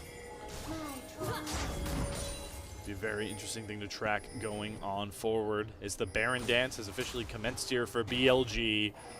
Got a dragon spawning in about a minute as well if they want to go towards that. That is another Ocean Soul, which again is much more highly valuable for the IG comp as we continue to draw parallels between our Game 1 and Game 2 situations. Infinity Edge is completed for Gawa, but again, I don't think IG need to fight this. So I think the ball's in their court. Like, they don't have map control right now. They can easily just eat these waves, continue the scale if they want to. And try to get this Yunara to just like the privileged place, the stupid luxury items where you might be able to even think about surviving this level 16 Orianna that has a Void Staff and a 12-page Magi. So I'm kind of in the camp for IG of bend not break here. I'd actually love if they gave this. I just don't think that this is like the fight that you want. Just sign up, take waves, get econ, and go from there. And I think IG's aligned. So this is a good decision. I was disappointed about the second dragon a lot in the last game. And I know they lost the second dragon fight here, but I thought it was playable for IG. This is the one where I'm looking at my screen. I'm like, okay, you need to give. So I think IG definitely making the right call here. I want them to give to fix their long lanes, most importantly. That's a good call. Red buff pickup too. You get this for free by giving. And I think BLG is making the right call by having Shadow solo it too. Yeah, because you can provide safety for Knight just to treacherously walk up towards this top wave and on in Elk or close by as Mako dodges another dance with death there. That's Chains of Corruption down for Elk. On? You cannot walk here. On again is just not allowed to be in this position. But IG see a teleport coming from behind and Shadow on the flank. Gala is going to pop the Transcendence and try to chase Shadow down. Good cycle knock him. Shadow's flash does not get over the red buff wall. Gala has the first kill. The Shy has found himself in treacherous territory as well. He's not tanky enough to survive the 4-man brigade of BLG. Jungler for top laner. Bin is level 17. My lord, he just made that Scion look like paper. As, to be fair, Yunara did the same to Shadow. No smite means no Baron start, so IG survive with a trade of kills, and I guess more gold on their ADs, so that's okay. Oh, Shockwave. Knight wants more pages in his book, and he's going to find him. 20 stacks, Magi's Orianna at 30 minutes. Now the losing team's jungler is dead, and I think that's Baron.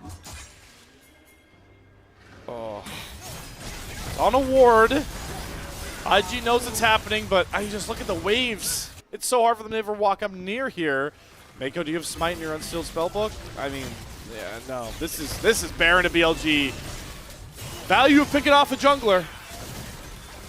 I really liked how IG was playing from behind until Way walked in there. He just wasn't... That was like the one moment where he wasn't connected with Mako in the last couple of minutes in that sequence, and it's an expensive one. You only get armor from Wukong's passive, not MR. Tread's not enough to survive this Orianna that's just fed out of her goddamn mind. And it feels like those extra side waves that BLG was picking up while the game stalled, very high value. We've seen Bin and Knight really cash in on their leads this game. Oh no, is Knight about to delete someone else? Mako will definitely shred like tissue paper. Pops the Ghost to get back towards his team. Shadow not going to jump towards that tankier Scion, but IG... don't know what we need to position so aggressively for here. They're putting Gala in a tough position. Sees assist and the public execution land, but this time the Temper Fate holds them. Hero's entrance there to try and get the taunt. They need to get Gala out very quickly, but they've knocked up Bin. Popped his GAs. Bin does eliminate the Bard off to the side. Resurrecting is Shadow, and Gala has a 1v1 ding with Bin as he runs away scared, and that means that Rookie is caught with the rest of BLG. Great play from Mako, but it can't save Invictus Gaming. You know, I gotta say that Tempered Fate, I think it bought time for the rest of BLG to get in position to actually play that fight out. So I get, you know, wanting to stop the Vi Ambessa right there, but that might be one where you just throw a Bard Q and go from there. Because, man, the rest of that fight was so split for IG. Well played by BLG. But I think the way that IG tried to play to get the Yunara out that time around actually bought time for BLG to get in position. Overall, have a good fight for them. So that's going to be a lot of gold going over to BLG, who do have Baron on their shoulders and can knock down these standing objectives like that bot inner turret. And most importantly, Gala without Cleanse and Flash. For whatever fight comes next here. You still have Flash on. You have it on Knight as well. I don't see a world where Gala can really survive if BLG have their way.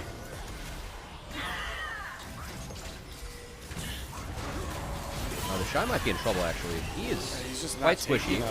Yeah. Okay. He eats some ults. All right, I will say, turret down as well. If I'm IG right now, I guess the Shy can't really chase that much. Yeah, if you consider you're chasing for whoa, Rookie. Here comes Rookie. He's going after Elk, who has no idea the Gala's coming after him, but Yunara does get picked off. Bin finds the magical connection on the public execution and just extinguished the flames of comeback for IG once more. Way doesn't even get on top of Elk. BLG are going to even up our series one apiece through methodical team fighting. Yeah, this comp, I guess it just didn't have the damage. Yunara, we talked about the threat that she was going to be under. I don't think this Bard was enough. And we saw Mako really play the Bard out nicely in the earlier stages, but come the fight, he couldn't stop the combo from going down, couldn't stop the Beyblades, couldn't stop the shockwaves too. As BLG gonna clean this up, take us 3. Invictus Gaming stacked all their chips in the Gala basket. And the roulette spin came up. Billy Gaming Blue this time around. We are going to Game 3 between two of our top squads in Group of 7. Yeah, I love the draft, honestly, from BLG. Like, we looked at it, we're like, oh my god, Vi, Ambessa, Orianna, and the Yunara. Like, you always have ways to play the game. Play into that scaling Yunara. That's exactly what we saw throughout that game. As BLG played that one out, I think, very nicely. Much better bounce back from the kind of similar woes we saw in Game 1. It was right, we kept drawing parallels. Cubby, what things did BLG do outside of a better draft? What things did BLG do in this game 2 that were better to make up for the shortcomings we saw in the opening match? I think On had a solid game. Like, we saw On get picked off. He killed a lot of the tempo between him and Shadow being a split. I thought this time around, On was really on point with where he was walking and helping out his team. And then Mako just, again, that Bard, I could see the idea, just didn't make the difference that it needed to. I really want to see that last fight where Yunara burned both summoner spells, like the one before the final fight. Yeah. I'm curious if Mako could have played that one out better as the Bard. Because for me, that was the big game changer. Because once Yunara loses both summons and can't really play out a real fight, we saw how the game went. And man, I mean, what a big performance from Knight and Bin, who just really made that look like a very one-sided game, amassing economy on themselves and delivering the pain to IG. Yeah, and Shadow doing a good job kind of filing in as that fire starter, the catalyst for a lot of these fights. A lot of really good cease and desist angles to put that Orianna Shockwave in a premier position. That was the BLG that went out to a 7-0 torrential pace and didn't allow much opponents to have a shout in a lot of their series. So good to see them get back to that spot, knowing that all this series rides on Game 3. Game 1 doesn't mean squat if BLG could come away with the last 2 of our series. Yeah, and again, like that was the big story coming out of the day is that IG have not been able to really compete with the teams above them. BLG was the team that took away both their lives in Split 2 playoffs. I felt like coming out of the day, this is the best chance that IG had to really flip the script. I think IG is playing one off to really challenge BLG. And yeah, we saw that comeback win in game 1. I like the draft. I like how they played it. Game 2 just felt like that Yunara comp that we have seen really work for IG. I thought it was a little bit disrespectful to like maybe not have a Tom Kench, maybe not have a Thresh, and be able to pull that off into the Vi Ambessa. And also, like, with all that up, all that showing, I think taking that Yunara so early was pretty risky and definitely punished by the side of BLGs. So I really like how they played it in that pick. I thought the Orianna was the right selection for Knight. Just, again, the Shockwave follow-up, and then just the zoning pressure you have with the ball. We never really saw it, but that's really always a threat into marksman that you have to look out for when you're playing a champ like Yunara. And yeah, BLG executed just much better. IG far too split in the fights. Yeah, and the disrespect kind of compounds when you factor in the additional kind of toll of picking the Shy tank, Ornn, into Bin Ambessa, which is like a free lane, and then picking this like Orianna into the Galio, which Knight was able to kind of cruise through in the early game as well. Yeah, and you can see the damage charts reflecting, like, this IG comp does no damage if Gala is not able to step up and play the fights out like he wants to. Yeah. Also, I mean, Vi Ambessa picked early. Like, the Galio on 3, I think is kind of fair to question too. I saw the theory with the Yunara, but this Galio, I think, just kind of walked into the meat grinder. As rookie, I think only participated in 1 kill that game. So yeah, it ended up being kind of tough. And yeah, I'm going to wait for one of the latter fights. I still thought that, like, early on, I mean, IG were only down to, like, 1k gold, but they had gold on Wukong Yunara, so I thought life was okay for them still. But I'm curious what happens with the later on fights, and especially that one I was talking about where I feel like Mako Bard could have played it just a wee bit better. But you're going to see in this dragon fight just how much. So this was an oopsie for sure. Well, like, even you want to send Galio in immediately with the first Wukong ult, right? Yeah. Yeah. But the point here is, if you get that lineup, if you get cease assist public execution on the Gala, like, how does IG ever do enough damage to win the rest of the fight? I mean, also, you could argue that Rookie probably should have just ulted Gala, like, when they sent the combo in there. Because a lot of these fights got really split from IG. And that's, this is the one front to back they were able to get. BLG have really poor conditions, but they did take the Otacon. So this was, I think 2 for Otacon is pretty whatever. Slash, I'll take the Otacon. Yeah. This is the fight I'm interested in. Here it is, yep. Oh, I don't know if the Tempered Fate there is good. Like, I think Galio might land on time. I guess you're preventing the Shockwave, but again, I didn't see Knight in range. I didn't see where the ball was. So I guess I need to watch that a third time. If the ball's not there, I don't think the Tempered Fate's worth it at all. And the only reason Gala I see has having to burn those summoners is, I mean, he just... This Vi, Shadow did... I think Shadow has just done a really wonderful job. Always his job was easy this game. It was. Yeah. But he was always there to well. pop cease and desist to, like, cut down the distance, right? He did it well. He was disciplined about making sure that Yunara was the pick. He didn't get distracted by the other members that were far less important. So definitely deserves some credit there. Good direction from BLG in this game. I mean, that was not an LPL gold graph we looked at. That was a clean, well-snowballed game from BLG. Yes. Definitely deserves some credit there. And who deserves your credit for player of the game, Cubby? Knight. Knight. Easy. Okay. Yep. Go from there. Yep. Okay. No words for any other Fully stacked performances. Magi's. Very clean. You know, rookie participated in 1 kill. Bin Ambessa was pretty cool. You talked about how high up in levels he was. All right. Yeah, I'm just playing devil's advocate, folks. Let's get a game 3 Slayer. Yeah. Yep. All right. There we go. His 6th MVP of the split. Congratulations, Knight, for a nearly flawless Orianna game. Taking an early lead. He's gotten in both games this time, capitalizing on it and closing up the book, the Magi's book, and the book on this game, too. we have gotten a series here between IG and BLG that has not disappointed. BLG looking to bounce back and try and threaten the very top of Group Ascent table, and IG trying to shatter a glass ceiling the Cubby has placed above them after only 3 series wins against the top 3 of the LPL. One of those 2 outcomes is becoming a new truth going forward. We'll find all that out and more on the other side of another intermission.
It all comes down to this, folks. Game number 3, Invictus Gaming taking on BLG. And it has been, two sides of the successful coins here when it comes to IG and BLG. IG game 1.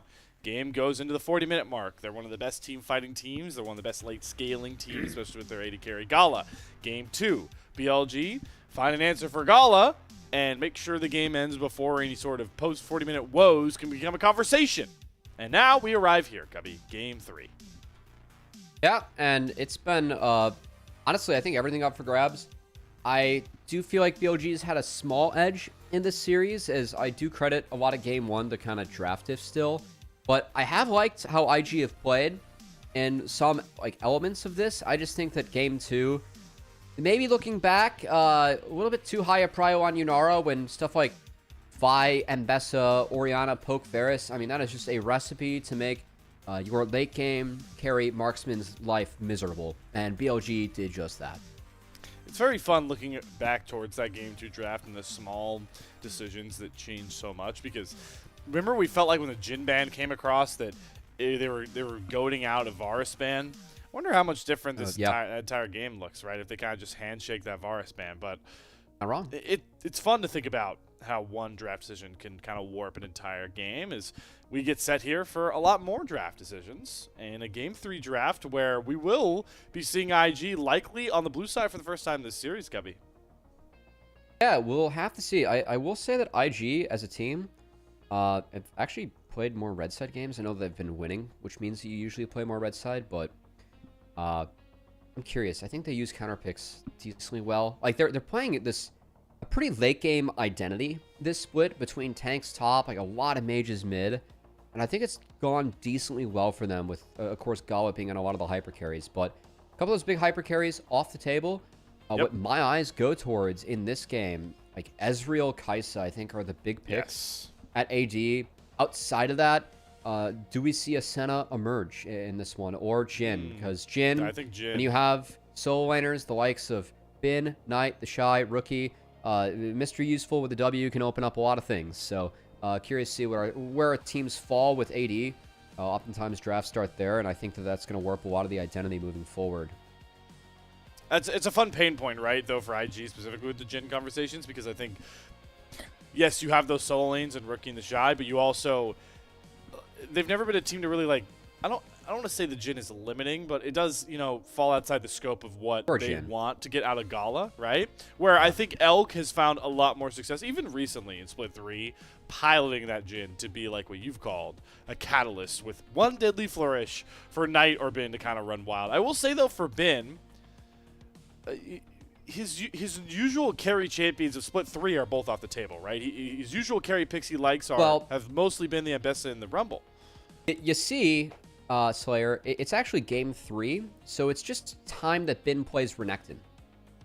It has felt like that's just kind of the default pick for Bin, and I think the funny thing, again, the Shy's yet to play Renekton this split. Look, guys, for me, longtime fan of League of Legends. I'm a longtime fan of Renekton as a champion. I think the Shy is one of, if not the best Renekton players in the world. The fact that he hasn't played it yet this split kind of surprises me, and I find it really interesting that is actually Bin's most played on the other side. I think it speaks a lot to the team identities and how these teams have actually played and viewed that champion. Just the fact that IG, the Shy's like, hey, I will pick tanks, we will go late, and Gala can carry us out of these games, versus where things are a little bit different. But hey, curious what happens. Game 3. IG have yet to topple BLG this year. Gonna look to do so in this game. Oh, Ziggs, they want Azir. Rookie wants, they're gonna draw an Azir ban for the life of them with the Ziggs ban, because Knight's been playing that into Azir, and it's actually been really good for him. Yone too. Jesus Christ, ban Azir, man. They're begging for it. Get Azir off the table. Oh boy. They will just first pick slam this. I'm down with Trundle ban. You don't need a third ban, Rookie. Come on, man up. Any Aurora's off the table. You're fine. All right.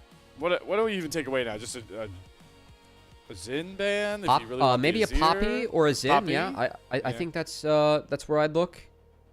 There's just Poppy, no world to get this Azir, though, right? There's just gotta be world. I don't think so. I mean, what else? I will say Rookie hasn't played it all split. Oh yeah, Gwen. Okay, they're gonna ban Gwen themselves. So if Azir gets banned here, Which, again, IG is just begging for BLG to let Azir through with the Zigzione bans. Yeah, Nope. okay, that's not going to happen. Yeah, there's no way that was going to happen. We were just... So you get your All right. first draw. You first draw out those junglers that are still left over, right? So Xin, yeah. no Wukong Vi, no Jarvan. There's I a like lot the off the Poppy. table here. So they're gonna take the Poppy. How flexible is this Poppy with IG though, for you? Mako has yet to play at this split. It will depend on support matchup, but I expect to see it in the hands of Wei.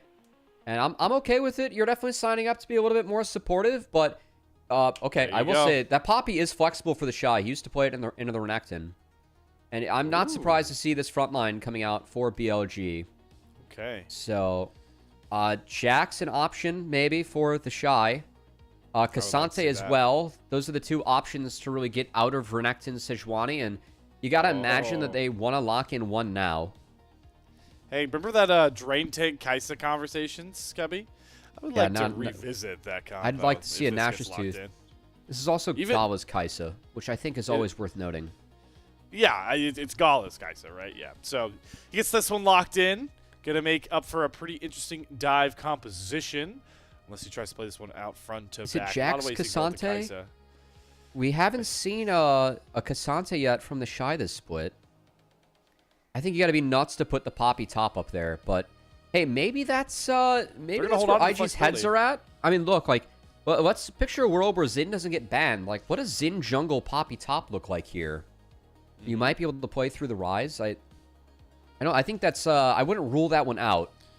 Oh, Cassio's disgusting in the sense. I would love a Cassio pick here. I think Nye should slam this. Is it worth dropping an Ezreal? That's the decision. But on a BLG team, you think they're going to lean away from Knight's decision? No, they're not. They're going to get the Cassiopeia locked in and try and lock a lot of these IG dashes in place. I do like for Invictus Gaming, though, you talked about it, like, by picking Rookie Rise here, you hold technically a 3-tool flex if you do want to throw the Poppy topside, or you want Mako to play his first Poppy game. So you do hold a lot of flexibility with your comp by not picking top or support by this point. They have Renekton Sejuani and they ban Jace. That might be the most respect I've ever seen paid towards the Shy ever. I don't know why that you don't ban Jax Cassante. Sorry to ignore your point. I don't know why that you don't ban Jax Cassante and take away like the two best options. Because I think it would just be really tough for IG to play topside if that's the case. Also, if I'm in the IG camp, I would just take away Ezreal. That is a massive, beefy front line that you have to get through. I know Kaisa and Ezreal like can be playable with the late game executes, but I think that Kaisa is going to be on... I have to get through Renekton Sejuani duty. She's going to have to navigate the Cassio in team fights, which is very scary. I love the Cassio angle that I'm seeing right now. It's a very low-range comp showing for IG, and Cassio just gets so much mileage if she's able to interact with everything in the game. Also, the tankiness. They don't have a ton of damage or a lot of top lane options where there's enough damage to get through a Cassio, because like you're looking at Jax Cassante to be picked into the Renekton Sejuani, and Cassio's fine with that. Like she loves that game because she gets to interact with someone else decently well. So Kalista. Okay, it's a Kalista ban. I mean, Elk gets Ezreal if he wants now. I mean, Elk's got to go with this, right? You could go Senna too, and like have kind of this backdoor scaling advantage. I don't like Jhin as much this game for whatever reason. To try and just outrange. I mean, if you want to just overload damage, I think Corki wouldn't be. Corki's fine too. All right, they're going to get the Nautilus locked down. That is one hell of a front line, IG. Are you trying to go through the front line or go around it? Because you're kind of trying to do both. Or boot Rel's the up front if line they want it. I'm kind of down for a Poppy support this game. I mean, it plays good defense in the Sejuani Renektons. They're probably going to keep it top or jungle, I guess. Maybe there's a world top lane where you get so tanky that Cassio can't kill you. I know that sounds wild, but Poppy top does some stupid things when you get like the accelerator resources that you do. I know that the Shy used to play it. Well, it's not going to Mako. I don't even love Jax. Okay, that's where we're at, the Shy. That's where, I mean, I got to be honest. I don't love Jax Cassante this game. I really don't. I think that's usually the two best traditional answers in a Renekton Sejuani. So I'm down for something weird or different. Because again, Jax Cassante just gets feasted upon by a Cassiopeia. Gnar, you have a way to play out of it. Okay, it's a really short-range game. I do like BLG's draft a lot. I think BLG got themselves a lot of things they want. Still would have liked El Gezreal a bit more, but... Yeah, I don't think IG has enough damage. Like, it's got to come from the Kai'Sa just shredding this front line. But for me, Cassio throws such a wrench into that plan if it goes late. So I want to see if IG can accelerate this game into the Cassio. I think it's really important that you put Knight behind. Because Cassio, for me, is just the real game breaker. Like, she's, like, too tanky for Kai'Sa to one-shot, and then she can actually fight Kai'Sa if you land your abilities. You get to interact really well with everything in this game. So I think the Shy's going to be under a lot of pressure, has to survive early. I'm curious to see what kind of setups we see mid, because I expect the Ryze Poppy to try and attack this Cassio and set up behind. And then bot, I do think the Corki actually does have some value in this game, and you get to interact with everything in the game as Corki. And he does stupid damage if you're in that scenario. So... I think it was an okay game to drop the Ezreal and play that. So I like the drafts, I will say, a lot for BLG. I think I really like their setup for this game. I agree. But what I do think can kind of nullify a lot of these conversations are these clutch ultimates for IG's side, right? If the Shy can get in with a big Gnar ultimate onto a low-range Corki Cassio comp, you can get the Kai'Sa back there, you have enough stun for the burst. And then there's always the Poppy ultimate, right? If Wei can get this and get rid of the front line, you can get rid of multiple members in these fights, it can make the difference in pure numbers. But again, it's very tough to execute. BLG are now going to be in a spot comp-wise where I think they can kind of relax and look to play front to back. Something they have yet to do in this series, Cubby. A lot of the agency pressure has been on them. And now they're going to try and knock down IG once again, just like they did in the playoffs twice, with a final Game 5. And it started off with a very unfortunate level 1 for Mako. Oh, wow. Maybe he just walks out. Okay. All right. Yeah, that's cap.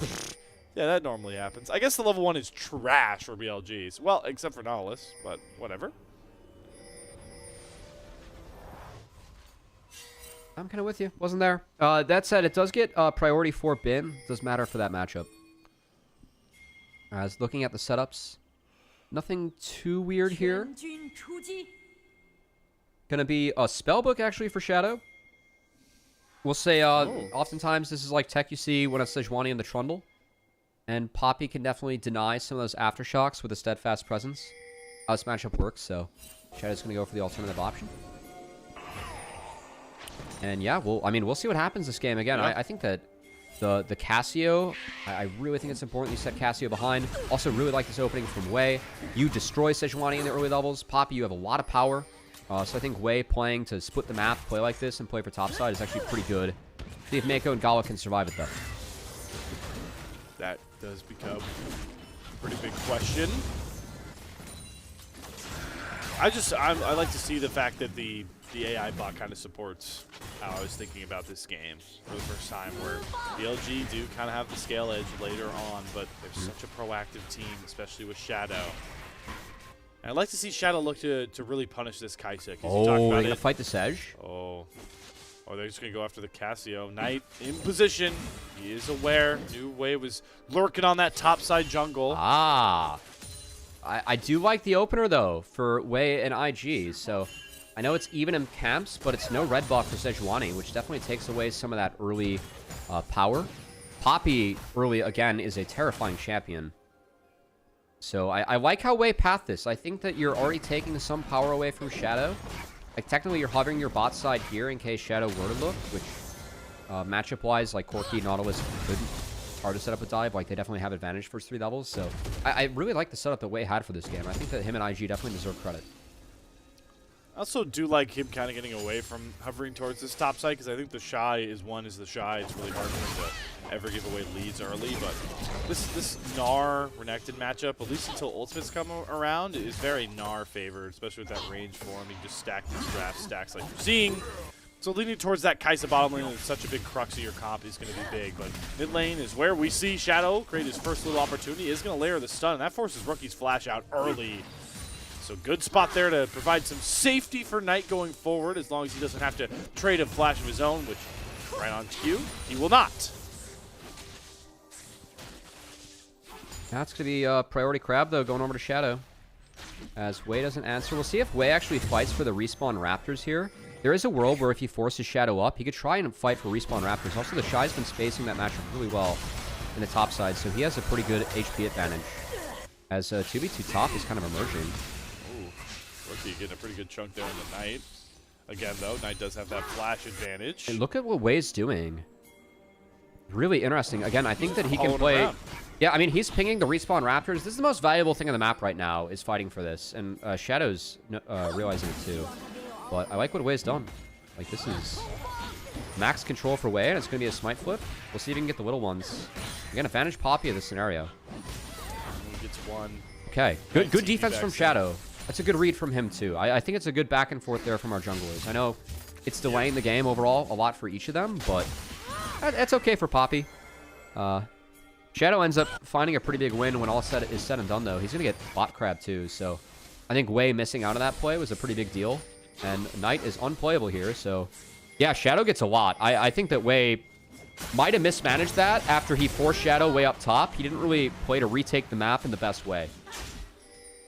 This is good defense from Mako. Yeah, he's trying to really guard these chickens. But they can't. Like, it's still gone. Shadows. So Shadow, like on the back half of all this, Shadow's actually destroying the jungle matchup. Yep. Which, like, getting both respawn Raptors and both crabs is very, very, very big. I wonder if they can just kind of transition into a dragon take. There's some pings going down. Like, why not just help Shadow start this one up? Way's ping going towards the top side as well. But no, they'll just clear out vision. There's never really been a priority for these dragons right off spawn, like you talked about in Game 2, with how heavy our LPL teams are really looking at grubs and first brick in particular. Yeah, I mean, I'm just going to look at Shadow. He's going to take 2 more camps and just come back out on the map and be huge. So I like the early direction from Way. Again, I think that he played it well until the top crab. I thought he responded poorly. I like pushing Shadow up, but I think he probably should have been there on, like, his own Raptor respawn for sure. And then if he's there for Shadow's Raptor respawn, he can contest that. But both the Raptor respawns going over to Shadow again. His base will be very nice when he gets back there. And I think it's important in a game where IG gets outscaled, as we talked about earlier, because killing Cassio will be a big problem for this composition later on. And you pick the Poppy to really try and create as early as you can, but again, it is pretty hard. This is where IG's comp gets a little bit wonky, where you get this Rise that really needs his time on his own. Gala's Kaisa for everything it does, especially with Gala piloting it. It's a rough early lane with how short range you are, especially into this Corki that can really just burst you down. So I think it's a really tough task to ask Way to kind of try and shut down some of these scaling factors for BLG, and all he's really resulted in leaning on doing is all this jungle camp chasing like we talked about, but even that has kind of floundered earlier on. He's going to deny the blue buff. Rookie needs another reset for mana before they can start looking at this dragon. Oh, yeah, he gets the mana and the Merc Treads. I think that is the correct pickup going into the Cassio and the Sejuani.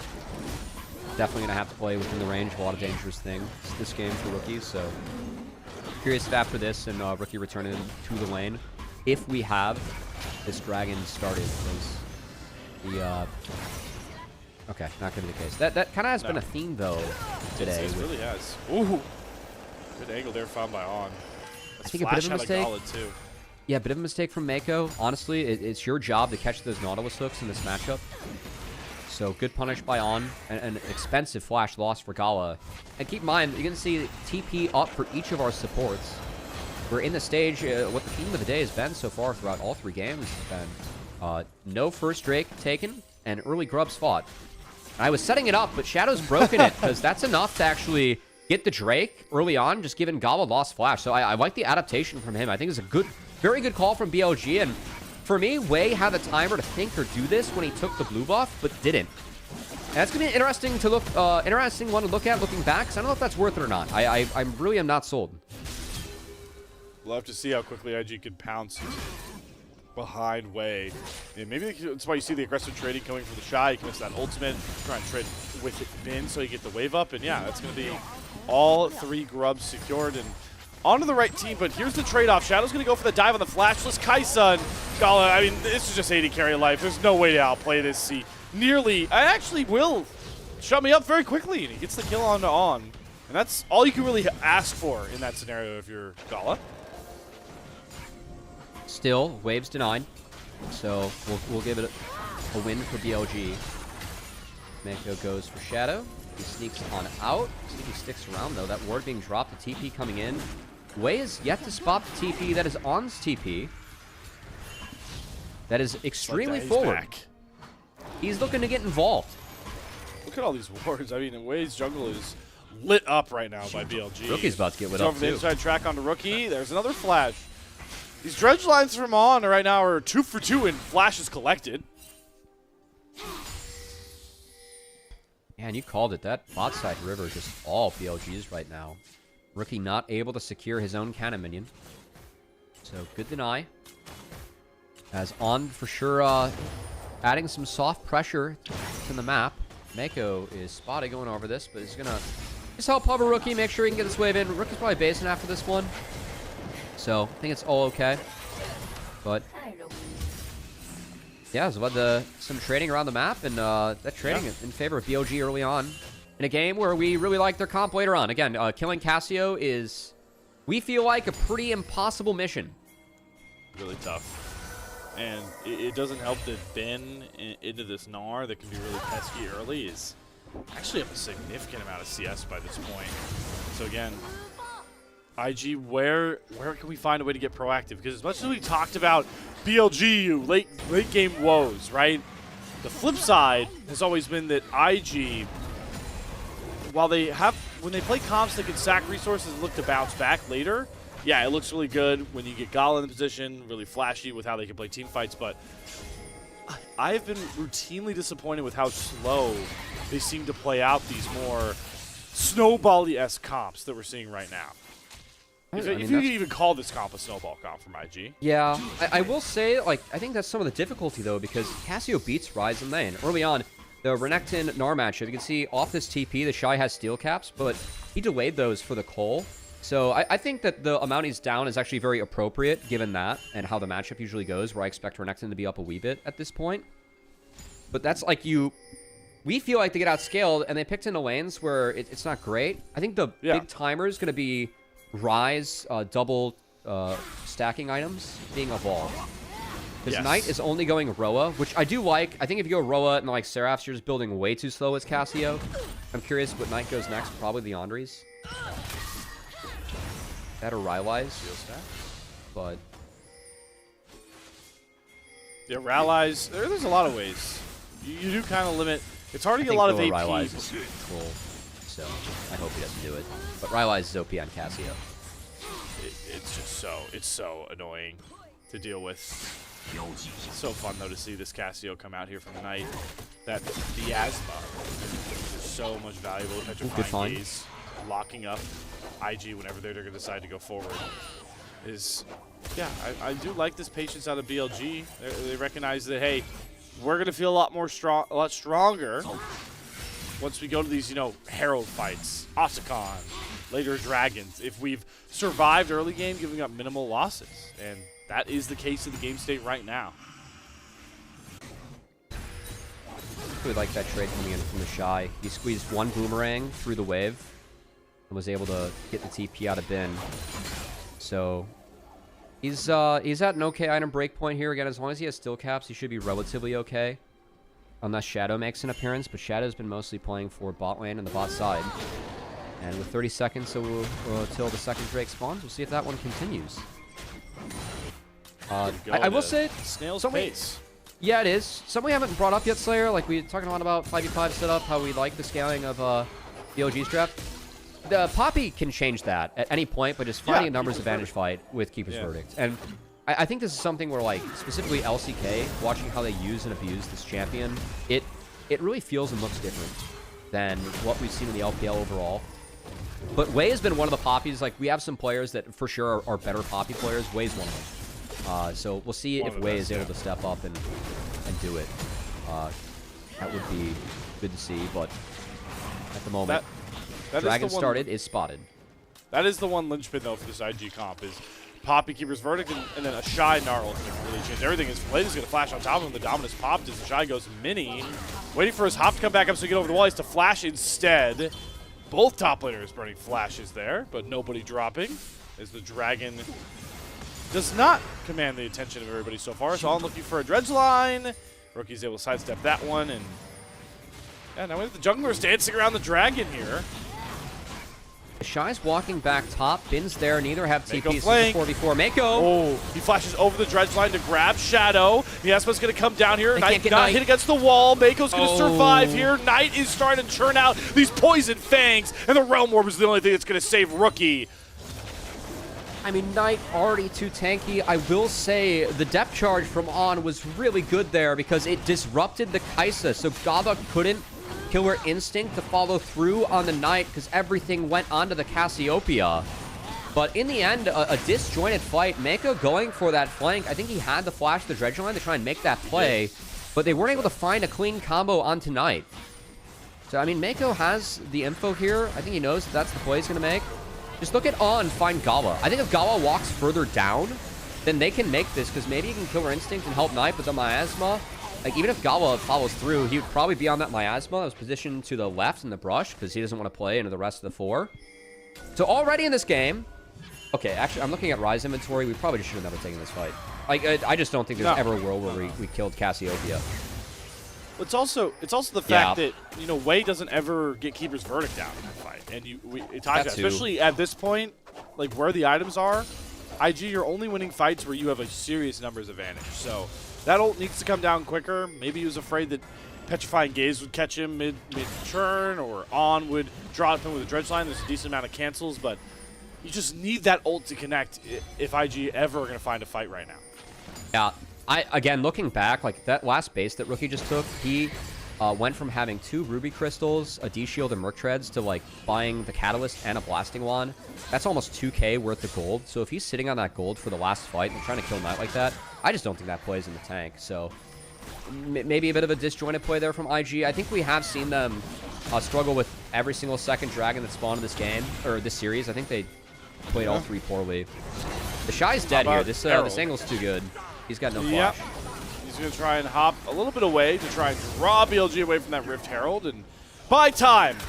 Just soaking up as much attention, but he does go down. It does get Way, that Herald, though. IG are going to try and run back out. Is On looks to find a dredge line. Elk is very strong with the Dreamy Force already completed. Pretty far ahead. Valkyrie's over as the exhaust, and the Glacial Prison will lock up Way. Elk picks up a second kill. BLG make that Rift Herald come at a cost. Shadow flashed to secure that, and the race is on for first brick. This needs to be secured for IG to prevent feats. Meanwhile, Gala under siege mid. This is a 4v2. This is very dangerous against Cassio. She's so tanky that they can play this. Oh, Bin won it. That's feats. Yeah. That's huge for BLG. Look how much of the map they're going to open up here as well. He should be able to pick up his mid-tier 1 turret. I don't think Gala can really step up and deny this. He gets way too close to another dredge line. That's not worth it Deja all. vu. That's just losing, like, it's losing a 5-minute cooldown for something that would have already happened in that game. Good walk from Rookie, as Miasma does stop the Realm Warp, so he made sure to step out and then step back in to increase his Piece of Miasma that's over the Realm Warp with it. You know, it works that way with Nunu R. It does, yeah. One. Yeah. Drop a torrential blizzard on your enemies with the Realm Warp. That was always fun. I remember those videos. It's like the closest thing from the sound of, like... honestly, I need a montage of Rise porting in Nunu ults, and then we'll just throw on, like, the Boba Fett mind explosion sound from Attack of the Clones, you know? Yeah, I just see, like, full AP Nunu just, you know, nuking them. Did you say Boba Fett? You mean... Are we switching for Jango Fett here? Yeah, Jango Fett. Yeah. Okay. All right, hold on. I tried to be a real one. You're looking about as dizzy with your Fets as Spin is trying to figure out what this dive is from IG. But hey, with Kaisa coming in, they've got enough sauce, and down goes Bin. It's Pick a up a turret as well. Yeah. That's the question. 3 grubs secured for IG, so BLG can't punish this quite as hard. I do like it a lot, yeah. Yeah, it ends up being a great play for IG in the end. Wow. Okay. Inners, gold funneled onto Gala. I think that's worth whatever BLG gets back, quite frankly. Maybe they can fight this next dragon. That's a nice gold injection. They're only down 1k gold after that. Or 1.5k. That's fine. Good play. 2 upgrades on Gala with the Rage Blade completed by this point. Curious what the rookie's got in the bag here. But oh, he did go Rylai's. He did go Rylai's second. Dude, I just don't know how IG plays into this Cassio. I think Cassio is just going to lawnmower them down because that's what Ryze usually supposed to do, but Cassio is just that, but like more oppressive with the damage. That oh my god, she's a haunting guys too. I don't think IG can fight this. I legitimately think that Cassio is 1v9s this fight. Because I don't like. I think you just have to take her out with Poppy R too. I don't think you actually have the damage to kill her. That's it's so much tankiness to get through. There's so much against IG that Keeper's Verdict can really just silence. But Gala is completely out of position. What? Gala. Why? Oh my. Okay. Well, that's disappointing. Hey, do you think they can still fight Dragon or what? Nope. Nope. Oh man, we've really seen the. That int hurt me the most on the inside today. That, because I actually think that like IG just took a couple of really good steps to give themselves maybe a chance to contest this. I'm like, brother in Christ, what are we doing? This is just like the every side to Gala, right? And he has these like awesome spell shields. He's such a great team fighting AD carry. Otacon foot. Wows ya. Let's move on. Game's going to be decided here. Fine. Yeah. If BLG picks this up, I don't know how IG plays their way back in. We're flipping Otacon. Let's do it. All right, get Kai'Sa in position. They've got great vision. I mean, this is secured. All right. Now, can they exit? They can roll more out and get cute with this, by the way. I don't even think they're going to have to. I think okay, that's a good call. On Otacon. Does Mako pay the price? Is the only one that walks around? Yes, he absolutely does, as he gets nabbed out of mid-air by a big boy anchor coming from on, and he's going to take the kill for himself as he earned it. Mid tier 2 also going to go down, so BLG get a lot more map control after they give away that sneaky Otacon. In the grand scheme of things, I think you'll trade that if you're IG, but Mako didn't need to die there. So, ooh, they actually looked on that. Oh, I think they could have. I would have liked for Way to pull the trigger there. They had Killer Instinct on Gala. Worst comes to worst, you're trading Poppy Flash for Corky Flash, which is trading up. No, it was a scary one, being down a man. We had more info on the top side, but that's some of the soft power of the lead that BLG has. IG don't try to trade out sums onto the AD, and kind of the roadmap we painted for this game, being worried about their ability to get through that very beefy top side that BLG has, it's definitely showing. Now they're just indexing into some cheeky plays of bush camping and hoping the bin walks too far up to catch a wave here, but he spots out both solo lanes of IG, and that signals to BLG that, hey, Knight, keep going, brother. You've got all the time in the world there, pushing that top wave in for the last tier 2 turret we've got up.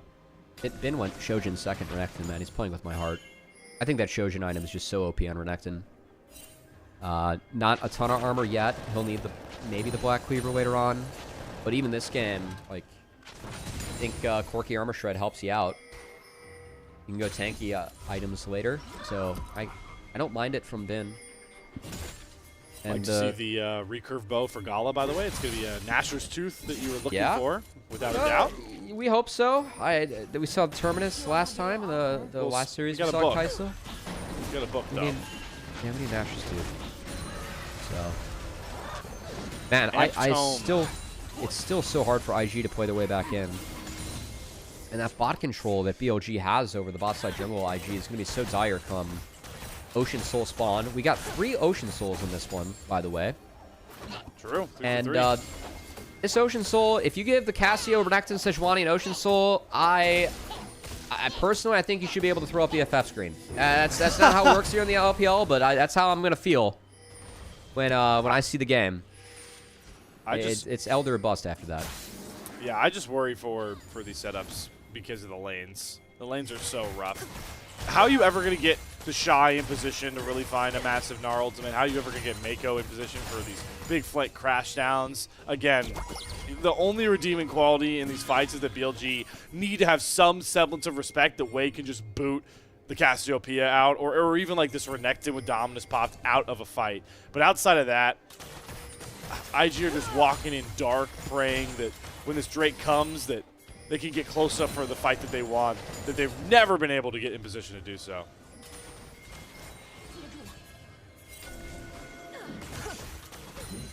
Well, Both monster objectives spawn in the buck 10, and the real go. monster might be Dominus. been in the brush. He's hiding and waiting like his own swamp. You walk too close towards the marsh. Way's going to get stunned up. Shadow getting heralded as he gets flashed on and thrown into the wall. Good play there by Way. The Shy goes over top to stun up Knight as well. Mako's going to get traded. That's all IG's really got. And again, Way just holding on to that keeper's verdict. It's a trade up. I know that they lost Flash on Way, but I'd say it's a trade up. Again, IG behind might be the best they can do for now. And no, neither team, I think, willing to give up significant cooldowns or conditions before Ocean Soul or Baron spawns. Oh, I'd rather actually see the current setup in the replay. Yeah, just good focus on the Shadow. They got him in the wall and a good chain CC. You can see Gala able to pump for the most part. But like after this, if they continue to fight, as you can see, what damage would they have for Cassio if they actually play this fight out? I don't think it exists. Okay, IG went on the setup. The setup's everything. The Ocean Soul's everything. Yep, this is the game right here. This is the series. Knight's so IG big. Need to stay in control and deal with the golden left hand of BLG. Gala going to start up the Dragon, but I don't think they have time to try and burn through it. They're going to have to look for a turn at some point because Min is looking for a pretty big flank on the backside here. Doesn't have Dominus yet just yet. There's the Keeper's Verdict. Going to knock out Shadow, secure the Dragon. There's that clutch popule we needed to see from IG and Way. It's going to stall out the game a bit longer for him. Bin's not going to reveal his position. BLG can try and rush to the Baron to at least draw IG in. Keeper's Verdict is the only big cooldown that was burned as IG won out on the setup during the replay. Redemption was used to scout. I like that from IG. I think that they can just play mid now, but fight. Oh, but Way walks into a Dredge line, Glacial Prison combination, and they're allowing Knight to stack up these Twin Fangs. Bin held off to the side by the Dominus, but Elk gets the kill with the Rocket. Rookie gonna have to flash out to create space. Gala holding on to that killer instinct, doesn't find any angle to go back in. He's starting to lose out on his front line. Mako gonna get heralded down. Dredge line not gonna land, but it's not gonna matter. The Shy goes in for a huge Narbar, but where's the rest of the damage? There's nobody left. Gala can't get close enough. Rookie can't either. The Shy's heroics fall flat as the Petrified Gaze does not stop the Realm Warp, but BLG keep all 5 members up. I mean, Gala just can't go into the fight. And the fight, it gets picked apart because of how big this Cassio is. The YYs, the Leandries, the ability to just, you know, take away the health, and then the conditions being bad for IG. Kai'Sa can't enter. I think BLG holding on to a lot of cooldowns to make it hard for Kai'Sa to enter. God, Gala walking in there. That's Shadow's scary. so low. Shadow's It is very, low. very low. They He's gonna fight get the Baron. They got to get out here. Gala's going to start picking them apart. Rookie doing a really good job kind of fronting the rest of the BLG, chasing him down. They're going to Killer Instinct forward onto Bin. Should be able to take away one of these Barons, and they will as they trade Rookie back out. BLG's health bars are too hurt to really look for anything more. And again, I mean, I think the BLG, they deserve a ton of credit for picking Cassio when they did. Just like having the willingness to play Cassio into Poppy, Ryze, Kai'Sa. 3 champs where you're a happy camper, and I will say that the other 2 champs also end up being good for Cassio. Like, look at the conditions. Just Knight completely removes Way from the fight. Elk flashes in to clean it up. Rookie removed by On. I think that these dredge lines are so dire. And LG, or IG, I should say, they can't even, like, go in and pull the trigger. There's just not enough damage to get through something like a level 16 Cassio. Good exhaust by On, too. As that was the one real, you know, sign of burst damage that came in. Very clutch Realm Warp to get them both out, even with the Petrifying Gaze finding both. Rookie was out of there, got his teammates out, as that was truly the Realm Warp for his buddies, not for him. But the damage is done. BLG, Baroned up, 5k gold lead, and can use this Baron to set up a much more positive upcoming Ocean Soul spawn for them. What a vicious cycle IG have been trapped in by this very Billy game team as the Glacial Prison fadeaway shot finds its mark on the way. Beautiful use of that ultimate coming out from Shadow, and that's going to continue the siege forward as they look to knock down inhibitor turrets.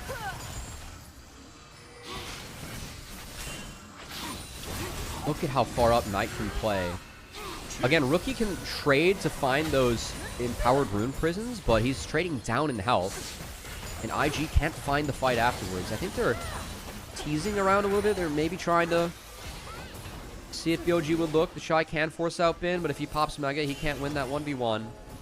They will deter the push, but again, BLG can just use this Baron to make sure their map setup is good for their next soul spawn. Keep in mind, the last Dragon was secured by IG, who just got their first off of the rip of a little putsy fight where we kind of threw stuff at each other.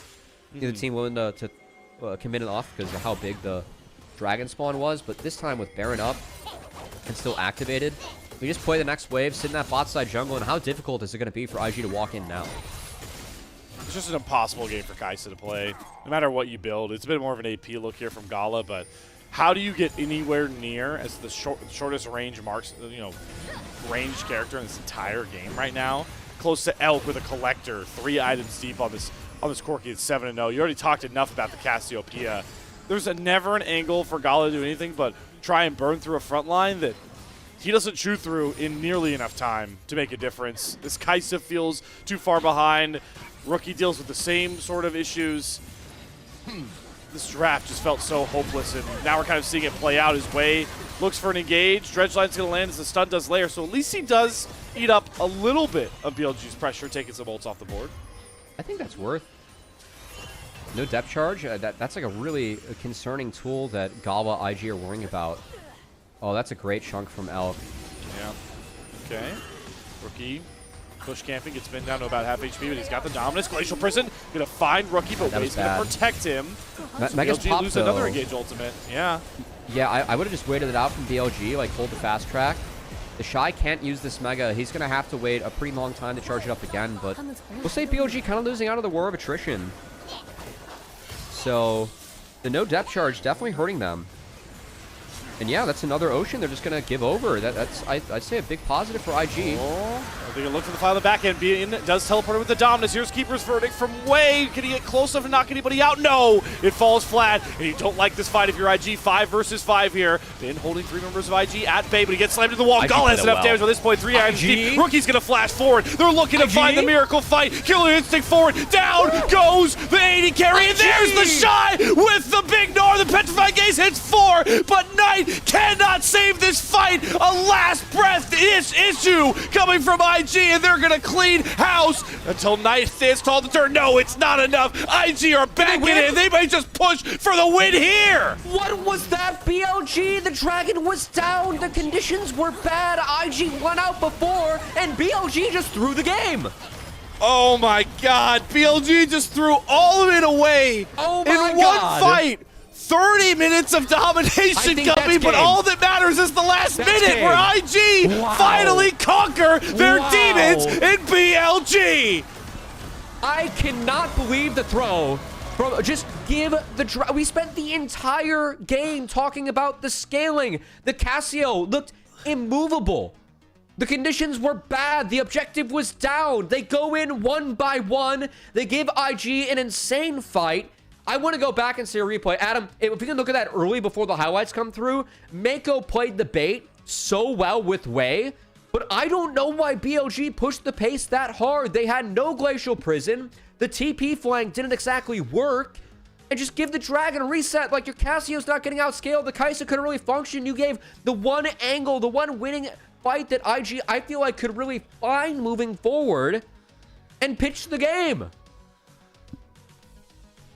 I'm out of words.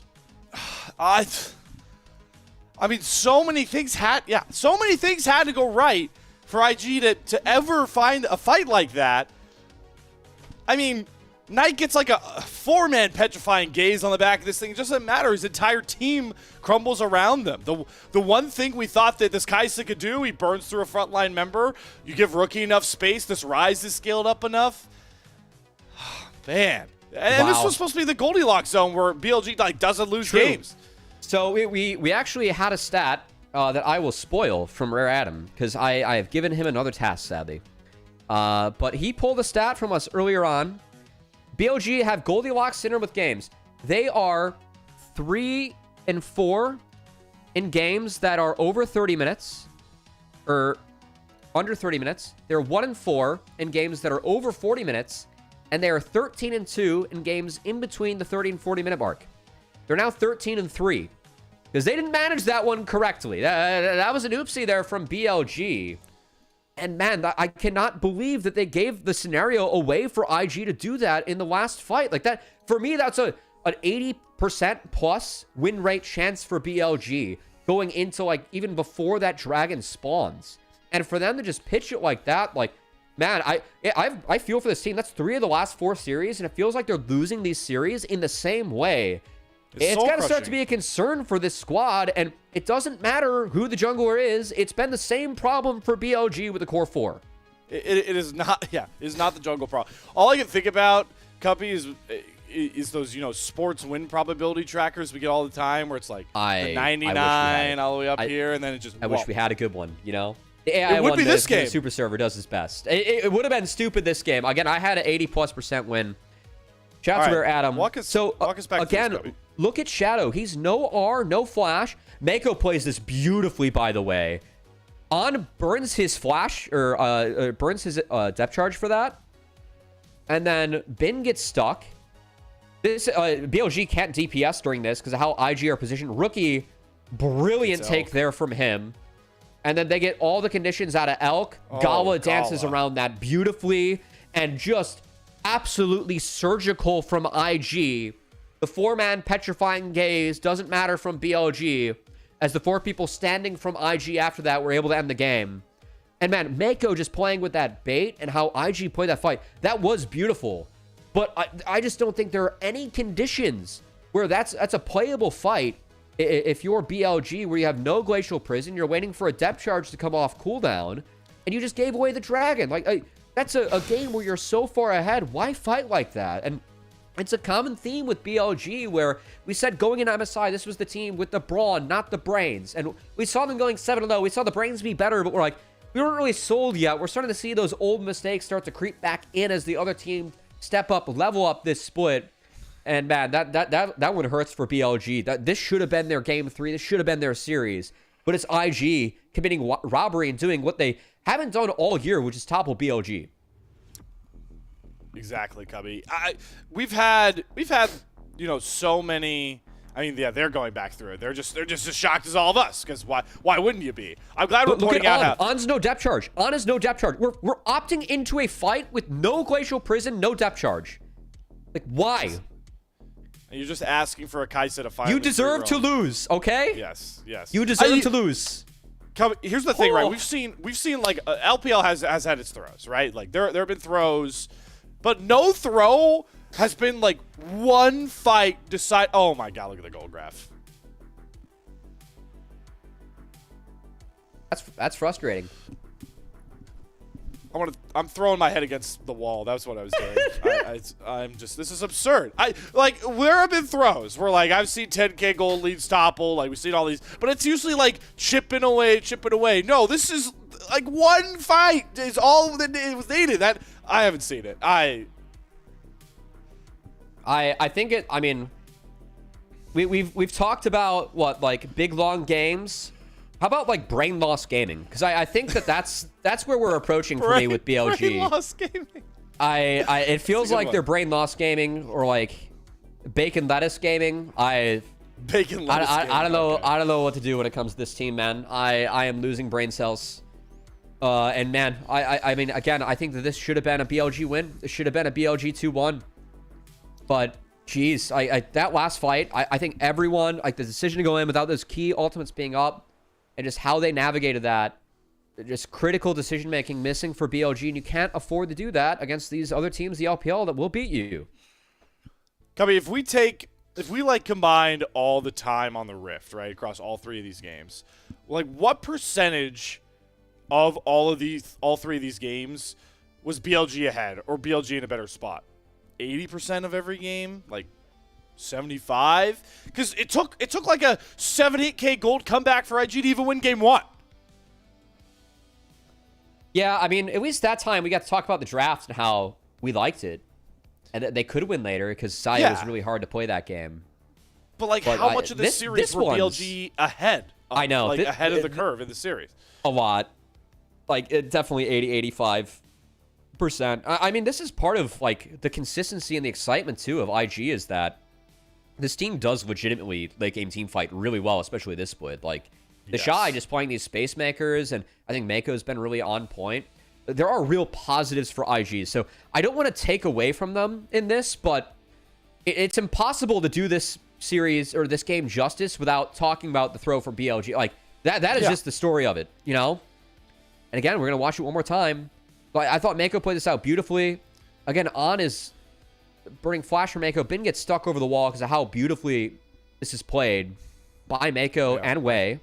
I think. And then Elk being here, again, that's the Otacon. He got caught by Otacon slow, and he just shouldn't have hugged the wall like that. His Renekton's already dead. Galwa manages beautifully. He spaces the knot with the Ghost, too. Flashes back in to clean up the Corki. And there was no depth charge, no Glacial Prison to stop the charge. It was only a Petrifying Gaze, which it was only able to be used then. IG, I mean, they played that fight great. They made it look great, but BLG should never, ever, ever put themselves in that scenario. It's so frustrating to just watch this team continue to make these mistakes when it is the team that has been the closest from the LPL to hoisting those World Championship trophies. It's still at the core 4 out of 5. And then they do stuff like that. It's a head scratcher, man. It really is a head scratcher.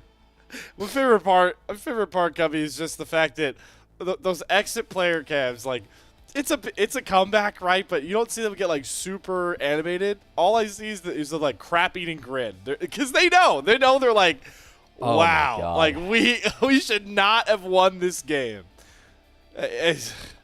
Badly losing games. Badly losing games. I mean, it's like, I can't even call that one like bad late game. It's just like, guys, we're fighting with no Glacial Prison, no depth charge. Like, on what planet? On what planet is that the right decision? I see, but man. Anyway, congrats to Gal on the Pog. Yeah, congrats. I was really curious where they were gonna go. Yeah, really. Really well spaced last fight. Yeah. Damn. Well, surprises in the LPL today, Slayer. It was a fun day of games, but I'm gonna be scratching my head about that one for a while. I think I'm gonna be replaying that fight in my head, trying to sleep for like 20 minutes or something. I don't know, man. I don't know, but you know what? I don't believe we have. Do we have updated standings? Yeah. Okay. If we can bring those up, because not only was that a big throw, but look at the impact it has on our standings. Top 2 is getting a little more murky thanks to Invictus Gaming. Just 2 days ago, IG over the year were 2-10 in series score against AL, BLG, and TES. In the last 3 days, they have 2-1 top esports, and they have 2-1 to BLG now to move to 4-10. Those are the 2 teams above them in the standings, and it feels like that glass ceiling has somewhat been shattered. Again, I think that IG are a true competitor. Really feels like we have a set top 4 right now in the LPL. IG is a part of that. Curious where the teams are posturing within that, because with the AL surge, the BLG dip, and IG surging like this, it's a really damn competitive split of LPL at the top. I think it's going to be a really exciting finish that we have for this year, that we have in the store. I do think that the 4 teams going to Worlds are like, I don't really see how Waybo and JDG contest at this point. But keep in mind, if you're that 4th seed, you got to fight the LCK 4th seed, and that is pretty tough. So definitely going to have to see how this one shakes out. It's going to be a fun one, though, with all those Worlds, you know, Worlds antics at stake as well, and we have our own play-ins and playoffs to get through as well. Split 3 champion looks a lot more murky. So awesome to see this all come around as we get towards the last couple weeks of LPL action. But as we sunset our day here between myself and Cubby, we obviously have one more important shout out to give. Thank you very much to our elite coffee supporters, Aaron Soup, Mong, Forest Without, and owners of a Silmaril. Their pledged financial contributions help level up the broadcast and give back to the cast and crew who strive to give you an English LPL product every single day, no matter how much it deletes our brain cells, Gubby. Yeah, hey man, it's been fun. I'll be honest, I'm already looking at that last fight again on my second monitor, so I kind of zoned out. I know you are. It's okay. It's all right. That's fine. Yeah, so, you know what? I'll save you guys the trouble. We're not going to be replaying it anymore here.